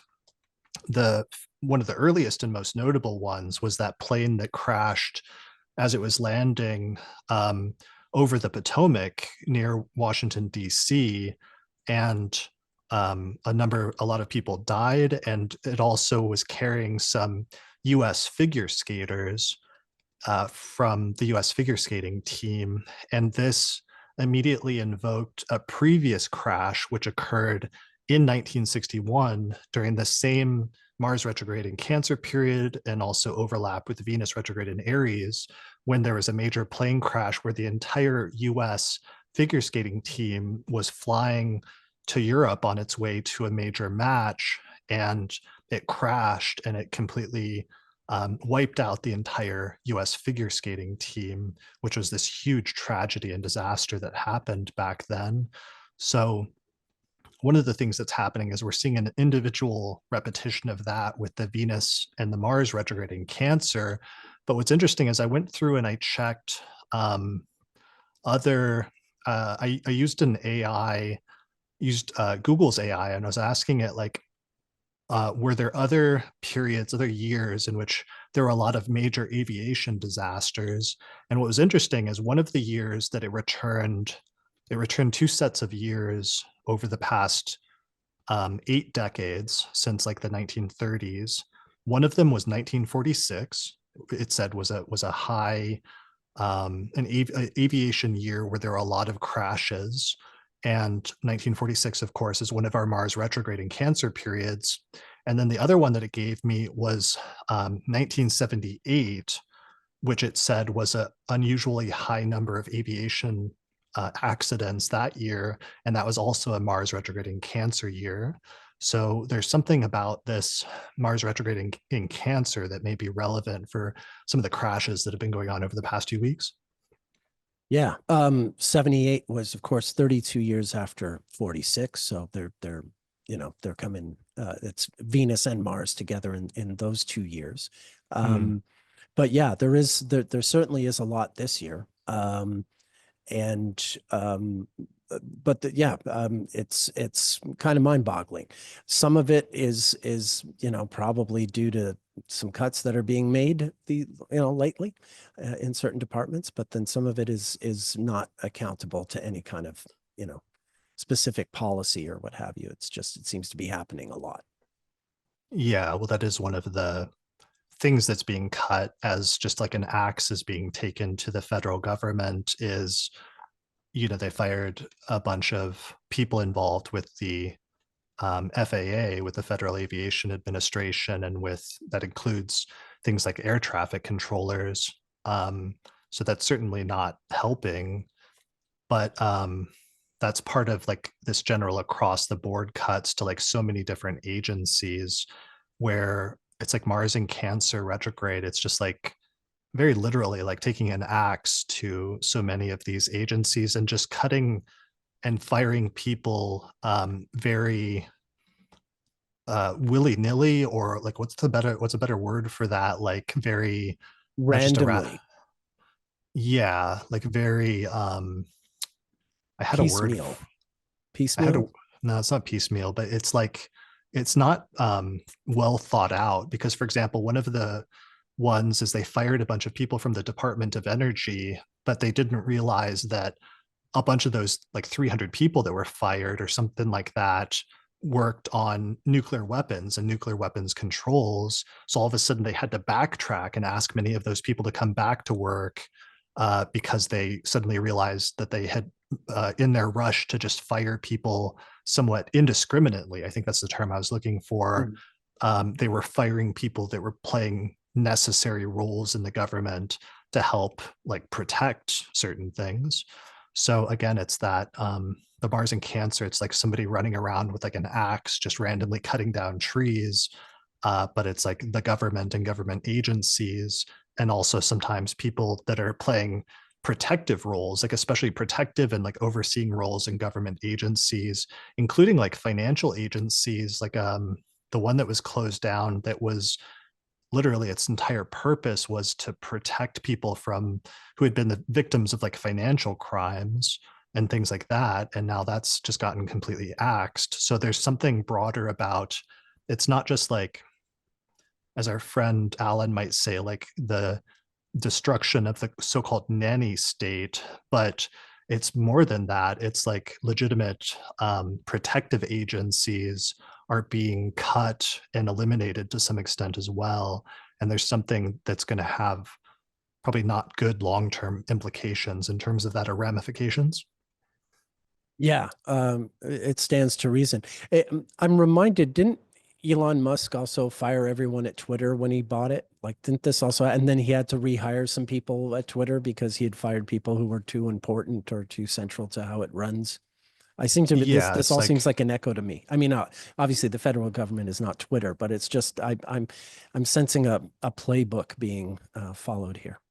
yeah, I mean it's absolutely his playbook, and that was the Mars retrograde in Gemini, wasn't it? Yeah, Back in yeah, 2022. yeah. Yeah, I mean they're using his playbook, and he's the one running the agency Doge, which is going in and instituting a lot of these cuts. But it's like I was there for Twitter, and the problem with that with Twitter and and cutting and just getting rid of tons of people in the interest of cost saving is now, I mean, one, the website in removing all restrictions and other things is much more blatantly like racist than it ever was prior to that time.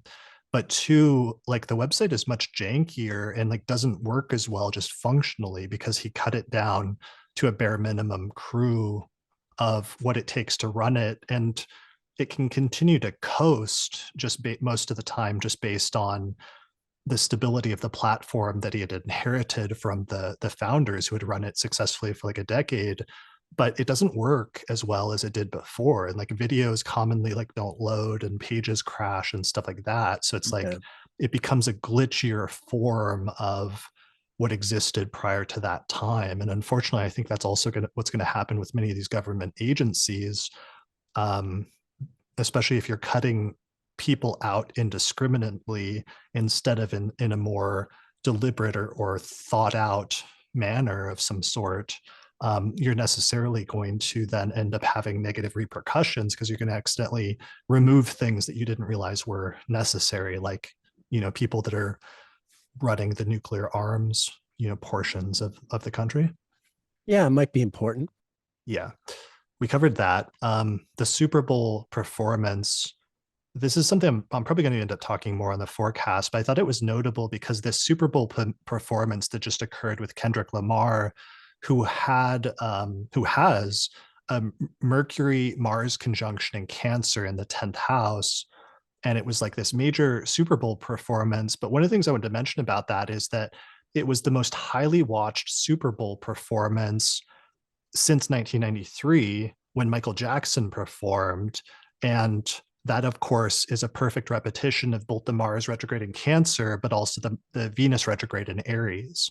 So I thought that was incredibly stunning that Kendrick dethroned the previous like most watched Super Bowl performance that was back to 1993, the last time that Mars was retrograde in Cancer and Venus was retrograde in Aries.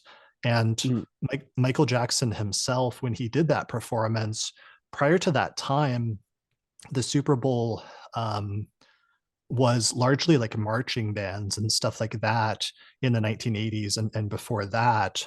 And right. when Michael Jackson did that as like, the biggest pop star at the time, that set a new standard for what the Super Bowl halftime was supposed to be like, and what we've grown accustomed to at this point in terms of usually like a major musician or pop star headlining the Super Bowl at that point. So it set a new like foundation for that. Yeah, good point. Yeah.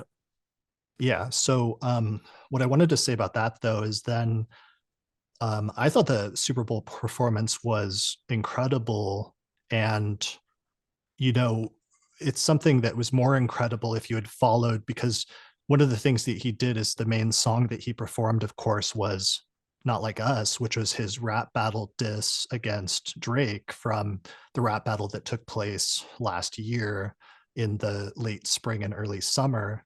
Um, I noticed he was dressed in a Canadian tuxedo. That didn't escape anybody, I don't think. right. Yeah. That Yeah. was supposed to, as a possible like additional reference or diss to Drake, who's from Toronto. So, that was interesting as a Mars retrograde thing, though, especially in his 10th house, just because he's performing his biggest hit that he just won a bunch of Grammys for. He won 5 Grammys for it just a few weeks earlier before the Super Bowl. Um, it was like a diss track, which is such a Mars thing to have that be the central focal point or the most popular song. And I thought that's an amazing manifestation of his own Mercury Mars conjunction in the 10th house in Cancer, his Mars in Cancer. I had already talked about the previous dispute that came up in September about people representing different places, and the dispute about whether he should have performed since he's from LA versus like Lil Wayne, who's from New Orleans, to represent that city. But even Drake's entire or Kendrick's entire thing was partially about representing LA and representing where he was from with Compton versus Drake representing like Toronto and Canada. And even though Kendrick only performed,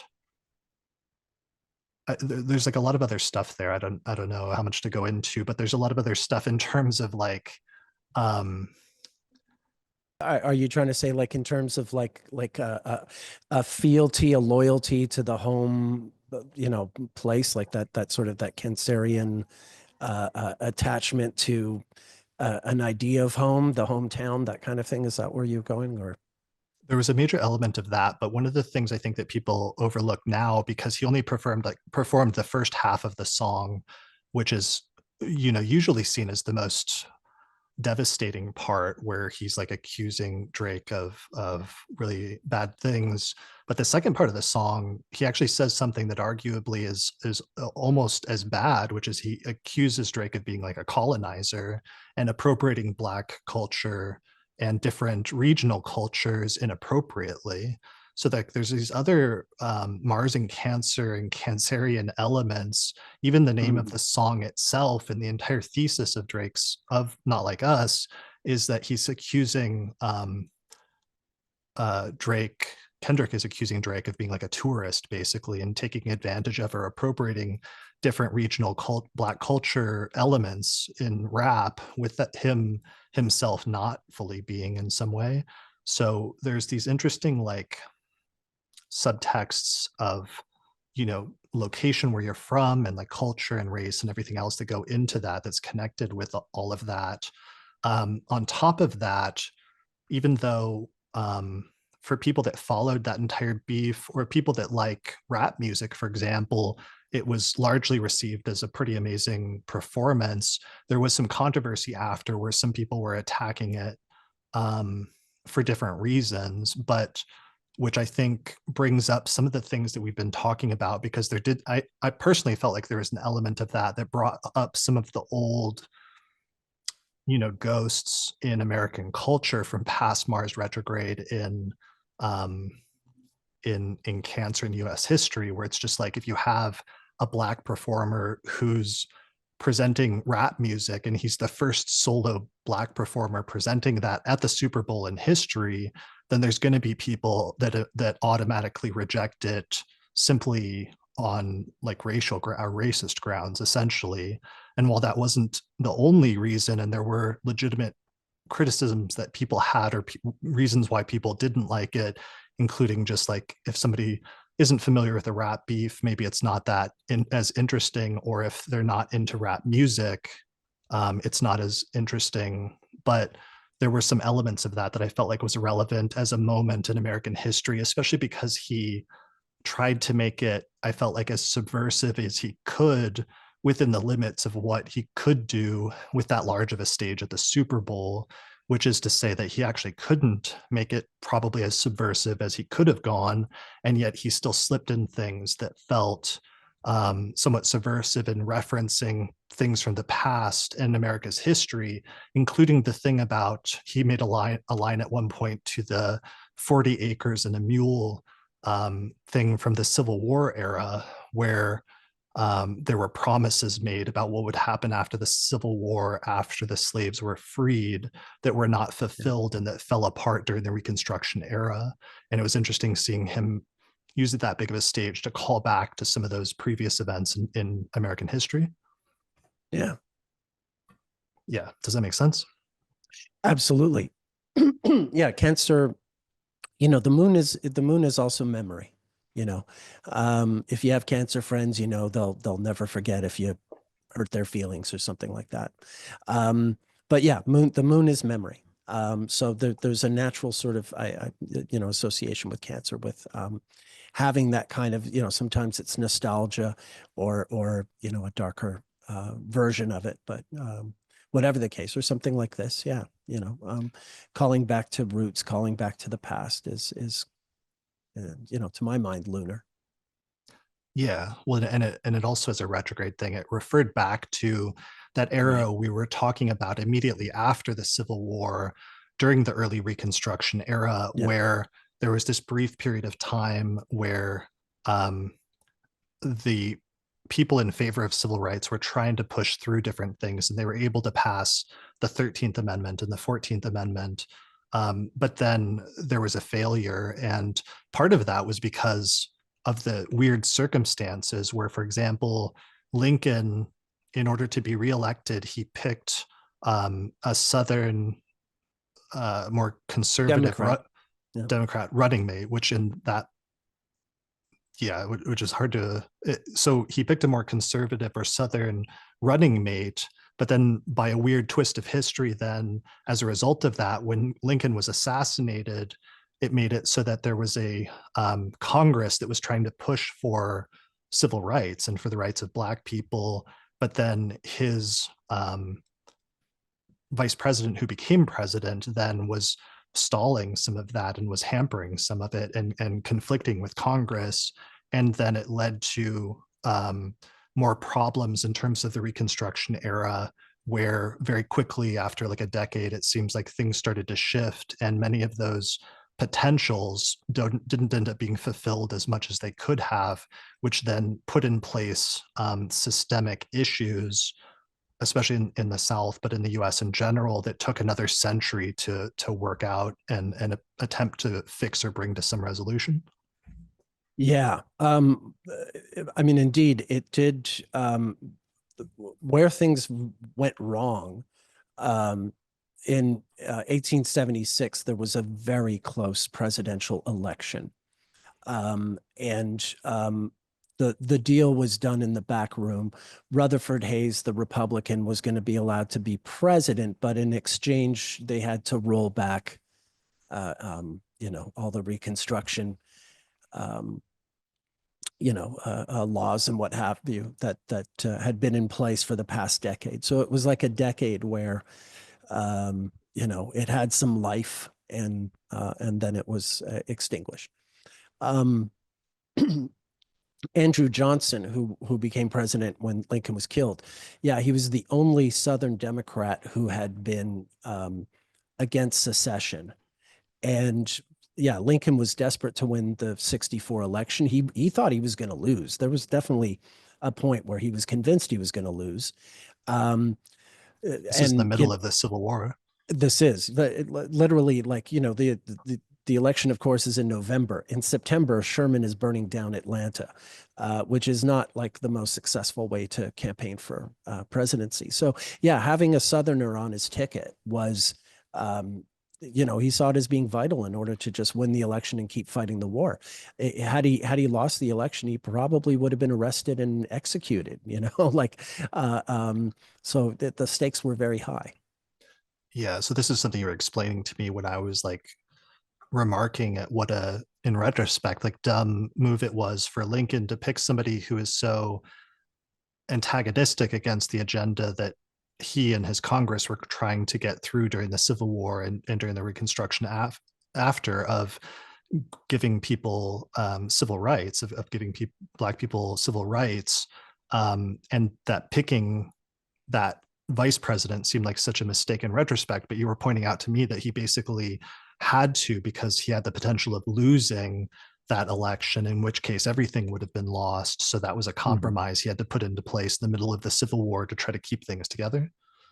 That's exactly right. Yeah, he really didn't think he was going to win, and he needed. I mean, it's interesting that these days it's almost like it's understood that you have that kind of strategy. That if a Northerner is running for president, you get a Southerner on the ticket as a VP. That was Lyndon Johnson to Kennedy, or so on and so forth. But yeah, Well, Lincoln would have been in big trouble. I mean, we know that I mean, Trump was. to a certain I was extent, going but actually it's to. much different, because in the 1800s, that was what I was surprised about, that it was more common for a presidential candidate to pick somebody from the opposing party to be his VP, whereas Sure. today you would never see that. Even if they do try to do like different regional things, it's always going to be from the same party. Yeah, I mean the parties. It's only like really recently, like the last maybe 40 years, like since Reagan or so, that Republicans are conservative and Democrats are liberal. Because you used to have liberal Republicans and conservative Democrats. It used to be less sort of defined and Manichean and black and white like that. Mm, That's interestingly a fairly recent development that it's that like the way it is today, where it would just be unthinkable to for parties to cooperate in any way. It used to be a lot more normal. right. Um, yeah. Yeah. So anyway, I just wanted to say I thought it was striking that Kendrick referred back to something from the Reconstruction era about. Could you explain what the 40 acres and a mule thing? It was like a. Go Yeah, ahead. it was just a promise of, you'll get a little land and a beast of burden to help you build a life, was the idea. I know Spike Lee, his production company is called 40 Acres and a Mule. It's kind of like a punchline in the African American community now. But yeah, that was, at one point, what was proffered as a recompense for generations of slavery. Right. And just like the promise or the potential of being able to truly have a fresh start as like citizens and being given the proper um resources that would be necessary to build a community out of nothing, having no inheritance of like generational wealth, which every other free American or most other free Americans, or like let's say slave owners for example, had up to that point. um, but then what happens instead is that the Reconstruction era largely ends up being a failure. There's the rise, like I said, during that Mars retrograde, of like groups like the KKK who are actively um, burning and like lynching people, as well as governments actively attempting to disenfranchise Black voters or suppress things, or eventually doing segregation and different things like that, and creating different classes in society and everything else that then took more than a century to work out of. So, one of the reasons I'm bringing all of this up and going back to all of this is that there's something incredibly important to me and like inspiring about Kendrick giving that performance, like the biggest performance, one of the biggest performance in American culture that can take place, which is performing at the Super Bowl during this Mars retrograde in Cancer, and what a moment that is. And regardless of whatever like weak, kind of lame criticisms there were surrounding it, what a moment that is just in the context of the broader series of American history, especially through the Mars and Cancer periods. That seems like a triumph to me. And what's interesting about that is the Michael Jackson one full 32-year cycle earlier also was that, but it wasn't seen as much of that, even though on paper, like Michael Jackson was actually like a black man. He was the biggest pop star in the world in America, but was also a black man. But because he wasn't presenting as much of a black man um, as like Kendrick, it's probably wasn't remarked or didn't receive as much, or because he wasn't doing rap music, for example, he was doing pop singles. It didn't receive the same kind of like pushback that it could have received. And yet that was also something of a notable point in terms of American history as well, even though it wouldn't have been seen as such because of how he presented and because of the changes in the pigmentation of his skin color later in his life. Yeah, that, and also, I mean, Michael really didn't do political material. I mean, he did things like, everyone's got a, it doesn't matter if you're black and white. I suppose that's political, but not like making references to 40 acres and a mule. Michael would not have been that militant. Well, Um, he didn't but about like black hair history things, but that was actually one of the funny criticisms I did see when I was researching that performance. Is one of the criticisms he did receive for that performance is that he focused on um, his like heal the world theme, which he had released like an album not long before that, and he was playing some hits from that where there was like a children's choir singing heal the world. And um, one of the things is that people were arguing that it detracted from him putting the focus on that, which is arguably a little bit more political in that it's attempting to do something more political or have a positive, uplifting message or what have you. But he did that instead of playing some of his like greatest hits. And I thought Right. that was really a really interesting parallel because that was actually one of the things that came up with Kendrick is that he didn't play some of his like greatest hits and some of the criticisms of Kendrick, even from within the Black community, like Charlemagne tried to argue that he should have focused and played more of his hits than he did, but he didn't. He focused on more of his newer music as well as his two of the diss tracks with Drake. So I thought there was an interesting parallelism there with Michael. Yeah, no, that is a good point. I'd forgotten I hadn't seen the Michael show since the 20th century. Um, yeah, no, I mean what I meant by political is making these direct references to slavery and Reconstruction. It's very different. That I mean, yes, having children sing "Heal the World" is definitely a political statement. So, to that effect, I retract what I said. Okay. Yeah. Different types of politics, but yeah. Fair enough. Yeah, yeah, yeah. Touche. All right. So I think that's all I wanted to say about that. I just thought there was some interesting connections there that really tied in with everything. So I wanted to give that a moment. Um, other things happening right now in the news. Saturday Night Live just did this anniversary special like last weekend. Its 50th anniversary. It was celebrating its 50th anniversary, and it did this like extended special with a bunch of skits where it brought back a bunch of people from um, like actors and comedians and other stars who had been on Saturday Night Live over the past 50 years as this like looking back and this celebration and bringing old stars and reconnecting them with new ones. It was very Venus retrograde.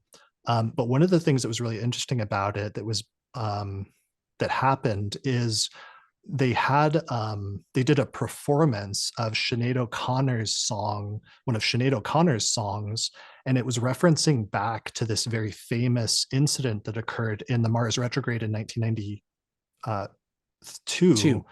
Yeah, with Sinead O'Connor, where she famously did a performance on SNL. And then at the end of it, she held up a picture of the Pope and she ripped it up and said something about like fighting the real enemy. And at the time, she said this was like a protest against child abuse in the Catholic Church.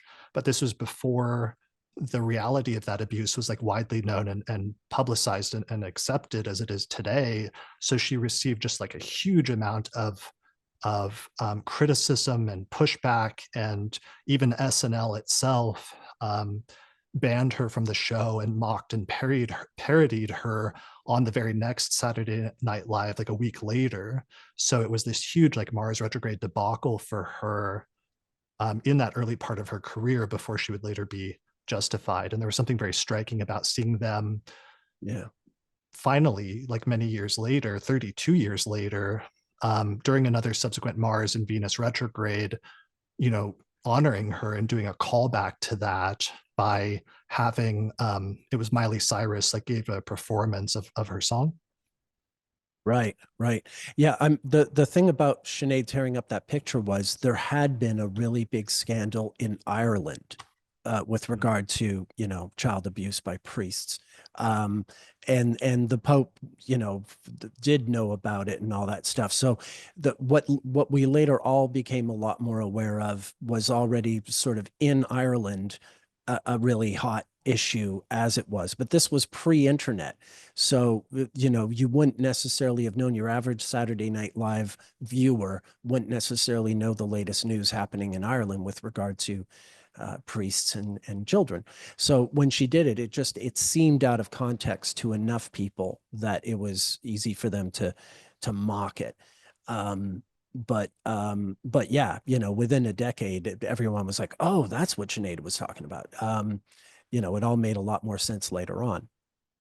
Um, yeah, and then just shortly after that Saturday Night Live performance, there was this big sort of Bob Dylan celebration concert where a lot of different artists performed at Madison Square Garden, performed Bob Dylan songs.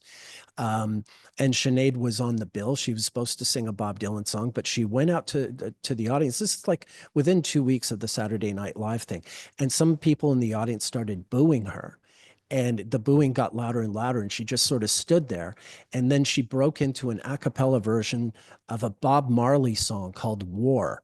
It's a song where the lyrics are based on a speech given by Haile Selassie, the emperor of Ethiopia, when Italy had invaded Ethiopia. He gave this amazing, one of the great speeches of the 20th century about war and imperialism. And Bob Marley took that speech and used the speech as lyrics for this song, War. And that's the song that Sinead sang. Different songwriter named Bob, but it's a songwriter named Bob. And she sang the song War. It's a very, very powerful moment. And then Chris Christopherson, a natal Cancer son with Mars and Cancer, came out and escorted Sinead off stage, like sort of comforted her and said, "Don't let the bastards get you down." It was a powerful moment. And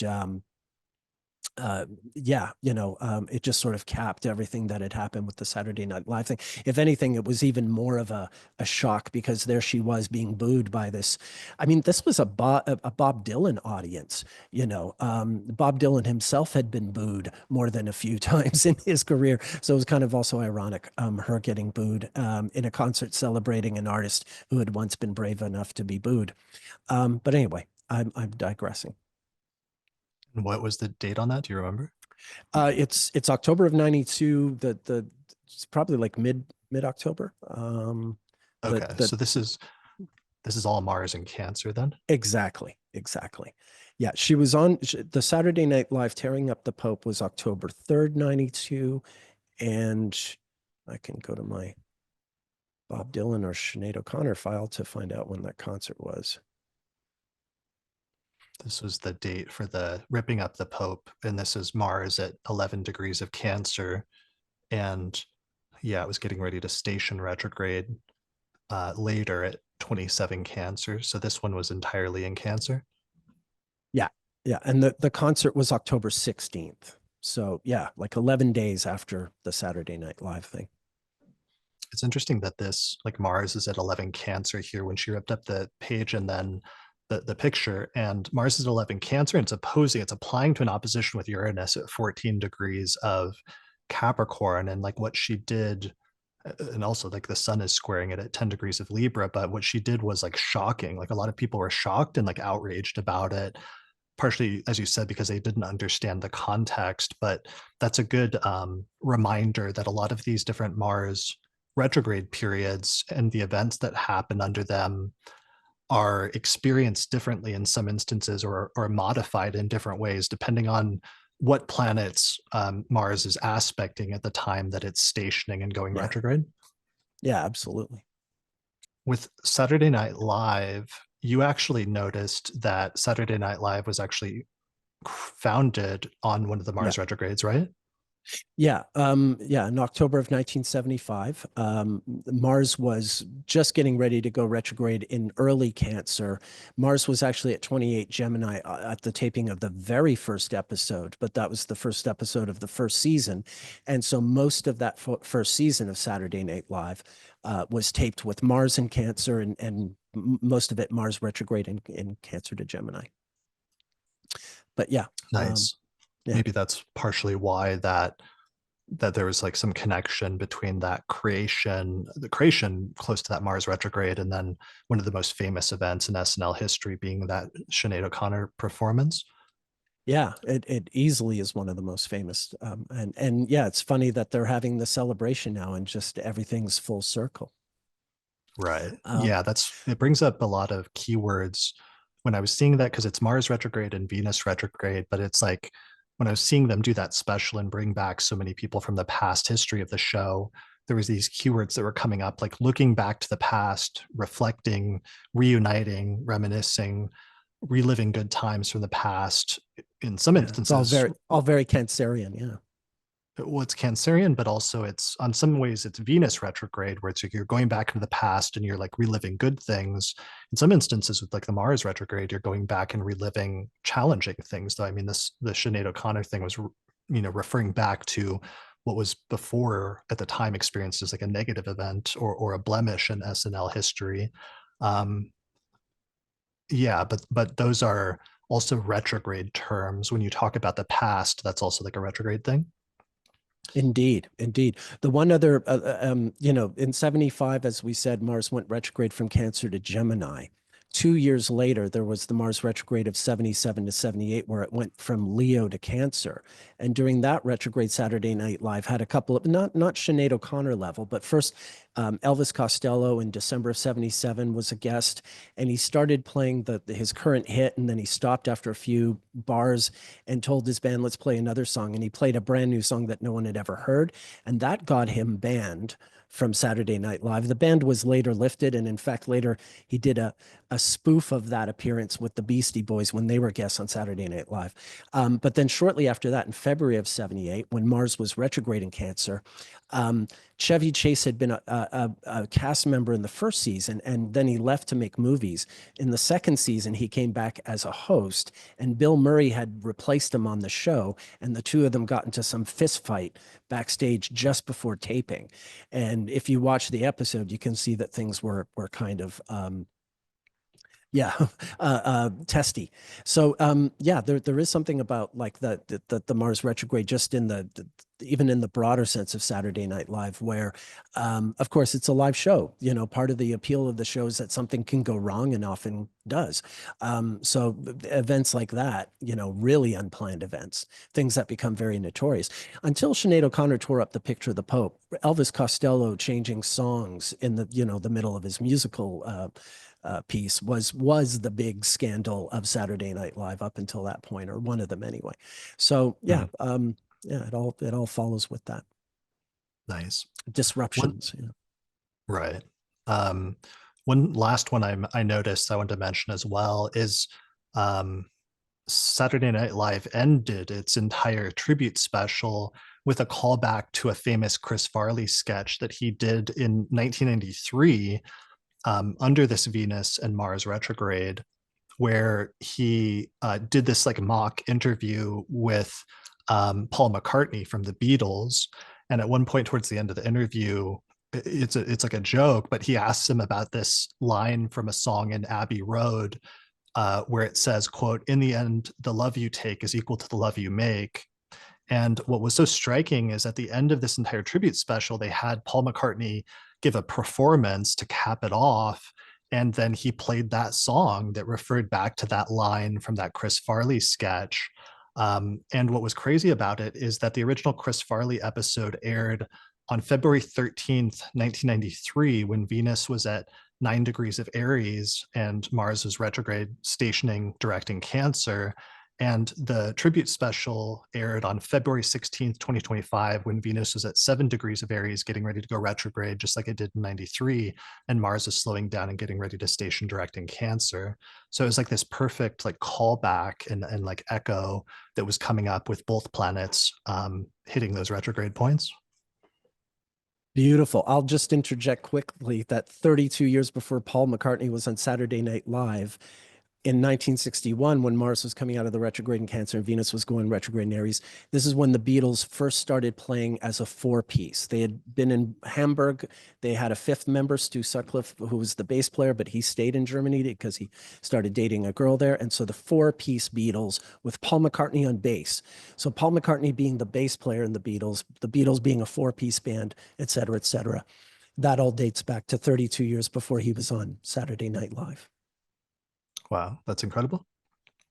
All right, let's run through some random miscellaneous ones that we wanted to make sure we mentioned but didn't have Yeah. spaces for previously. One of the major ones you found was the Mars retrograde in Cancer when the World Bank was formed in the 1945-1946 retrograde, right? Yeah. The actual what's it called?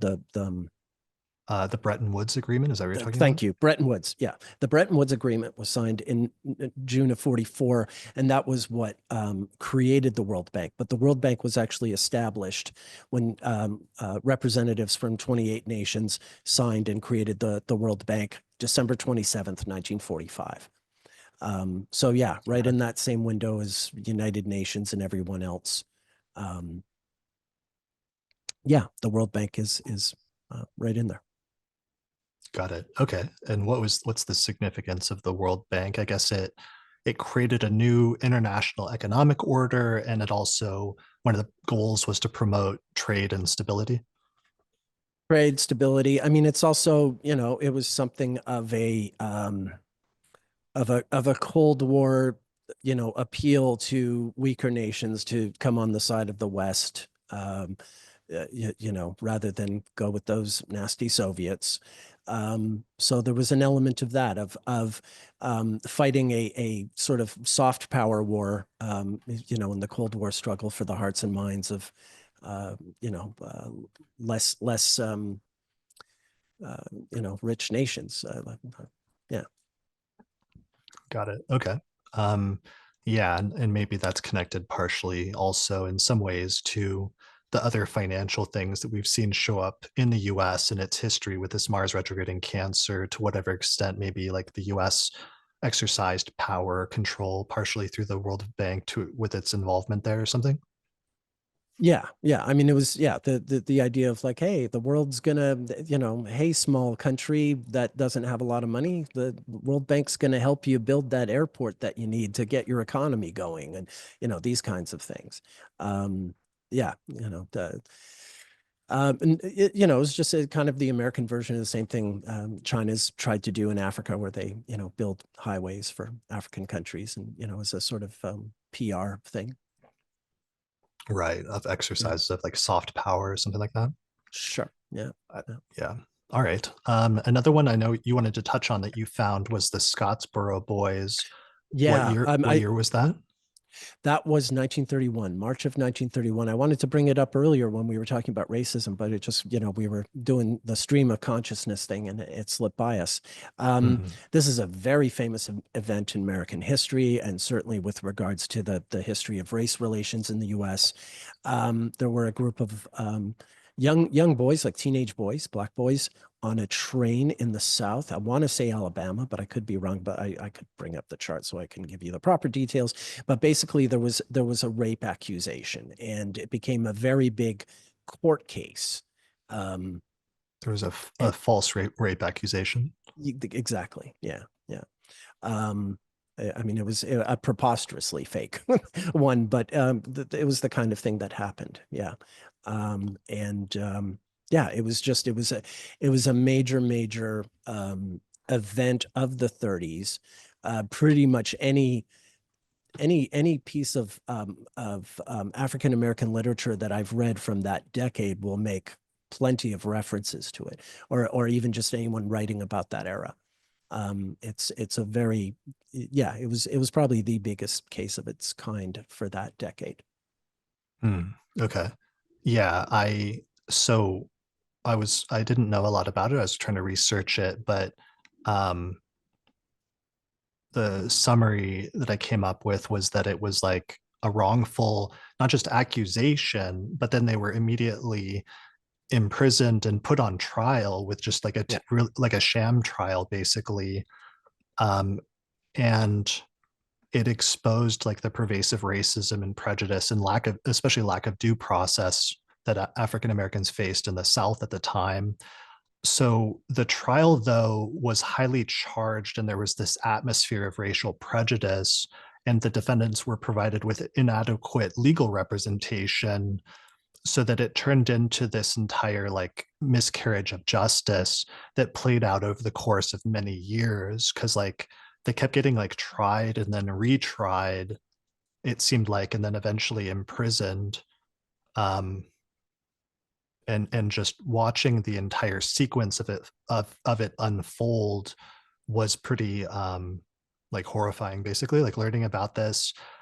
But then eventually later on, like many years later, in 1976, the Alabama governor George Wallace pardoned Clarence Norris, who was the last surviving defendant who still had an outstanding conviction at the time.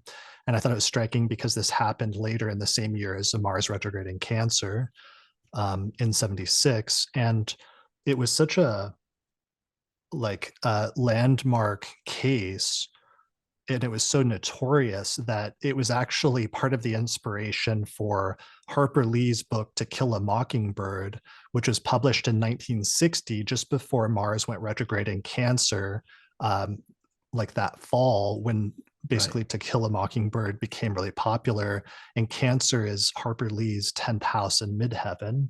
So she drew on this case partially as part of the inspiration for To Kill a Mockingbird, which became a famous book about basically a similar scenario, which is like a black man being arrested on false charges of sexual assault, and then the potential for racism and prejudice to like influence the legal system in a negative way. Yeah. Yeah. Fantastic book. Great movie as well. Gregory Peck, as I recall. Um, yeah, a very powerful work. Harper Lee was from Alabama. So, it's the kind of story that she would have literally grown up with. And yeah, I mean, there you go. It's one of the great books of that era. So one of the things it did is that there was a landmark Supreme Court decision surrounding it that did influence subsequent law in the United States. Um, and this ended up like establishing an important legal precedent regarding the right to counsel and the right to a fair trial. So it's one of those instances of something negative and terrible happening, but then there sometimes it's setting as a result of that an important precedent later on that helps it so that something similar wouldn't happen to other people, that like future generations are spared the injustice that an earlier generation or group of people experienced under a Mars retrograde earlier. But also, it became this like rallying cry for the civil rights movement, that it inspired a lot of activism and raised a lot of awareness after that point as well. Yeah, I mean, I know I've heard Angela Davis talk about it. I know I've read Malcolm X talk about it. I know, yeah, I mean, it permeates the discourse. It was such a fundamental event that was so just naked and obvious. Uh, um, and yeah, the injustice carried on forever. I mean, give me a break. The one living kid gets pardoned in 1976 by George Wallace, who, 13 years earlier was uh, trying to block the integration of Alabama schools by standing in the doorway and preventing people from going in. Um, yeah, the whole thing it's just terrible. Which is, yeah, I wish I thought of it earlier when we were talking about the subject. It just slipped my mind in the moment. Yeah, well, it's a good one to include. Yeah, So they were represented by an inexperienced and unprepared local attorneys who like hardly defended them, and then the trials were rushed, the defenses were inadequate, and then the juries were composed entirely of white men, which just reflected the systematic exclusion of Black Americans from jury service in the South at that time.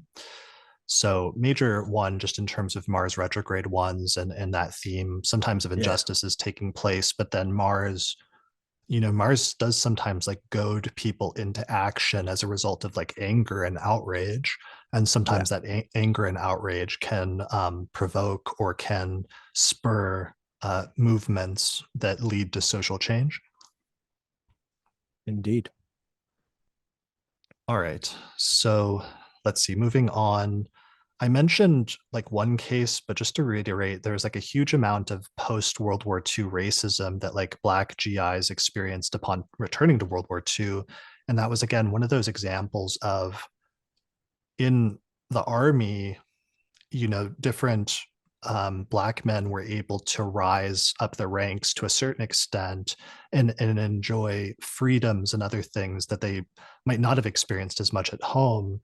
But then all of a sudden, it's like they come home, and especially when going to the South, some of those freedoms and things were like curtailed or actively suppressed. So there's just this recurring theme sometimes of when progress has been made, sometimes it being repressed or pushed back sometimes during those periods. Um, since we're on this topic already, of like the history of like racism in the United States and its connection with this Mars retrograde, I did want to mention one of the most significant, I haven't even mentioned actually one of the most significant ones in the entire history of US history that's connected with this Mars retrograde, which is I found that Uncle Tom's Cabin, the book Uncle Tom's Cabin was published in the Mars retrograde in the middle of the 1800s. And this is a huge book that helped to act as like an expose about the horrors of slavery, which ended up helping to like raise awareness about it, eventually leading to more pressure for the Civil War eventually to take place and to the eventual abolition of slavery. What like a decade or two later? Yeah, 15 years later. The book came out in 1850. So yeah, um, close enough. I know that when Harriet Beecher Stowe met Lincoln at the White House, I think it was in 1864, he said, somewhere I've got the chart for it, but Abraham Lincoln said to her, "Oh, you're the little lady who wrote the little book that started this little war," or something to that effect. That he basically accused her of starting the Civil War, although he said it in that sort of amiable, folksy Abraham Lincoln way. So he probably didn't mean offense, but yeah. Right. Yeah. Yeah, so this was the Mars retrograde, which occurred from August 30th, 1851 through June 11th of 1852.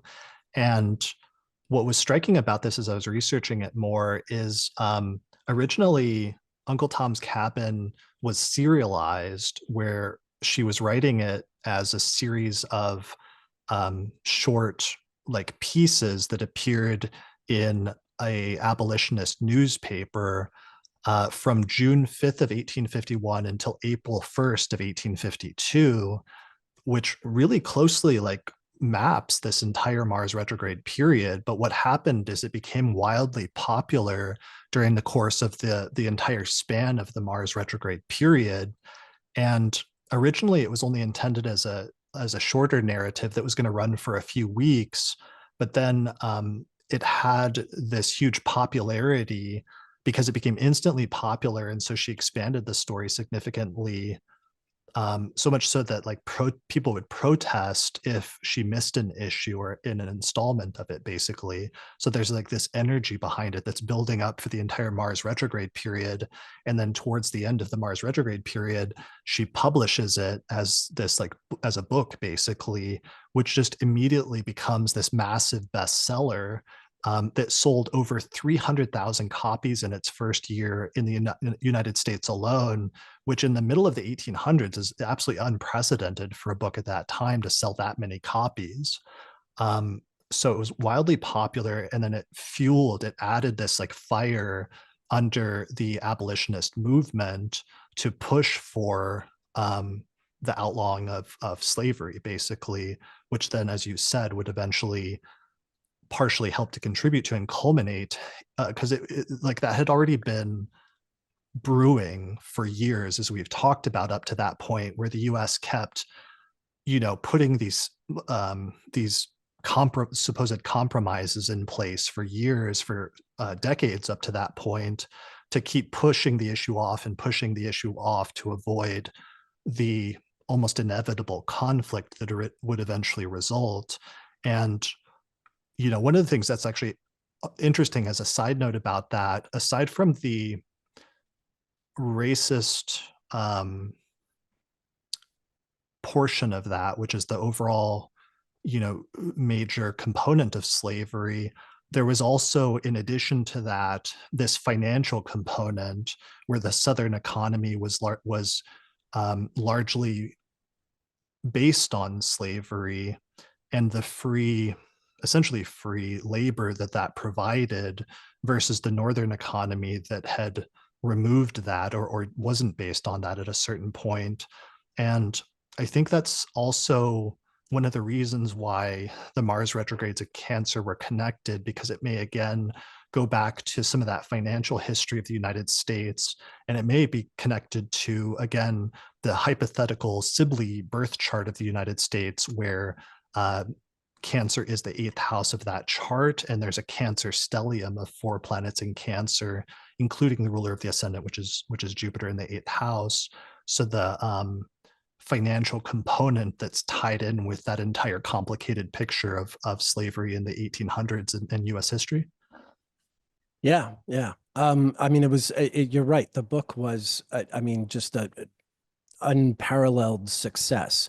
The fact that she wrote it in a serial form and that it sort of extended itself with popularity was not uncommon in the 19th century. Charles Dickens, Dostoevsky, they all wrote books that were serialized and then later published as entire works. But it's the level of success and popularity and the impact, obviously, of the book that makes this stand out. So one couple last points about that. One, even though it fueled the abolitionist movement, there was also this huge pro-slavery backlash in the South where the book is just like fiercely condemned. It's often banned, and Southern writers produced a flood of so-called anti-Tom literature where they attempted to portray slavery in a more positive light and discredit Stowe's account. So it wasn't just this like sudden like person publishes a book and all of a sudden everybody realizes slavery is wrong, but instead there's oftentimes this controversy because you'll get this opposing side that suddenly just as forcefully tries to argue the opposite case and tries to push back, even if their side is objectively morally wrong. And that's part of what plays out during the Mars retrograde as well, is this intense anger and controversy and debate and almost like battle that takes place over a period of time. Absolutely. I mean, when Lincoln runs for president in 1860, he's not running on a campaign that he's going to, end slavery. He's about as radical as he says. He doesn't want any new slave states created. That's his position. But Well, voters in the South, by this point, Uncle Tom's Cabin has been out for 10 years. Voters in the South are just thinking, everyone in the North is Harriet Beecher Stowe, like Lincoln is Harriet Beecher Stowe, and that's what the North wants is to take away slaves, destroy our economy, et cetera, et cetera. So that is like, so when they vote to secede, that's kind of what's going through their minds. That was never Lincoln's campaign. Um, not unlike this past election. Kamala Harris never said anything about trans people, yet somehow a lot of people thought they were voting against her. On that basis. So sometimes these things happen with voters. well, I mean, although another side of that, it's like with politicians, there's some things that they will say or not say, I think, that are actually in their intentions. And despite whatever True.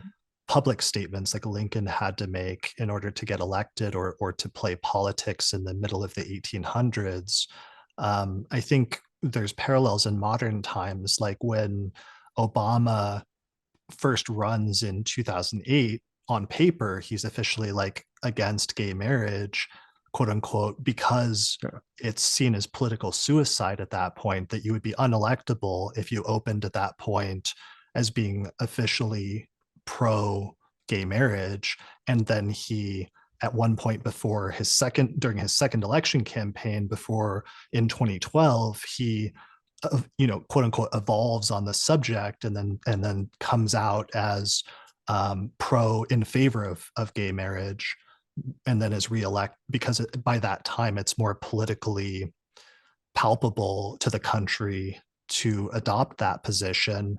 He's reelected, and then of course the Supreme Court effectively legalizes gay marriage in 2015 under the Venus retrograde in Leo that summer. Sometimes when I hear about Lincoln, like I see parallels of what was happening with Obama, where I personally, obviously I don't know what is in Obama's heart, but I very much doubt that he was like actually adamantly against gay marriage or didn't believe in that prior to 2012, regardless of whatever public statements he felt were necessary to make in order to get elected in 2008, in order to serve the greater good of getting into office and then pushing for social change, rather than shooting himself in the foot and not getting elected and not being able to enact positive social change by not playing the political game of what you can say or not say when you're running for office. Sure, absolutely. Politicians do that, and I kind of have that feeling about Obama's position on gay marriage myself.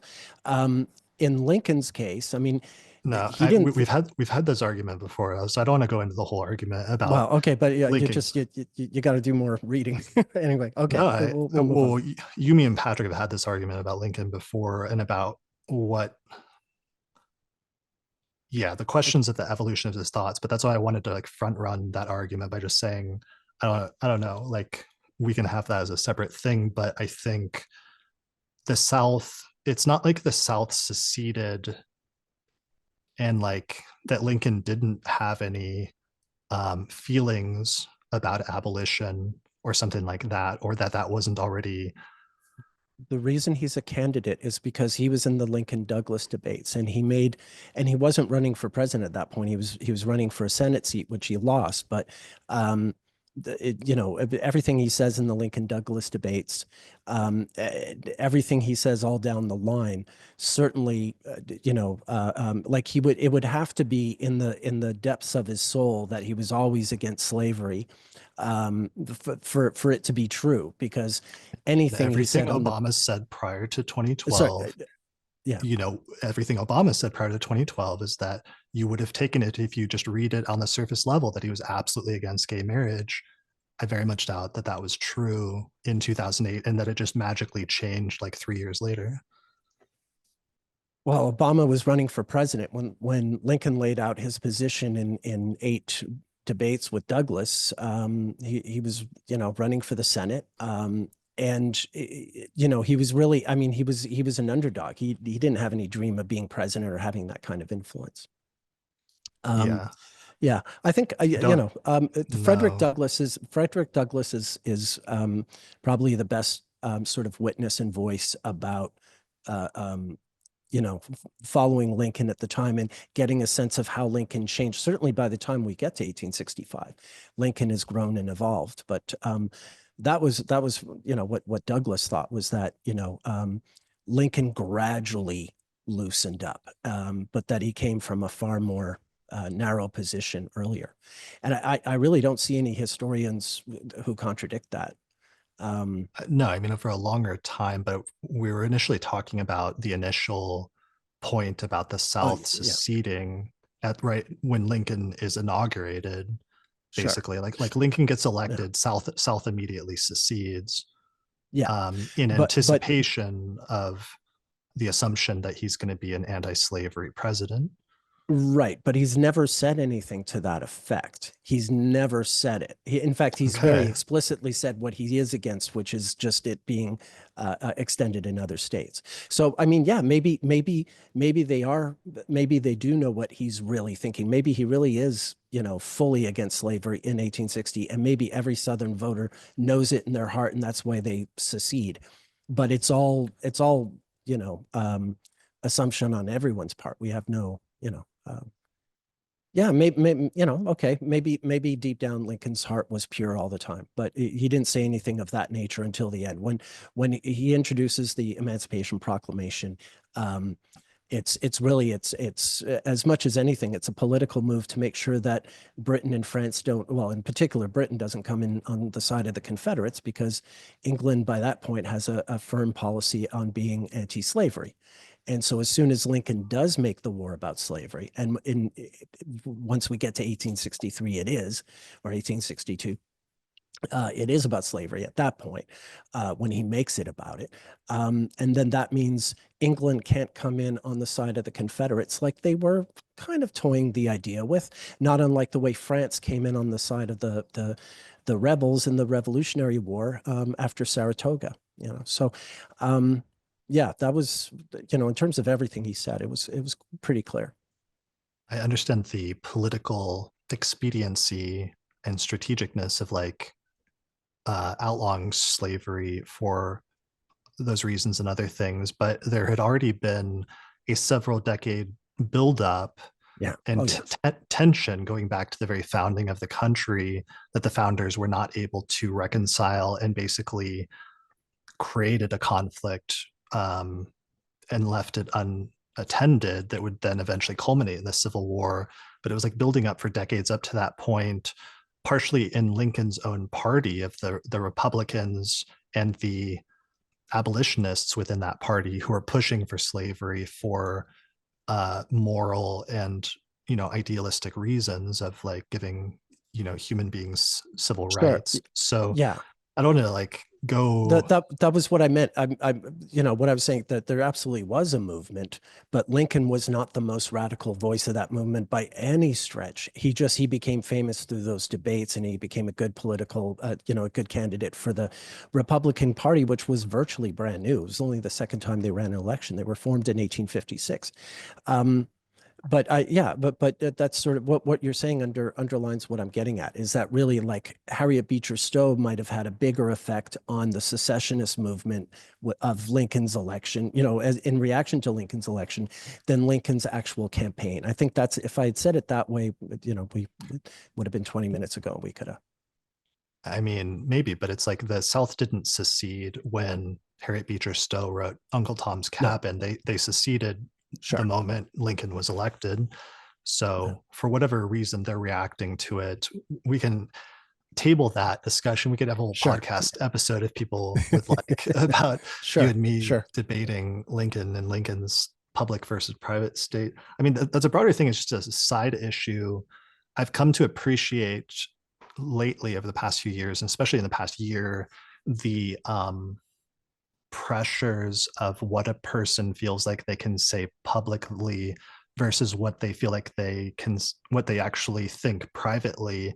And one of the things I've been reflecting on that recently, especially with some of the political changes lately, is how sometimes the the political tides shift quickly, and all Yeah. of a sudden things that were okay or that were in vogue suddenly become not in vogue. And one of the things that I've talked about for several years now that I've been nervous about is astrology potentially becoming one of those things that's like in vogue and falls out of vogue. And one of the reasons I have talked about this as much as I can, and have been concerned about is I've seen that happen in other time periods. And one of them was in the middle of the 4th century. And you see it in the life of a single astrologer, which is Firmicus Maternus, who writes his big astrological text. It's one of the biggest surviving astrological texts besides Vedius Valens.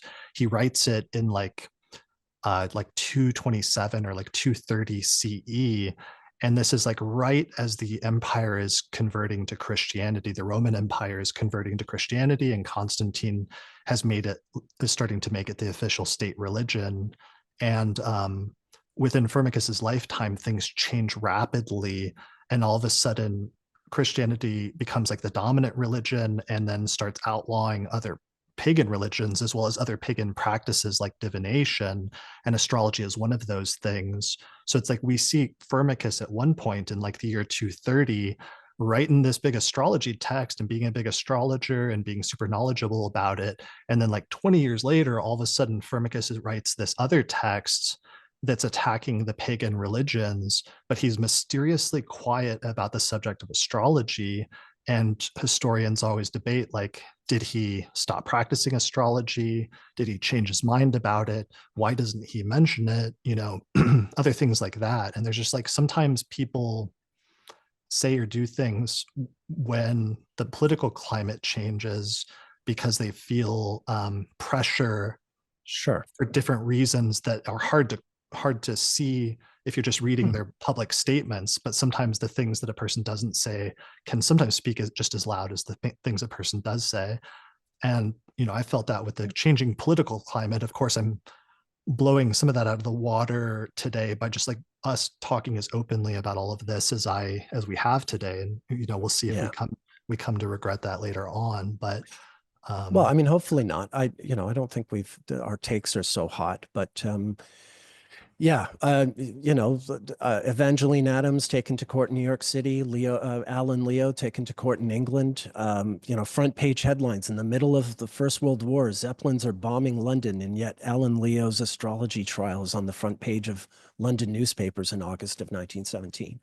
Mhm. Um, I think of Witte, Alfred Witte, the German pioneer of cosmobiology, who he had a government job, and the after Rudolf Hess did his attempted flight to Scotland to try and broker a peace with England, Hitler blamed it on Hess's interest in astrology, which was kind of justified, at least to that extent.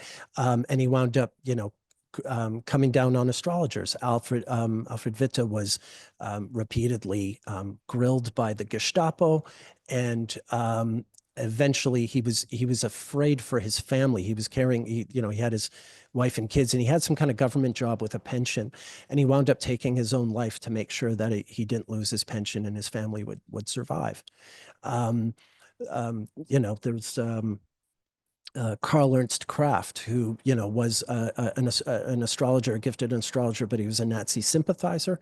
At first, he thought he could get in, with the Nazis, but of course, after the Hess thing, that all went south, and Kraft ended his life dying of dysentery on a boxcar on its way to a concentration camp. So yeah, there's some heavy duty things that can happen to astrologers. And Yeah, it's like we now know better. We see what it's like sometimes when suddenly the political landscape of a entire country like changes radically over a short period of time, and like how things yeah, can shift suddenly. It gives us more insight into how that's been in different periods for astrologers when similar shifts in society and in like history and culture have taken place. yeah, um yeah. So, all right, to round out this section and bring it back to what we were talking about with the publication of Uncle Tom's Cabin, I'm done with that part. But one of the things I discovered about the same Mars retrograde in Cancer that was occurring in 1852 is that during that Mars retrograde, Solomon Northup met Samuel Bass sometime in the late spring or early summer of 1852. And Solomon Northup was the famous person that the book and the movie, subsequent movie, more recent movie, 12 Years a Slave, was based off of. And he was a black man from like New York, from the North, basically, who was a free person who was captured and enslaved in the South for 12 years until what happened is he was like working one day after this 12-year period, and there was this worker named Samuel Bass who came and worked on the same farm. And Samuel started expressing some abolitionist sentiments at one point during this Mars retrograde, basically, to Solomon. And then Solomon confided in him that he was actually somebody who was a free man who was captured and enslaved and imprisoned essentially falsely. And then Samuel agreed to help him and started writing letters to people he knew in the North. And eventually, a shopkeeper from the North that knew Samuel from his previous life came down and helped to free him. And this happened. It initially started, the initial connection between Solomon and Samuel happened, I believe, during the Mars retrograde in Cancer in 1852. And I think that's really striking because that's the same Mars retrograde in Cancer where at the same time Harriet Beecher Stowe is publishing Uncle Tom's Cabin at the same time. And then Solomon is freed, and then about 3 or 4 months later, he writes and publishes the book 12 Years a Slave the following year in 1853.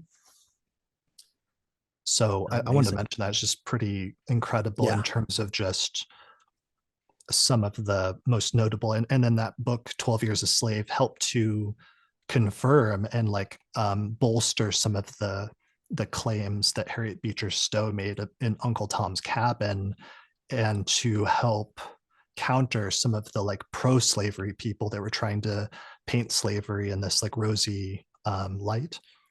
yeah. Yeah. All right. Incredible book. I read it a few years ago. Really amazing.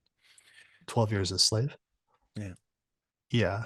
I'd only, I hadn't watched the movie because it was such a heavy movie that I kept putting it off for years. And I finally actually just watched it a few months ago. So that was why I was actually really struck when I saw Mm. that Mars retrograde as I was doing this research coinciding with it. All right, moving on. We mentioned the Compromise of 1850. I think we've now covered all of that sufficiently enough, but just the historical significance of the Compromise of 1850 occurring in a Mars retrograde prior to the Civil War is just incredible, because that was one of the last things basically that delayed the Civil War essentially and kicked the can down the road until it would take place like a decade later. Yeah, yeah. And I've seen a few arguments that if the compromise had not happened in 1850, the South could have seceded then, and there could have been either the Civil War, but it wouldn't have been as quote unquote easy for the Union to win. I would argue it wasn't easy for them, but they did have more troops, more weapons, et cetera, et cetera. Hence why I once referred to the Confederates as an underdog, not out of sympathy, because they were a smaller army with less weapons. But yeah, it's I forgot what my point was. That the Civil War could have taken place if the It could have taken a Compromise of 1850 didn't happen.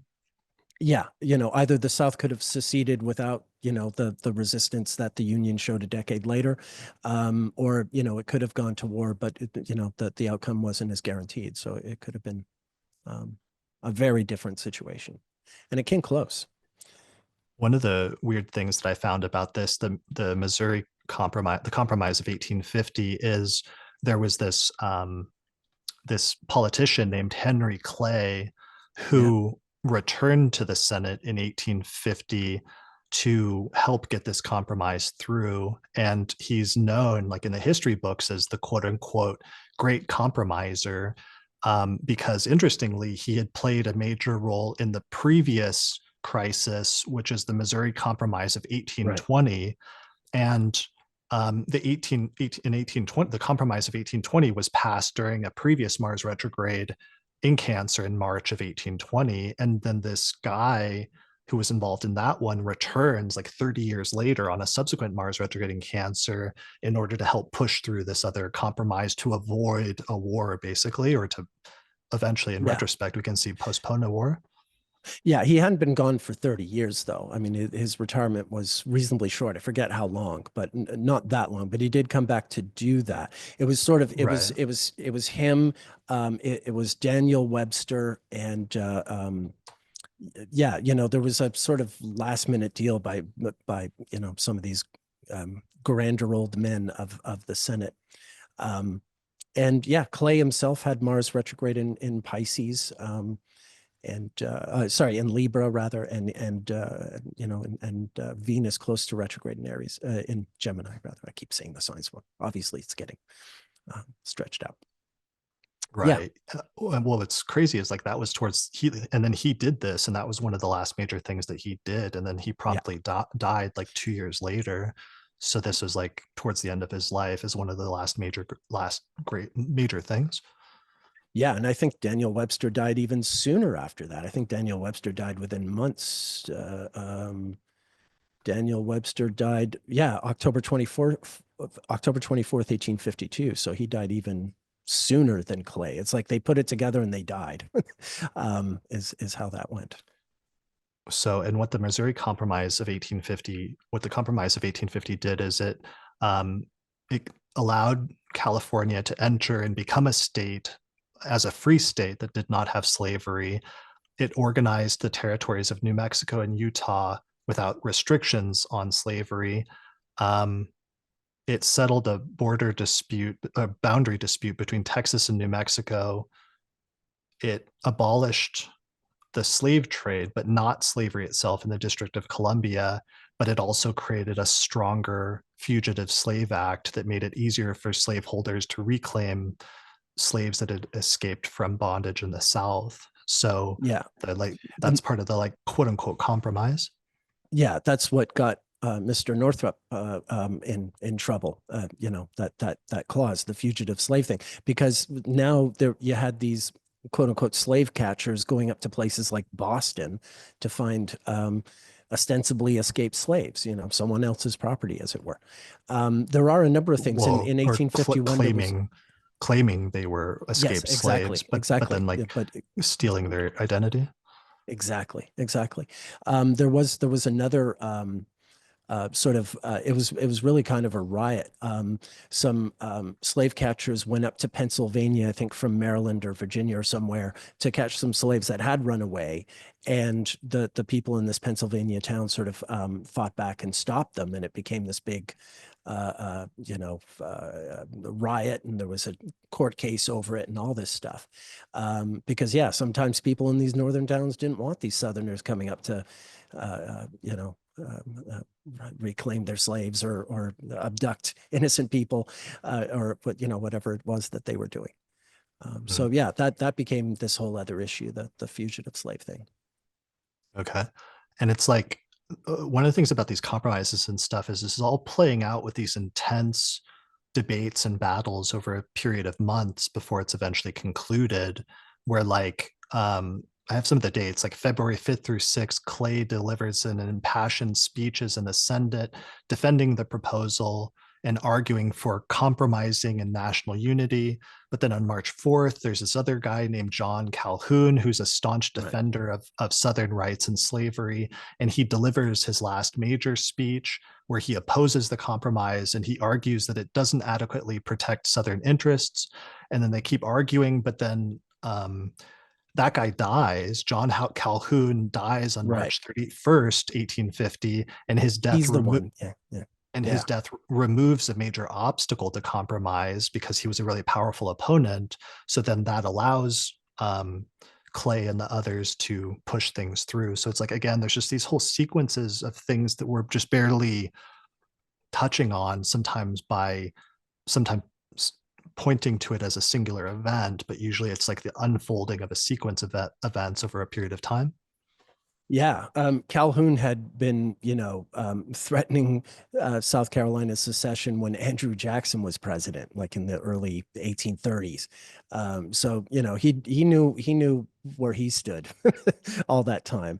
Um, Okay. but yeah, yeah, Speaking I of, remembered someone had just died just after giving a speech. Webster and Clay died the following year, but Calhoun, their opponent, died earlier. Yeah. okay. And And they were all three of them Venus retrograde guys. Sorry, I know you don't want to. Anyway, yeah. speaking of Andrew Jackson, that actually brings us up to one of the other major ones that you found that was interesting that happened during his Oh yeah. presidency, right? Yeah. The This was a national surprise to me.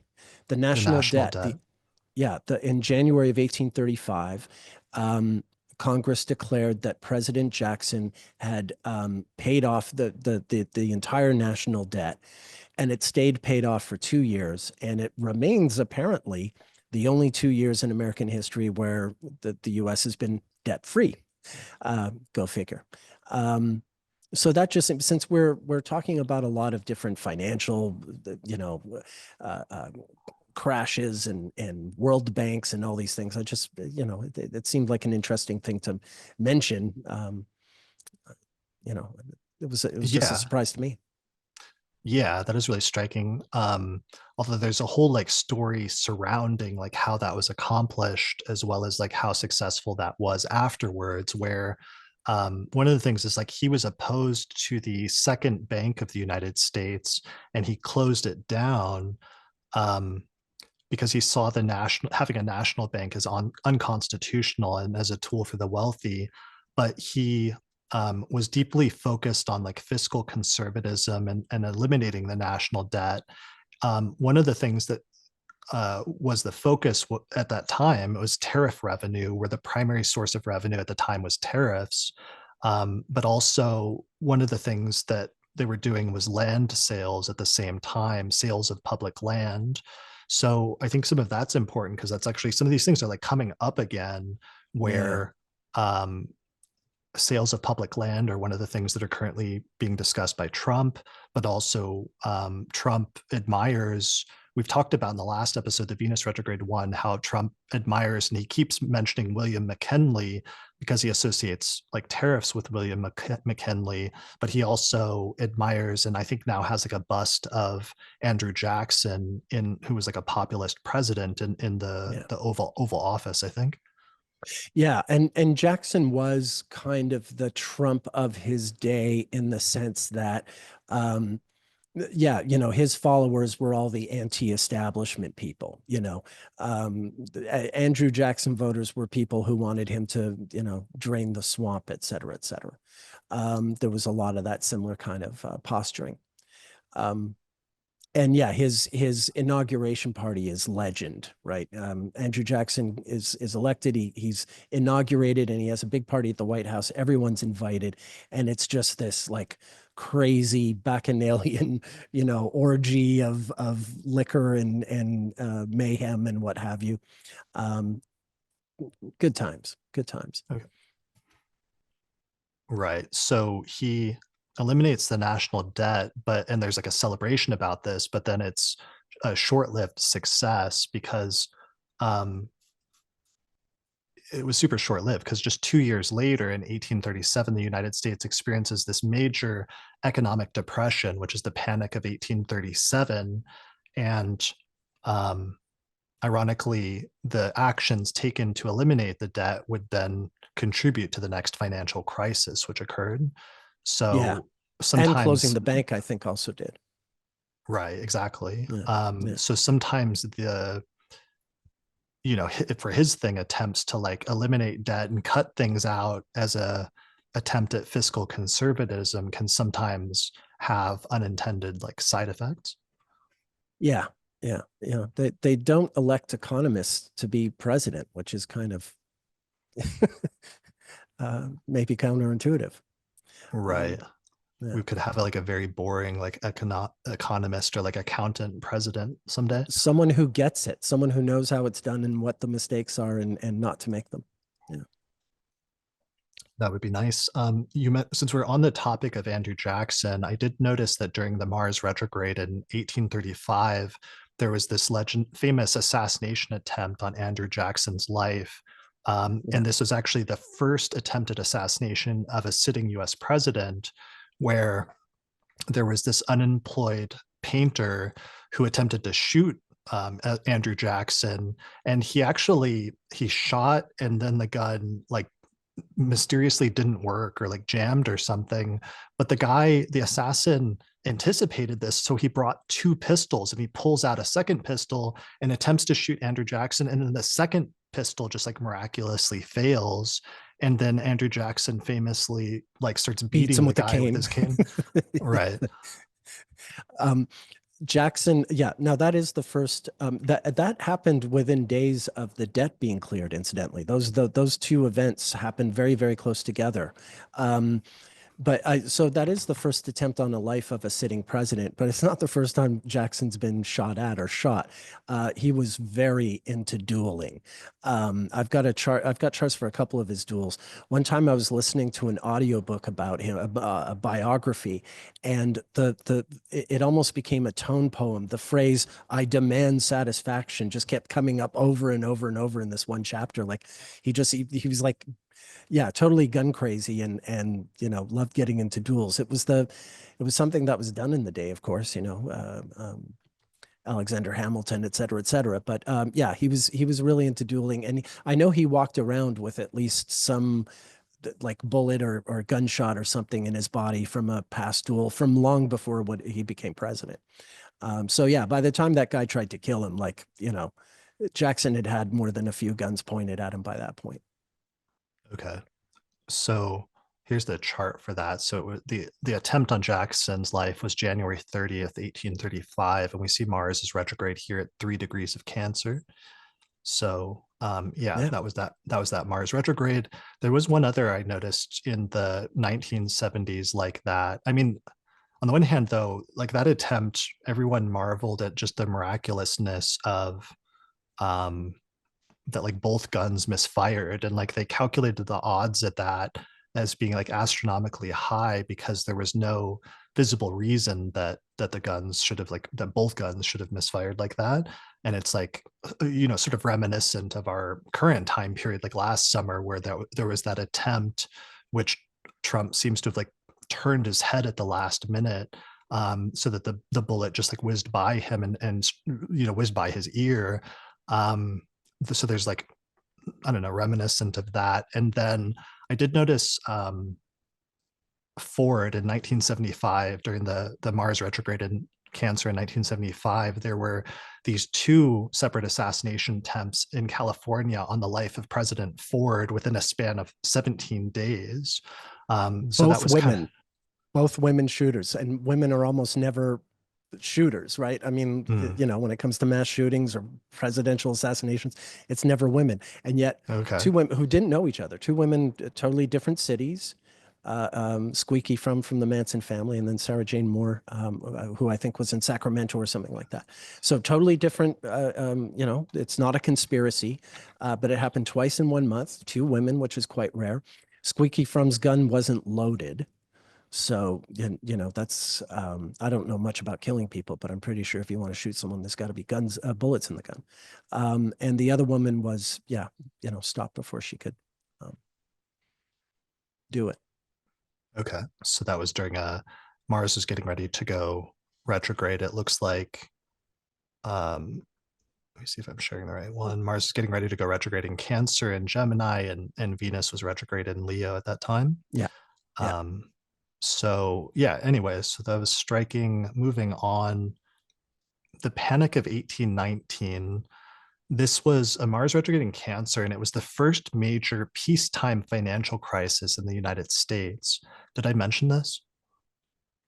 Nope. Nope. No. Okay. Yeah. So I mean, we've talked about it, but not here. Yeah. this is one I should have mentioned in the financial crisis section, because it was one of the ones that I really perked up my ears, especially whenever you hear firsts during a retrograde. Sometimes that's good to note, because a first can sometimes set Yeah. a foundation for repetitions in the future. So it was the first widespread and durable financial crisis in the United States. And it was followed by a general collapse of the American economy that persisted all the way through 1821. So for like 2 years. Wikipedia says, quote, the panic heralded the transition of the nation from its colonial commercial status with Europe towards an independent economy. And they said that it marked the end of the quote unquote era of good feelings and ushered in a period of economic hardships and increased sectional tensions. While it didn't last as long as some later depressions, it had a profound impact on the young nation. Um, so that keyword's important, because I kept seeing this keyword come up in the 1800s, especially during these Mars retrograde periods, which is this word sectionalism or sectional tensions. Mhm. Had you heard of that before?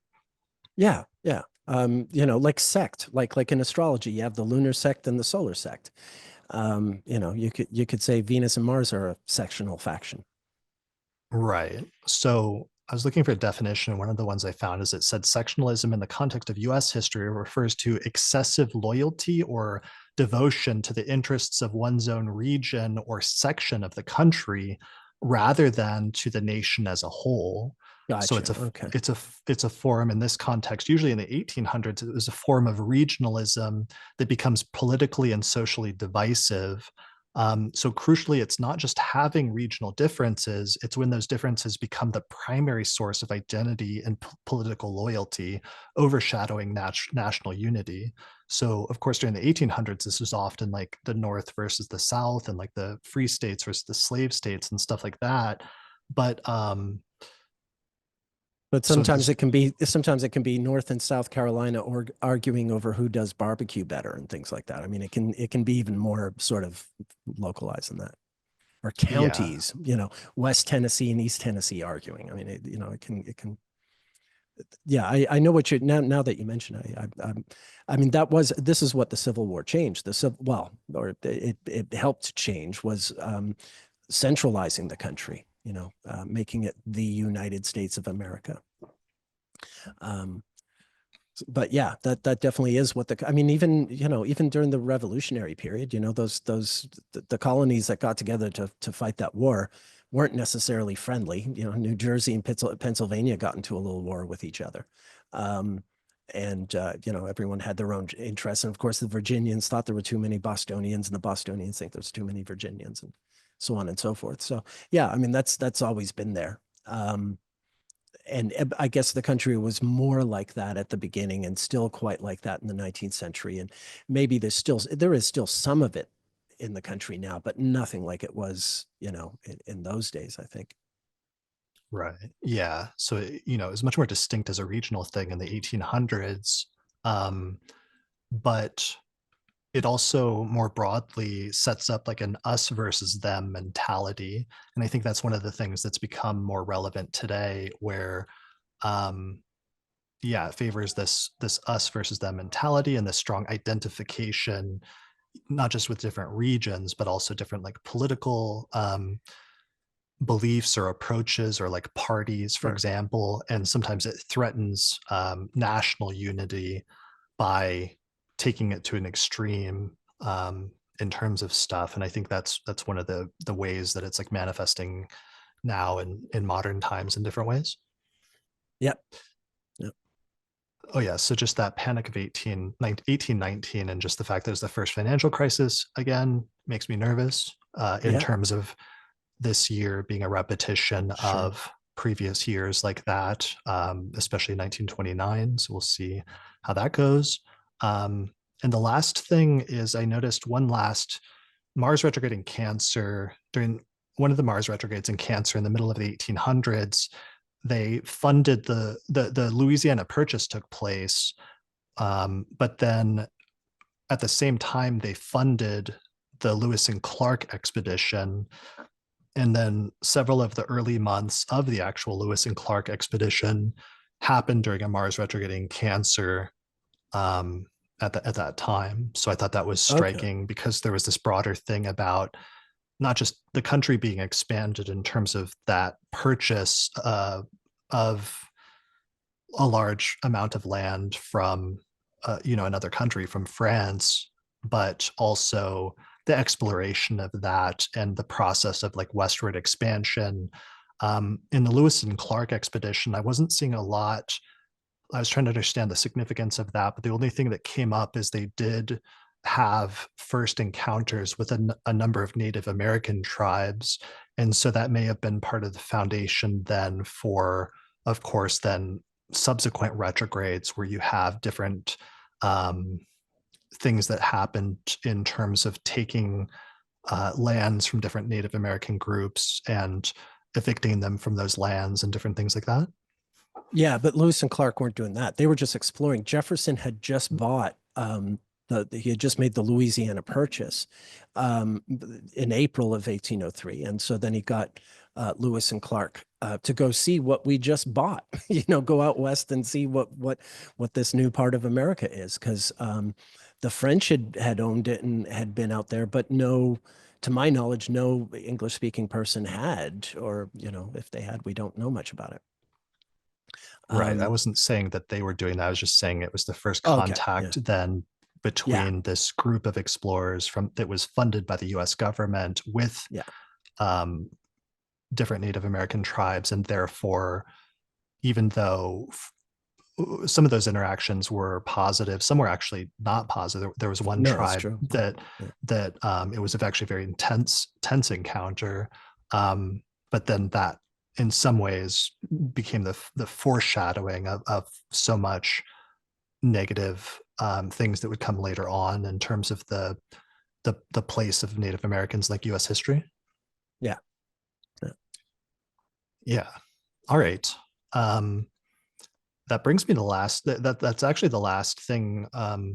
Oh, okay. The only thing we skipped over was actually that the Nuremberg trials, as well as the Oh, parallel yeah. trials with Japan, were happening during the Mars retrograde in 1945 and 1946.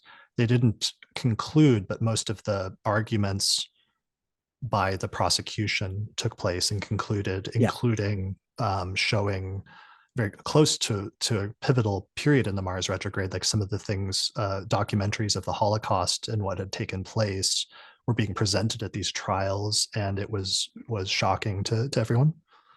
Yeah, I mean, keep in mind, I mean, we've all seen footage from concentration camps at this point, but in October of 45, this is fairly fresh, uh, um, film material. I know Eisenhower, when he liberated one of the camps, he insisted that it all be filmed because he said if we don't film this, no one's ever going to believe it happened.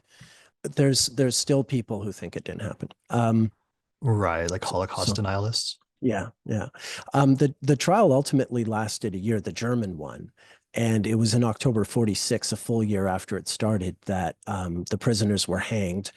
Of course, except for Goering, who had a cyanide pill tucked away, and he took care of himself the night before because he didn't want to, you know, lower himself to being hanged by, the enemy. Right. Yeah, so it wasn't concluded until a year later, but the trial began on November 20th, 1945, which is 13 days before Mars stations retrograde in Leo, and then it would retrograde back into Cancer. Yeah, So there was something about that, about reviewing a war and wartime atrocities that had taken place, including what happened in the concentration camps, that I thought was relevant about that Mars retrograde period in 1945 and 1946, and something striking about that in terms of the legacy of that. yeah, yeah, definitely. Yeah. All right, my friend. Were there any major Mars retrograde in Cancer things that you researched that you found that we forgot to mention here? Oof. I mean, I'm sure there are. Especially once we decided to just sort of focus on American history, because I was going all over the place. I guess the one thing I'll just mention in passing, you remember years ago, before we knew the truth, you and I disagreed on what Hillary Clinton's time of birth might be. Mm, And my main argument, I guess I thought she was Gemini or Cancer rising, was I took three events from her life. In 1960, she's 12, 13, she's just turning 13, and she's still a Republican at that point. And the Nixon Kennedy election happens. She lives in Chicago, and she is somehow privy to, she learns about how the Democrats in Chicago are stuffing ballots or, cheating in the election, and she becomes very disillusioned by that. 15 years later, October 11th, 1975, the same day that Saturday Night Live broadcasts for the first time, she marries Bill Clinton as Mars is about to go retrograde in Cancer. And mm. then 17 years after that, it's November of 92, and he's being elected president. She's becoming first lady. And it was because of those three events happening when Mars was in Cancer that I thought, well, that must be close to her ascendant because it keeps, timing her life that way. Right. Yeah. I Yeah, just had and to, you ended up being right about that because of that brilliant use of Mars retrograde. Because at the time there was basically two what looked like more reliable times. There was one time that was like 8 p.m., which gave either late Gemini rising or early Cancer rising, and there was an 8 a.m. time that yeah. gave Scorpio rising, or right? Am I Yeah. Yeah, stating this that's correctly? Yeah, correct. Yeah. Scorpio rising. Okay, Yeah. Scorpio Because she's a rising Scorpio sun. Yeah. with Mars in Leo in the 10th house, and that's what I thought it was, partially because of what I was told by this older astrologer who convinced me that Hillary was like giving out the opposite of what the correct time was, and I like believed that, but it turned out not to be true. And then later the birth certificate was released and it turned out that it was Gemini rising, and you were right. And part of the reason you were right is because you were picking up on this important Mars retrograde period in Cancer and Gemini that was so crucial because it was going through her rising sign. Yeah, it was the only reason. Mm, It was really, it wasn't a reason. It was the only reason I made that call. It just seemed like too strong a pattern, um, to ignore. So yeah, that was it. I wasn't trying to like take a lap on that. It was just, since we're talking about Mars I retrograde in Cancer, it occurs to me, hey, That was what served me well. The cycle of Mars is really useful for that very reason, because retrogrades and conjunctions to the sun occur so infrequently. More so in some signs than others, but even in the ones that they do, somewhat frequently, if it's only every 15 to 17 years, it really gives you these small windows in time to look at that. You can look at someone's entire life and pull out little periods that are going to be important, because there's that Mars retrograde going over their ascendant for the first time in their life, or one of two or three times in their life, and it's a really reliable method for that, and using it in alongside the Venus cycle, because they do different things. The Venus sort of sets this regular 8-year rhythm that you can follow, and then Mars is just sort of dropping in these seemingly random spots, over the course of the decades. So yeah, if you know how to use those two planets, there's really, and their cycles, there's so much you can do in terms of shorthand, or the very handy with rectification for sure. Yeah, that's a really great point. I will always assist you in taking a victory lap Oh, thank on you. Thank you. your past successes and predictive prowesses, especially when it comes to these planetary periods, which you've been using and exploring for longer than anybody I know. And that takes us back. I think this is where we start giving some of our concluding remarks for this Yeah. episode. And part of the reason I wanted to do this, um, I've once again, put off doing the big fifth house episode because I wanted to take the opportunity, since Mars is stationing direct in Cancer, and because I could see so many current events that were coinciding with that transit that could be identified somewhat independently.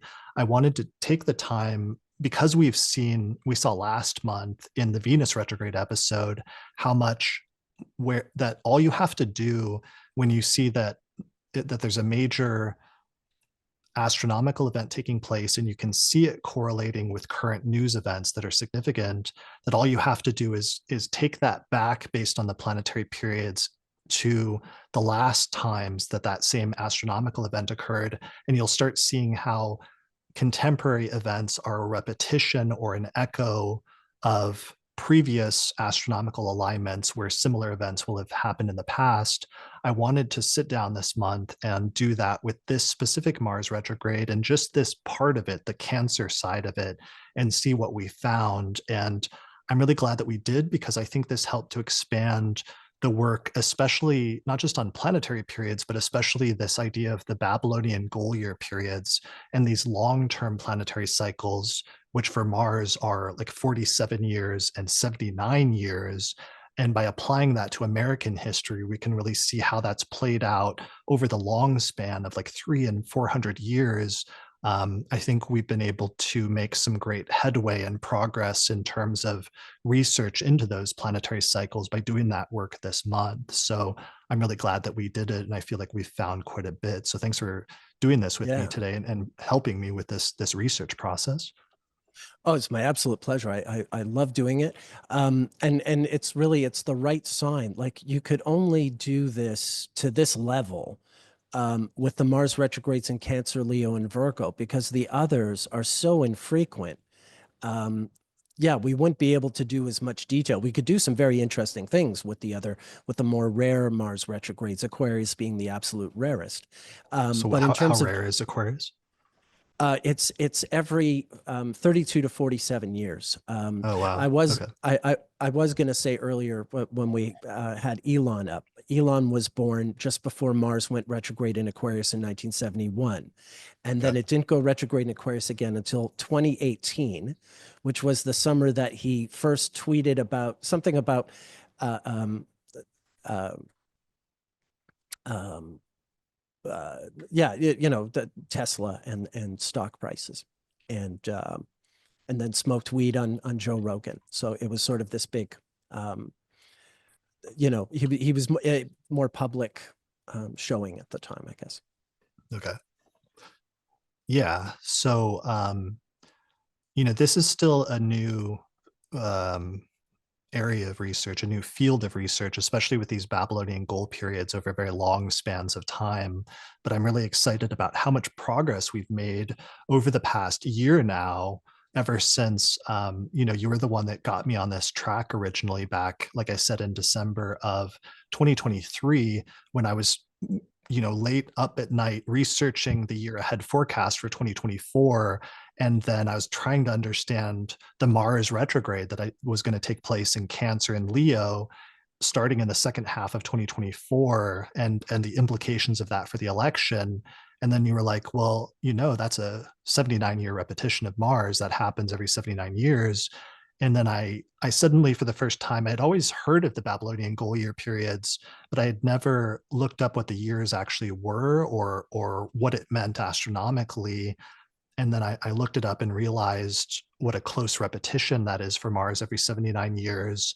I realized that Trump was born under this same one. I realized that like the 14th Amendment was passed under one. And then I realized that the US Constitution was created under one. And all of a sudden it all fell into place. And you can see my shock and, to be honest, somewhat discouragement in having that realization in the year ahead forecast when I mentioned this at that time, as well as my like trepidation surrounding what the implications of that seemed like what they were, which I expressed to whatever limited extent I felt comfortable at the time. But yeah, we've done so much great research then since that time. And I think there's still so much more to do because we've now covered Venus through one cycle, Venus and Aries, and we've covered Mars retrograde in Cancer. But we touched a little bit on Mars retrogrades in Leo, but we didn't do all of the Mars retrogrades in Leo, which is the other side of this, for example, is something that we left out. So we got Yeah. like some of those, the ones with Cancer, but there's also some Mars retrogrades in Virgo and Leo that we left out, right? Yeah, there's ones that just happen in Leo, and there's ones that happen going from Virgo to Leo. And they also occur every 15 to 17 years. Leo is absolutely the most common sign for Mars retrogrades, and Aquarius the least. So that's the Okay. axis. And And signs and that's closest to Leo are more common. Signs closest to Aquarius are less common. okay. And that's going to become relevant because we have this retrograde, which is in Leo and Cancer, which has just happened and is happening this year. But in 2 years' time, there's going to be another Mars retrograde in Leo and Virgo just 2 years from now, around like 2027, right? That's right. And it's the same, it's the 32-year return of the Mars retrograde going from Virgo to Leo that was happening in early 1995 when I read my first astrology book ever. Nice. I love that. Maybe that will be the culmination then of your planetary period career somehow at that time. Well, who knows? I hopefully it goes on longer than that. But I want to thank you because I'm in the opposite boat. I had never heard of goal years. I knew I was Okay. doing something kind of quasi Babylonian. I was, I told myself I've jokingly called myself a neo Babylonian astrologer. And I felt like, okay, I know these planetary periods are used in Hellenistic astrology as a timing lore. But then I started looking at the transits and seeing, similar things that you've been finding. And so I was like, oh yeah, this must be how, what the Babylonians did. But I didn't know they were called goal years or that they specified this or that period. So yeah, I've also in starting to collaborate with you on this material, I've also actually learned what it is I'm doing, what it is I Right. sort of found instinctively, 20 years ago. Right. Yeah. I mean, this is literally one of the earliest astrological techniques and like timing techniques would have been these planetary periods. And the Babylonians 3,000 years ago, at least at the if not earlier, possibly 4,000 years ago, actually, when it comes to Venus and some of the Venus retrograde cycles, Yeah. as Demetra and I discussed in the Anana episode, they discovered that the planets would recur in these periods, like Mars in 15 years or 47 years or 79 years. And the Mesopotamian scholars are aware of these periods surviving, and they can see that they were used in order to do astronomical and mechanical things. Like, for example, the Antikythera mechanism integrated and used these planetary periods, and that's how it was able to calculate the positions of the planets so accurately, because these periods are built into it and they're so precise. So Mesopotamian and historians of like ancient astronomy know that the ancient Babylonians used these periods for astronomical reasons, but what we're discovering here right now for the first time is that these periods are incredibly potent for astrological reasons as well, because they mark the repetition of not just planetary cycles, but with those planetary cycles and their repetitions, we also see the repetition of events on Earth as well at the same time in human history. But it's only through studying human history through these long spans of time in this painstaking way that we've done it here in this episode and the recent ones, that you can truly see the full implications of that. Yeah, that's absolutely true.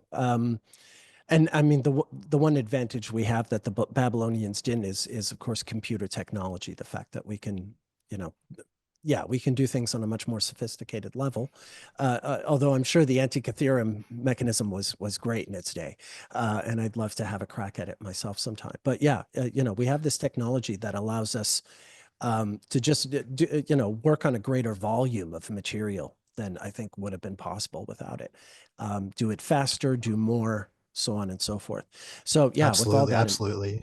yeah, And absolutely. And you know, the Babylonians, the Babylonian and I should say Mesopotamian astrologers, they discovered these periods, but one of the things they did is they had the astronomical diaries where they went out every night and they recorded what they saw in the sky and where the planets were.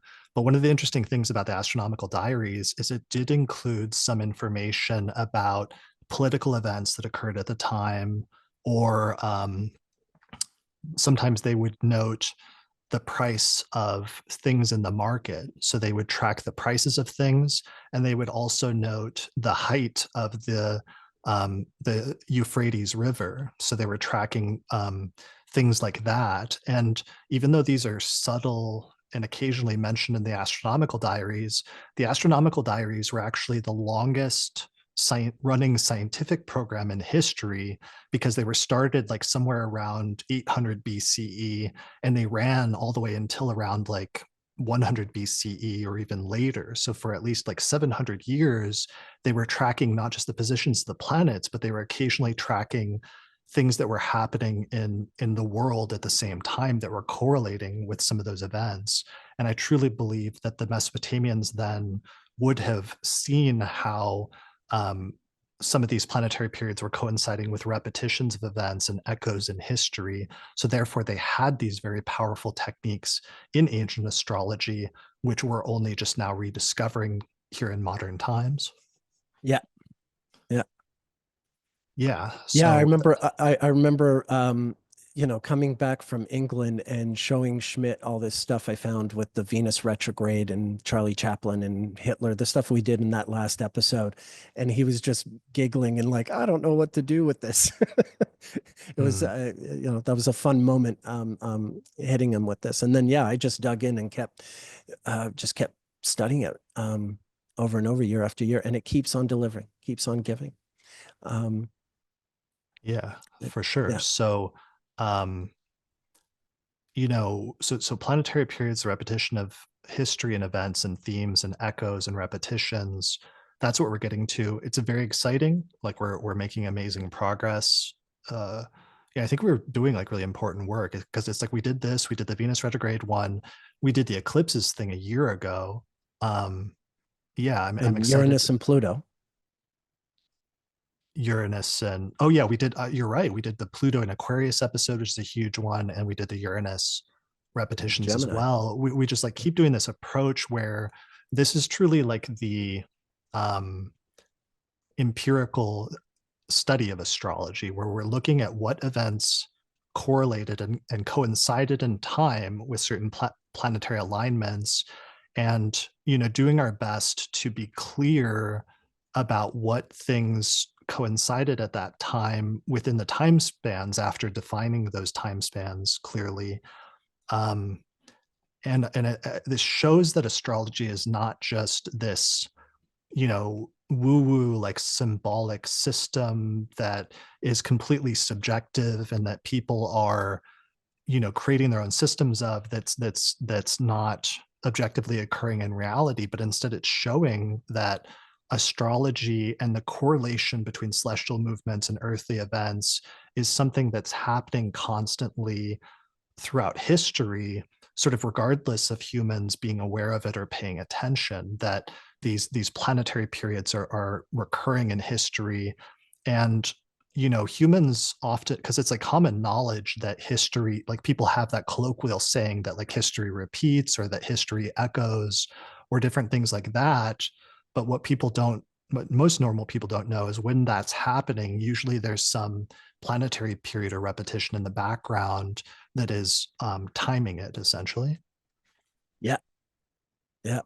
I always say that, I think there's a whole um, section of people in the world um, who think astrology is, nonsense. And I don't hold that against people, because if you don't know anything about astrology, if you have any sense, you would think it's nonsense, Um, but there are, I mean, it's unfortunate, because I think, astrology is a calendar system that you use to study history the way we do. You don't really need to believe anything other than, the ephemeris has been done accurately, has been calculated accurately. But if you just sort of look at this calendar and look at history and see how they correspond, I hope that's our imagination doing it, but I don't think so. It's too overwhelming. There's too much stuff. And, well, we can keep doing episodes like this, just, over and over, and finding new stuff, and, finding new angles. And, yeah, it's not coming from our imaginations. It's just coming from, analysis and repetition. And, it's going to keep delivering the way it has. Absolutely. Yeah. Absolutely. And the identify of current themes that are happening under a current astronomically astrologically significant astronomical moment, like a retrograde in a certain sign of the zodiac, and identifying some of the contemporary news stories and themes that are connected with that on some basic level, but then going back in history and looking at what happened the previous times that same astronomical event happened. There's this reciprocal thing where you learn about, you start to understand what's happening now better by seeing what the repetitions were in the past. And that's one of my hopes for this, in addition to this being a research episode where we're trying to push the boundaries of learning about these long-term planetary periods, is I hope it's helped to give some perspective on the current place in history that we're in at this present point in time, because obviously we're all aware at this point that we're at some sort of crucial moment and like turning point in history where things are changing very rapidly and um and moving very quickly. We're suddenly in one of those like famous, like, live in hope you live in interesting time type moments, Right. type curse moments, unfortunately. But yeah, I hope this has helped to give people some perspective about where we're at, as well as what some of the potentials are in the future, both good and bad. One of the things about doing this episode, just like the Venus episode, is we're recording this now 3 or 4 days before Mars stations direct in Cancer, but there's still going to be a bunch of news stories that are going to come after today that, some of which may have already happened as we've been recording this for the past like 6 hours today. There's going to be other stories that emerge over the next couple of months between now and June that are connected with this Mars retrograde still. And we're going to collect some of those if there's some interesting correlations that emerge after this time while the Mars retrograde is still unfolding and wrapping up. But I'm hoping that other people will help us with that, just like they have with the Venus retrograde episode, where what I'd like people to do is, if you notice either a correlation that we overlooked or missed of Mars retrograde in Cancer in the past that coincided with a major event, or if you notice other contemporary stories where themes that we mentioned in this episode as being past correlations start happening now in modern news and headlines and events, then let us know by posting a comment in the YouTube comments under this video on YouTube. That's really the best place. Nick is pointing downwards right now. That's good. So post it in the YouTube comments, because that's the best place where we can all, as a community, as a group of researchers and astrologers, pool our research by posting the comments there as the best place. That way, other people can see what observations have already been noted, and people won't. Sometimes when people email me, it ends up like doubling up or repeating the same stories. But if we all post them on YouTube below this video, then we'll be able to have some sort of like collection of that to build over the next few months. And then perhaps at some point we'll do like a follow-up episode, both talking about other historical repetitions maybe that we missed, if other people notice some and want to like gently or respectfully like let us know if they noticed a cool historical one, or both also contemporary ones that emerge over the next few months. Yeah. Yeah. And that next Mars retrograde we were talking about, the one that goes from Virgo to Leo in late 26, that also coincides very closely with a Venus retrograde in Scorpio, just like it did when I read my first astrology book back in 95. So we'll be ready to do an episode of Venus retrograde in Scorpio by then, and also the Mars retrograde. So yeah. Yeah, I think that would be a good time to do the Leo, possibly the Leo retrograde one in the future, if not a Virgo retrograde one, once we have that next retrograde. Yeah, so I'm going to release. Thanks everyone for all the patrons who support this research, because it basically, when you sign up through my page on Patreon, it allows me to like put aside time to do all of this research. We had about 60, 70 pages of notes that we wrote over the past few weeks in preparation for this episode and doing all this historical research. I'm going to release a PDF of the show notes that contain a lot of the research we did, which includes a lot of what we covered, but also some bonus material as a bonus for patrons of the Astrology podcast. So if you'd like to get access to those notes, or if you'd like to support our work in doing this, then sign up through my page on patreon.com/astrologypodcast in order to get access to that stuff. And it'll help us, encourage us to do future episodes. You can also, to help, you could get a consultation with Nick. Nick applies these methods within consultations, which is a great way to like personalize some of this stuff. You actually use these planetary periods in your consultations, right? Oh yeah, I have been for years and years, and and thanks to the Venus retrograde in Aries episode, some of your viewers have booked readings with me to talk about how Venus retrograde in Aries has operated in their life, and they've the feedback's been wonderful just in the last week or two since we've been doing that. So this is a cornerstone of what I do in chart consultations. And planetary synodic cycles work very well with solar returns and annual perfections, which I'd be very happy to explain to people who book me. So yeah. Excellent. All right. Nick And what's your Dagan, website? Nick Dagan, bestastrologer.com. Awesome. Cool. I'll put a link to that on the Thank you. description page on the podcast website for this episode, or below this video on YouTube, so people can check out your website and your consultations. I think that's it for this episode. Thanks a lot for doing this with me, Nick. This was incredible. We did another long research episode, but I'm so happy and stoked with the research that came out of this. And I hope it, echoes on and creates a new foundation for other astrologers doing this type of work in the future for, future times to come. Thank you for having me, Chris. The timing is perfect. In 5 minutes, I have to wake up my kid to take her to school. So we couldn't have done it better. All right. Excellent. Timing is everything. Thank you for staying up all night with me to record this episode. Thanks everyone for watching this episode of the Astrology Podcast. I appreciate you. Have a good time. And yeah, I'll see you again next time.